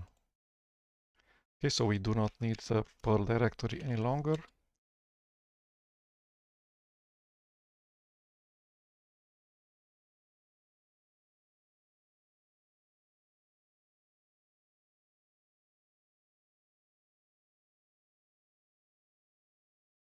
And since Perl has been installed in the correct directory in /usr/bin, it's available in the path.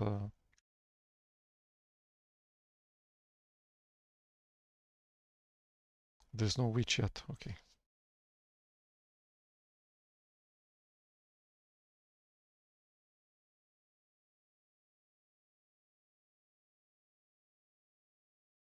Okay, looks okay.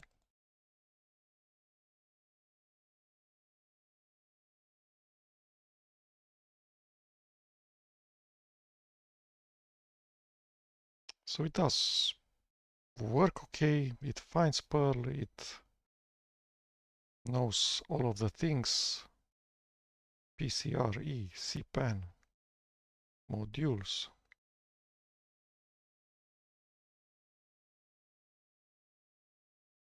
And installed into the correct directory. 5.42 site_perl.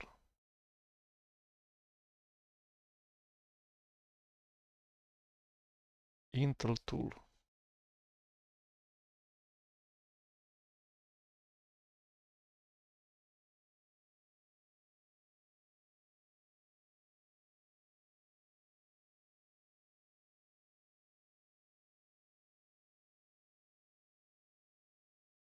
Okay. One invocation before configure.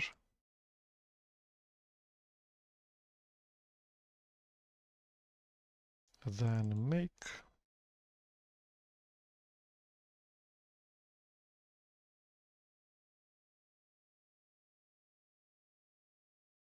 And make install.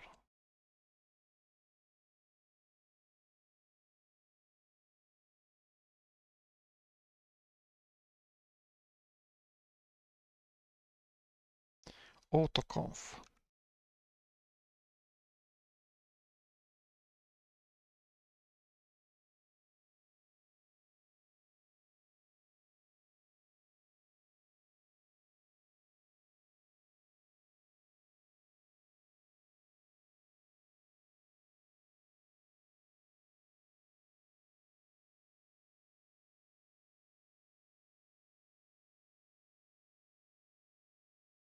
Make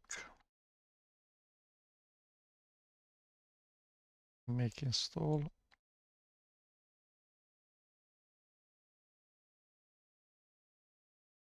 Automake.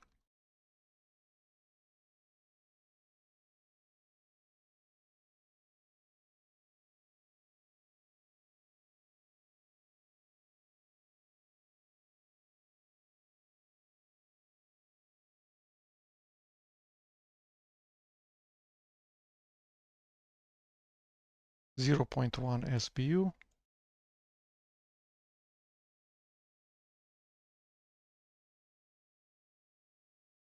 Make install. Let's run the checks because they're instantaneous.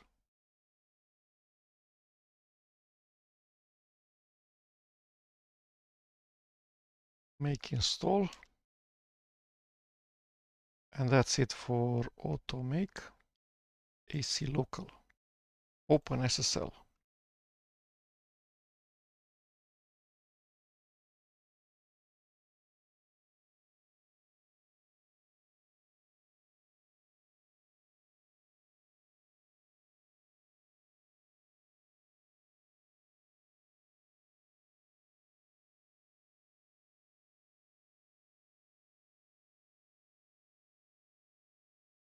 OpenSSL is not from the OpenBSD project.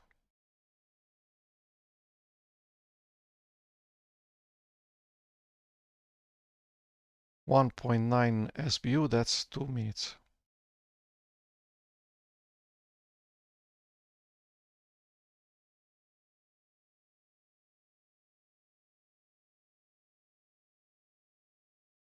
Next up, make install.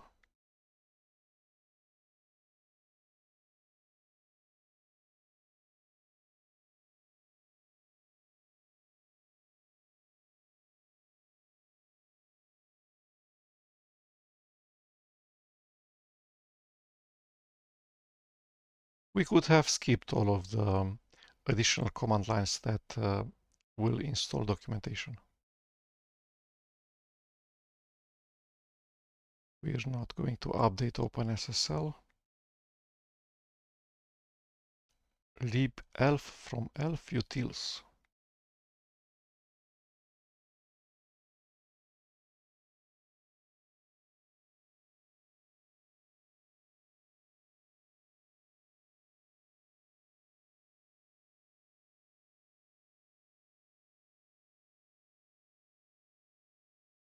There's elf utils.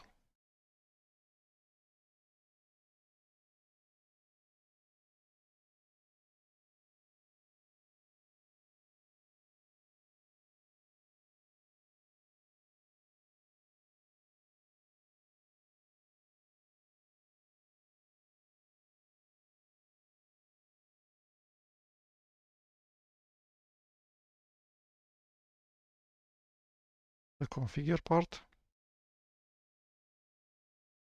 Make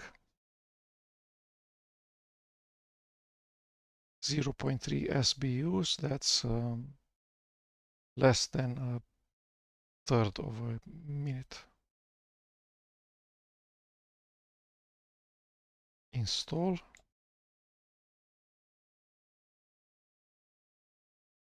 libelf.so. libffi foreign function interface.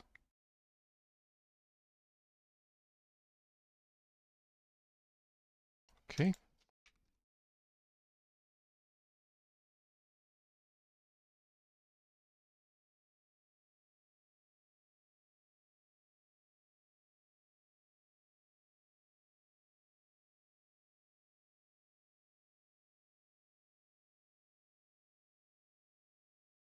One 1.7 SBU.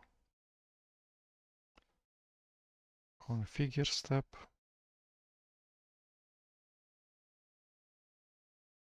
Make. And make install.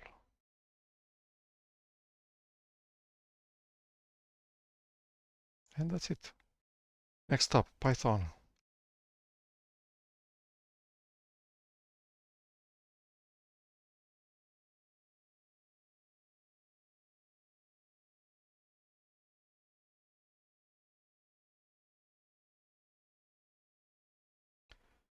Wrong.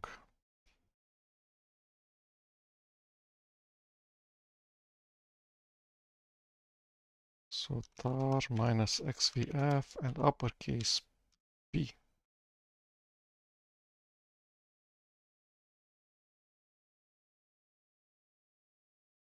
Two SBUs.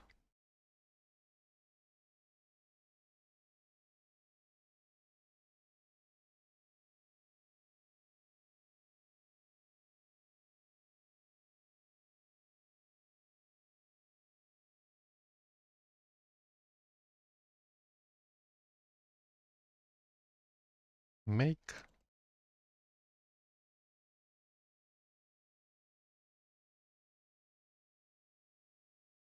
Make install. And then the page talks about PIP3, which is the Python package manager. And we want to run PIP3 as the user root. We want to install Python 3 packages using PIP3. And we want PIP3 to not update itself by downloading a pre-built wheel binary package. So we configure PIP.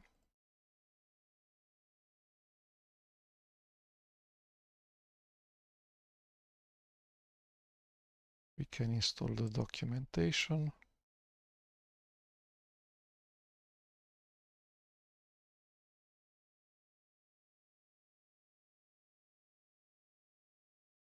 And we have the executable named Python3 and pip3. Split core.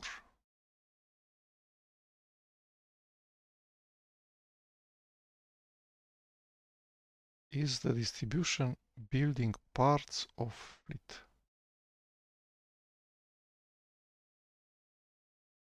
Okay. Probably the Python directory is no longer needed. Let's clean it up.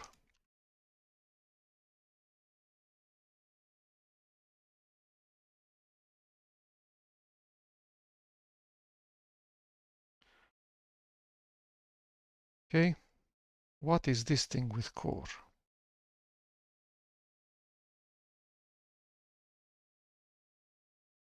Fleet core. There's exactly such a thing. Wow.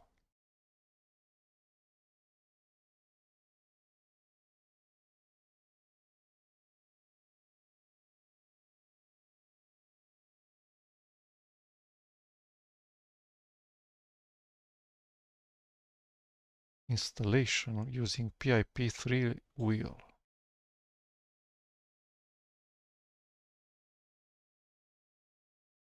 And then install.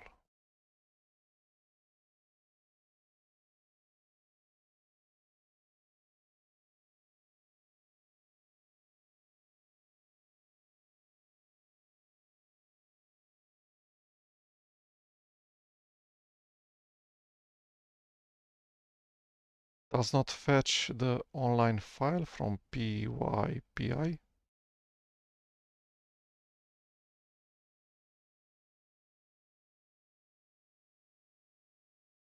Okay.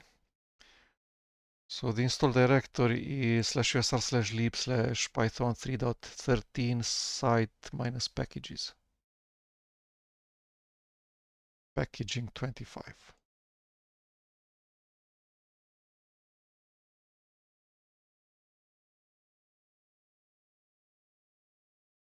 Packaging. There actually is a tarball here.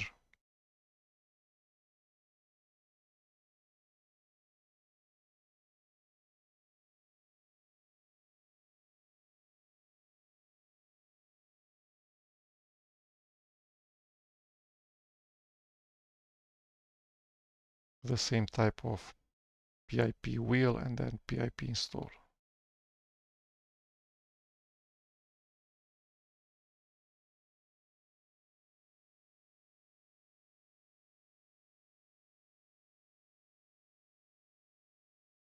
No matching distribution found for wheel.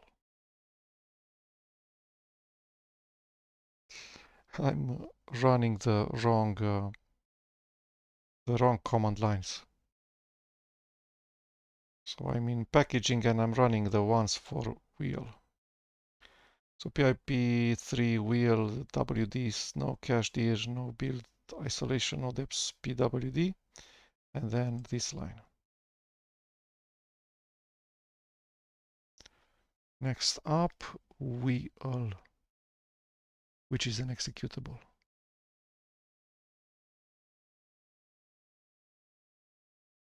I know.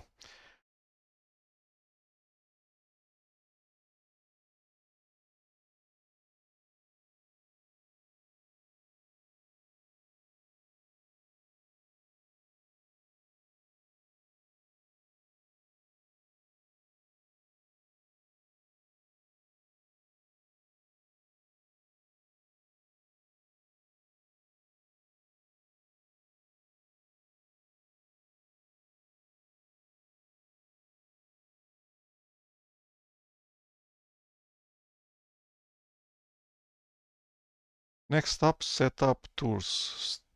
Again, a pip package.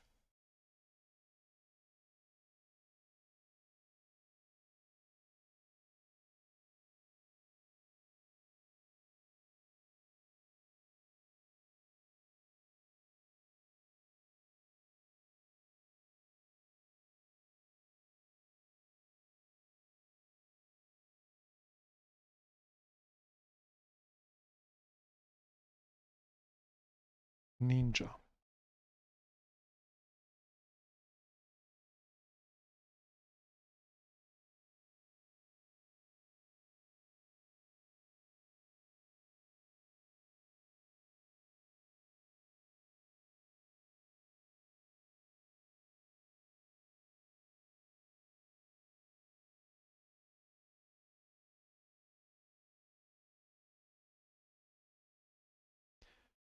By default, it uses the number of cores plus 2. Yeah, hopefully we won't have issues.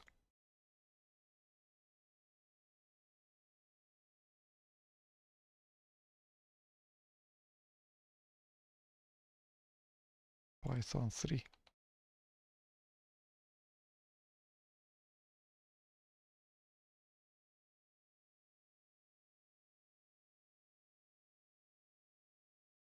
I see many invocations of the C++ compiler. So Ninja probably is written in C++.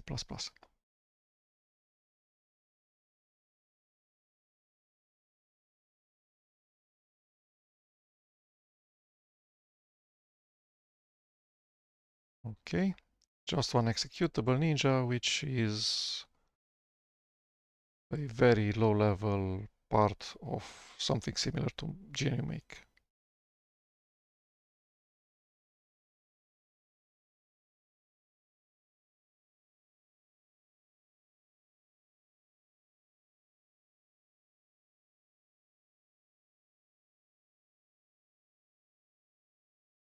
Meson written in Python.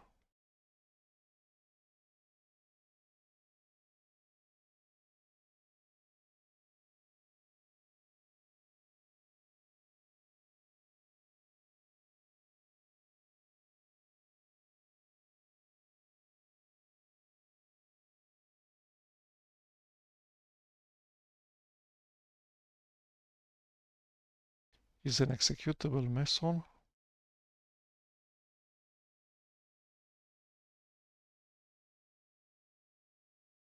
Kmod.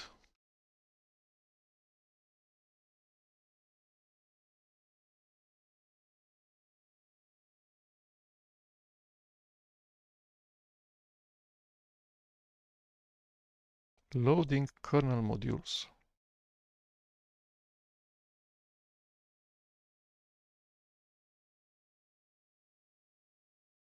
Uses Meson.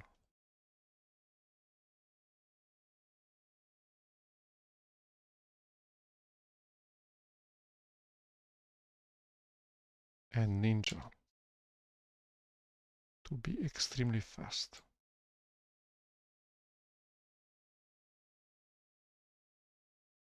Mode probe, ins mode, RM mode,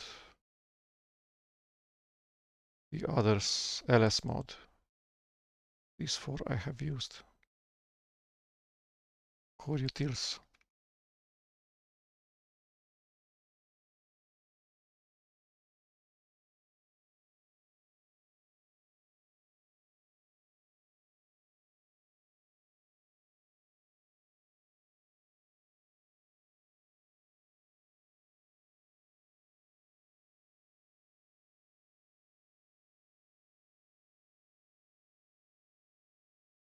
Patch.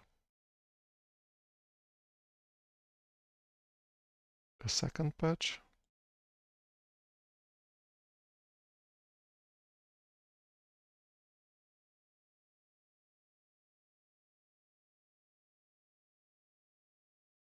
Auto reconf.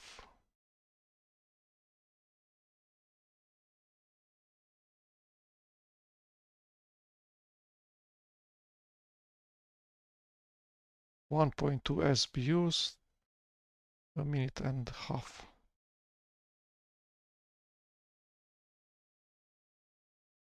Make.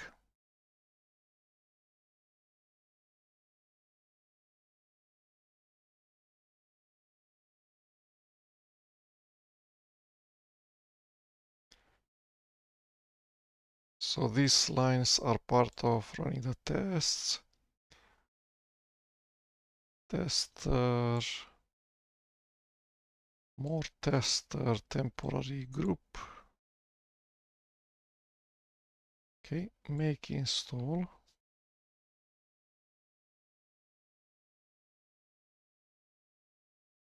Move things around because unfortunately there exists such a thing as /usr/sbin, which should not exist.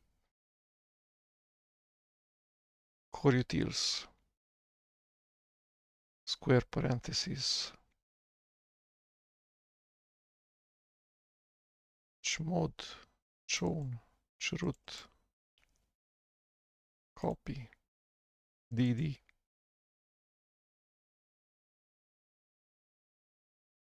du, echo, false, groups,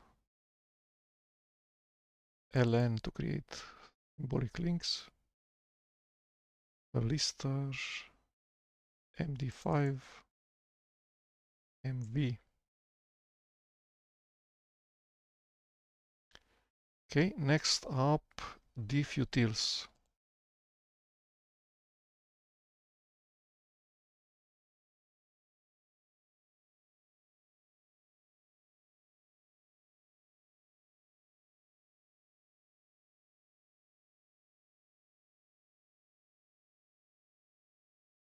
Configure, make,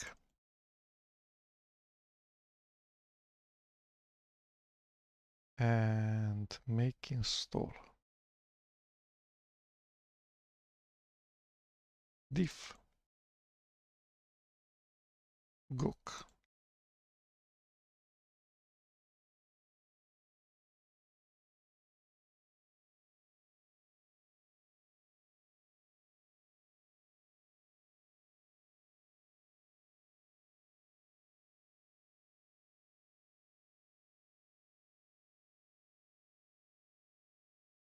configure,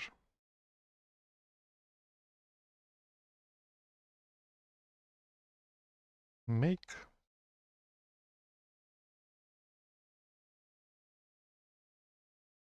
not running the tests, install, make install.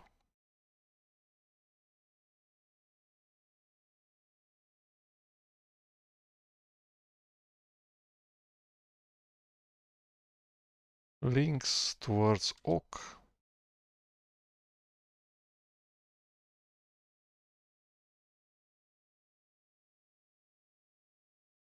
Awk and gook. Find utils.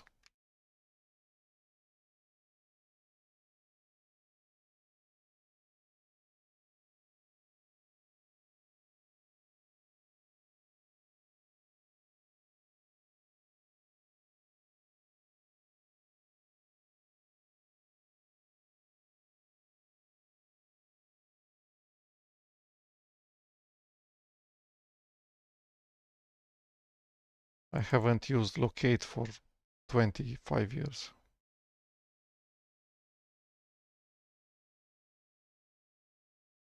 Yeah, but find is useful. Xargs, yes, very useful.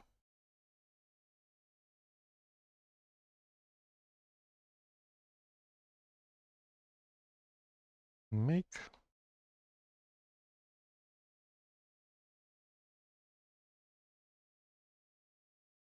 make install. Next up, groff, groff.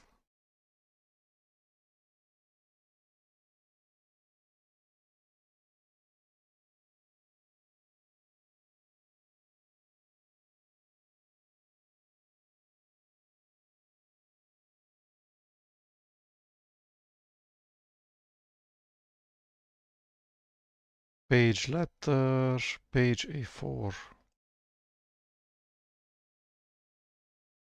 The default paper size is configured during compilation, can be overridden later. Okay.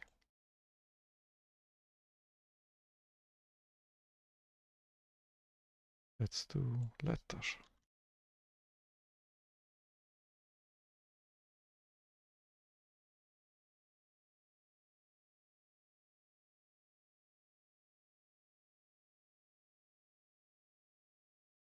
Etsy/paper size. 0.2 SBUs. Next up, make.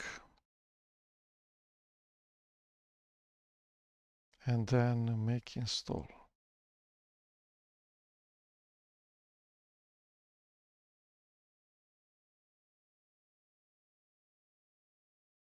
A million executables, add ft info, afm to dit. Wow. Gperl, gpinin, dvi, trof.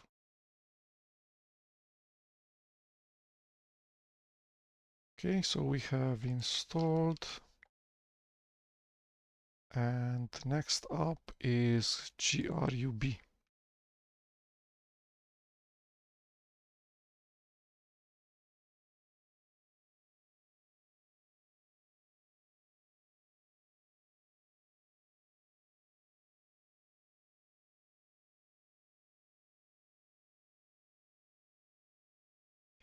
If your system has UEFI support and you wish to boot LFS with UEFI, you need to install grub with UEFI support and its dependencies by following the instructions on the BLFS page.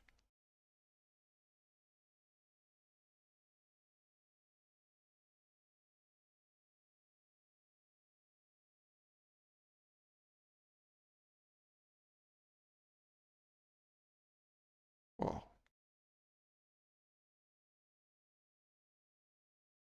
So doesn't LFS, the default book, it doesn't support UEFI.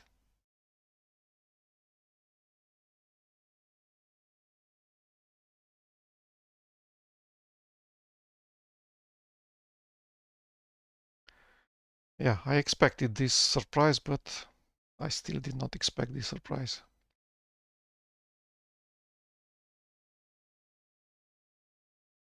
UEFI is available on all hardware sold in the last 10 years.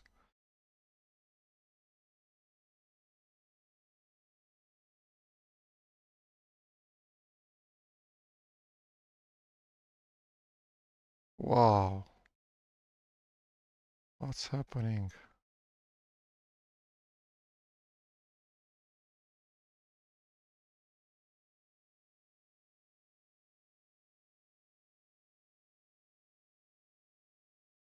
Okay, so I have grub 2.12 and I need more things.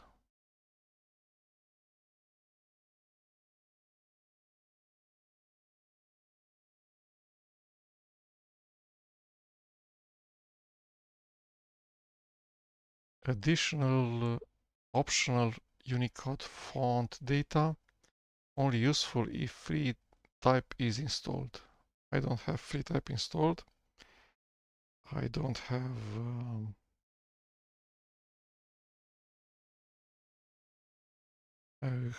fuse, LVM.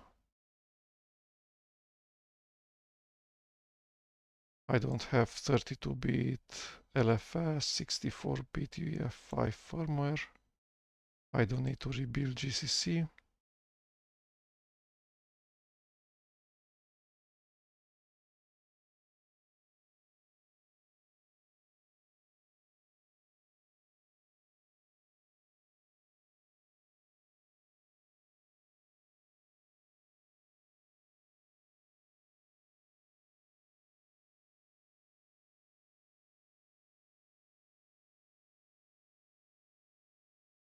Okay, but which are the extra dependencies?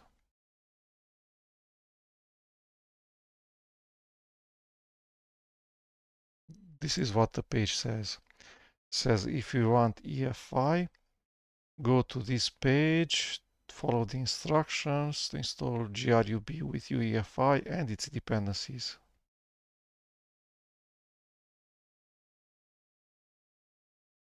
But then I don't have free type. Unicode font data is optional, but EFI boot manager is recommended.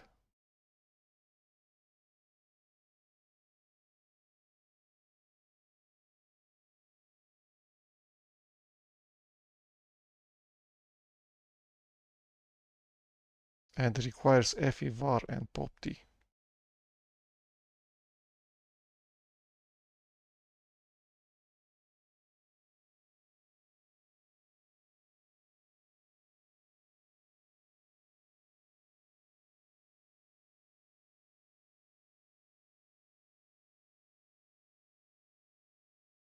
Yeah, we'll see. If we cannot boot, I'll go back and install FE Boot Manager.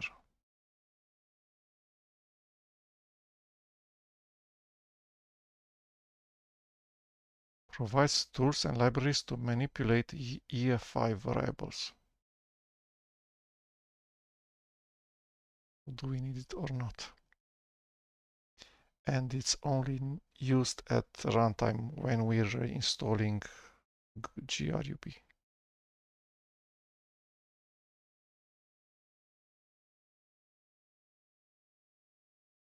Hopefully we can survive without this, that. So I don't need to install the fonts. Says that I should unset some environment variables.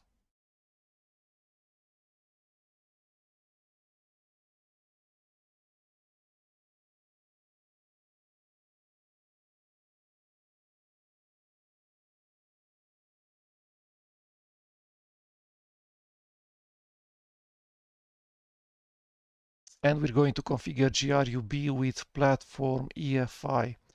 Disable EFI EMU. Sounds good. Let's see if it compiles.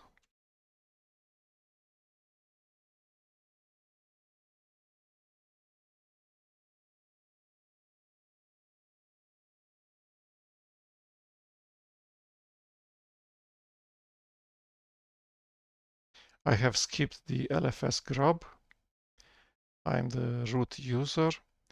Install GRUB and skip the remaining instructions in this section.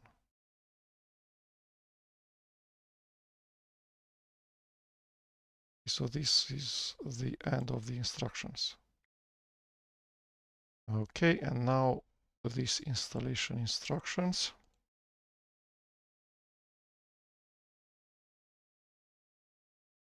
And that should be it. Back to LFS. So in here we disable EFI EMU, but then we also enable EFI.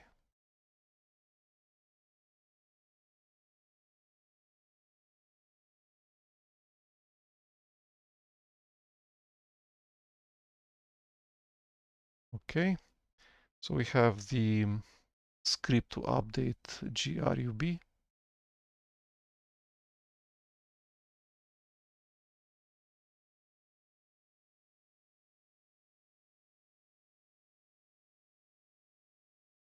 gzip.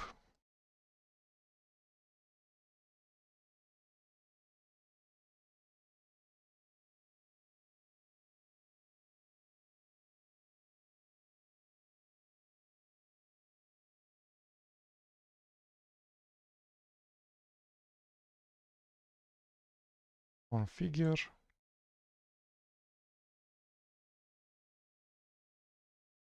Make.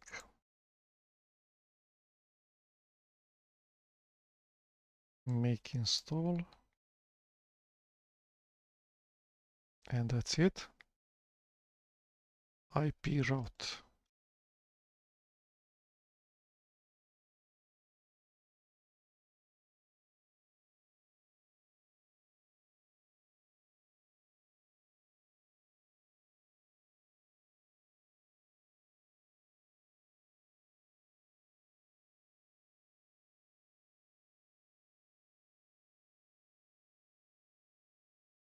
ARPD.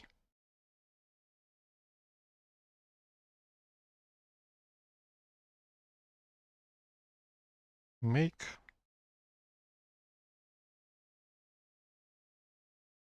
Make install. Documentation.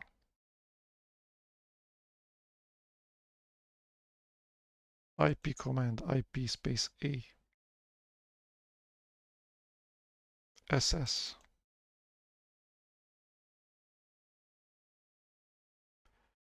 KBD keyboard.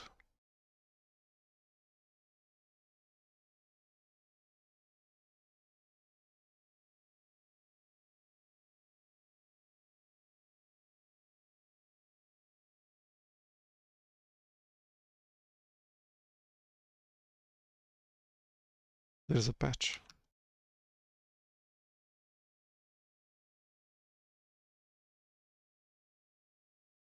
Apply the patch.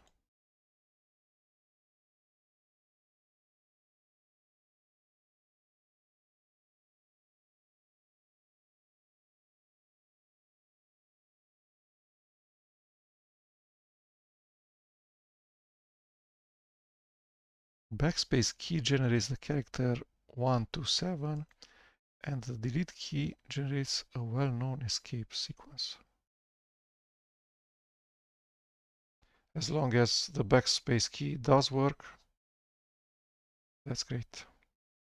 Configure.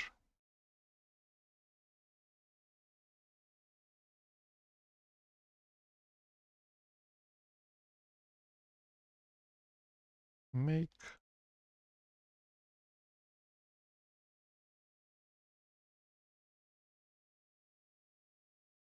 Make install. Documentation.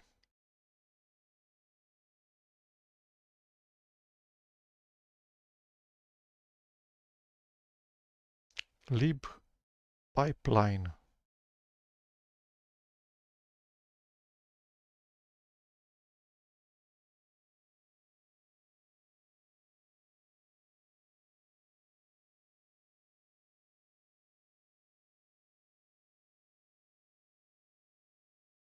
I haven't heard of lib pipeline. Subprocesses.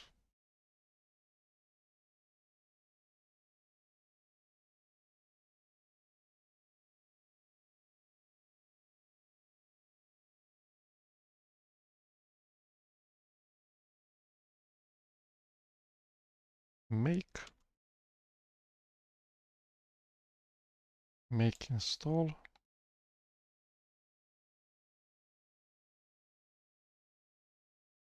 Make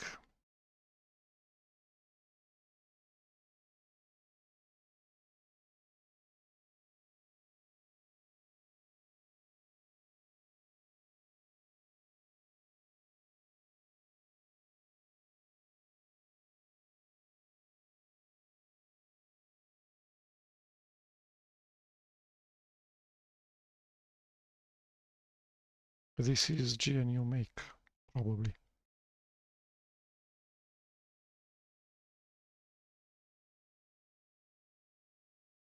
Compile. We're going to skip the tests and make install. The make executable patch.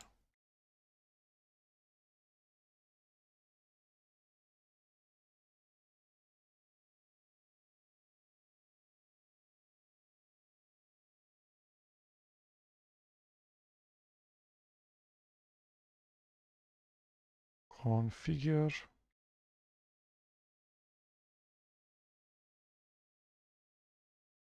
Make.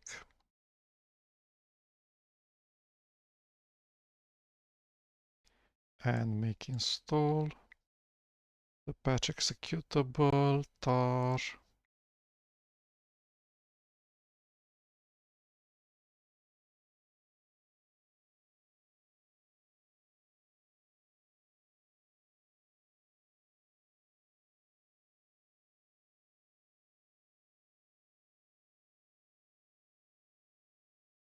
Configure.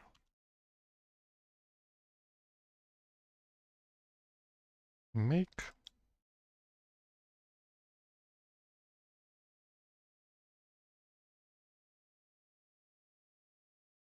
Make install.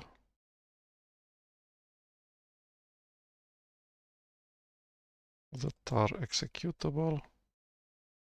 Text info.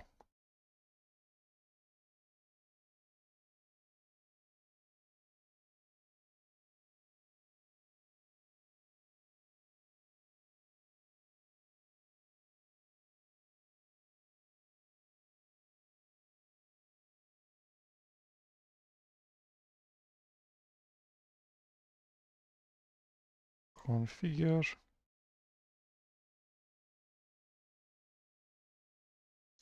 make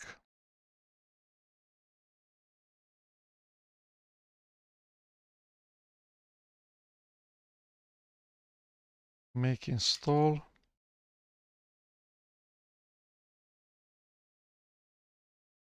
optionally install the components belonging in a text installation.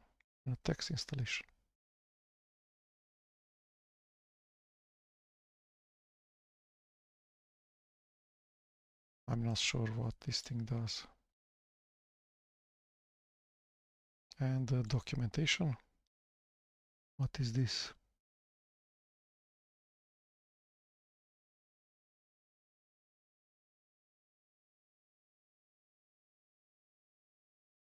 So this is just future instructions.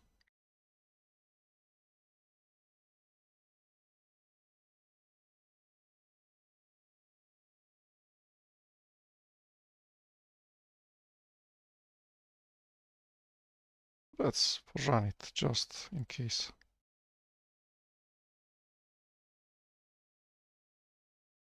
Does the refresh of the index. And at this point, we're going to clean up after text info.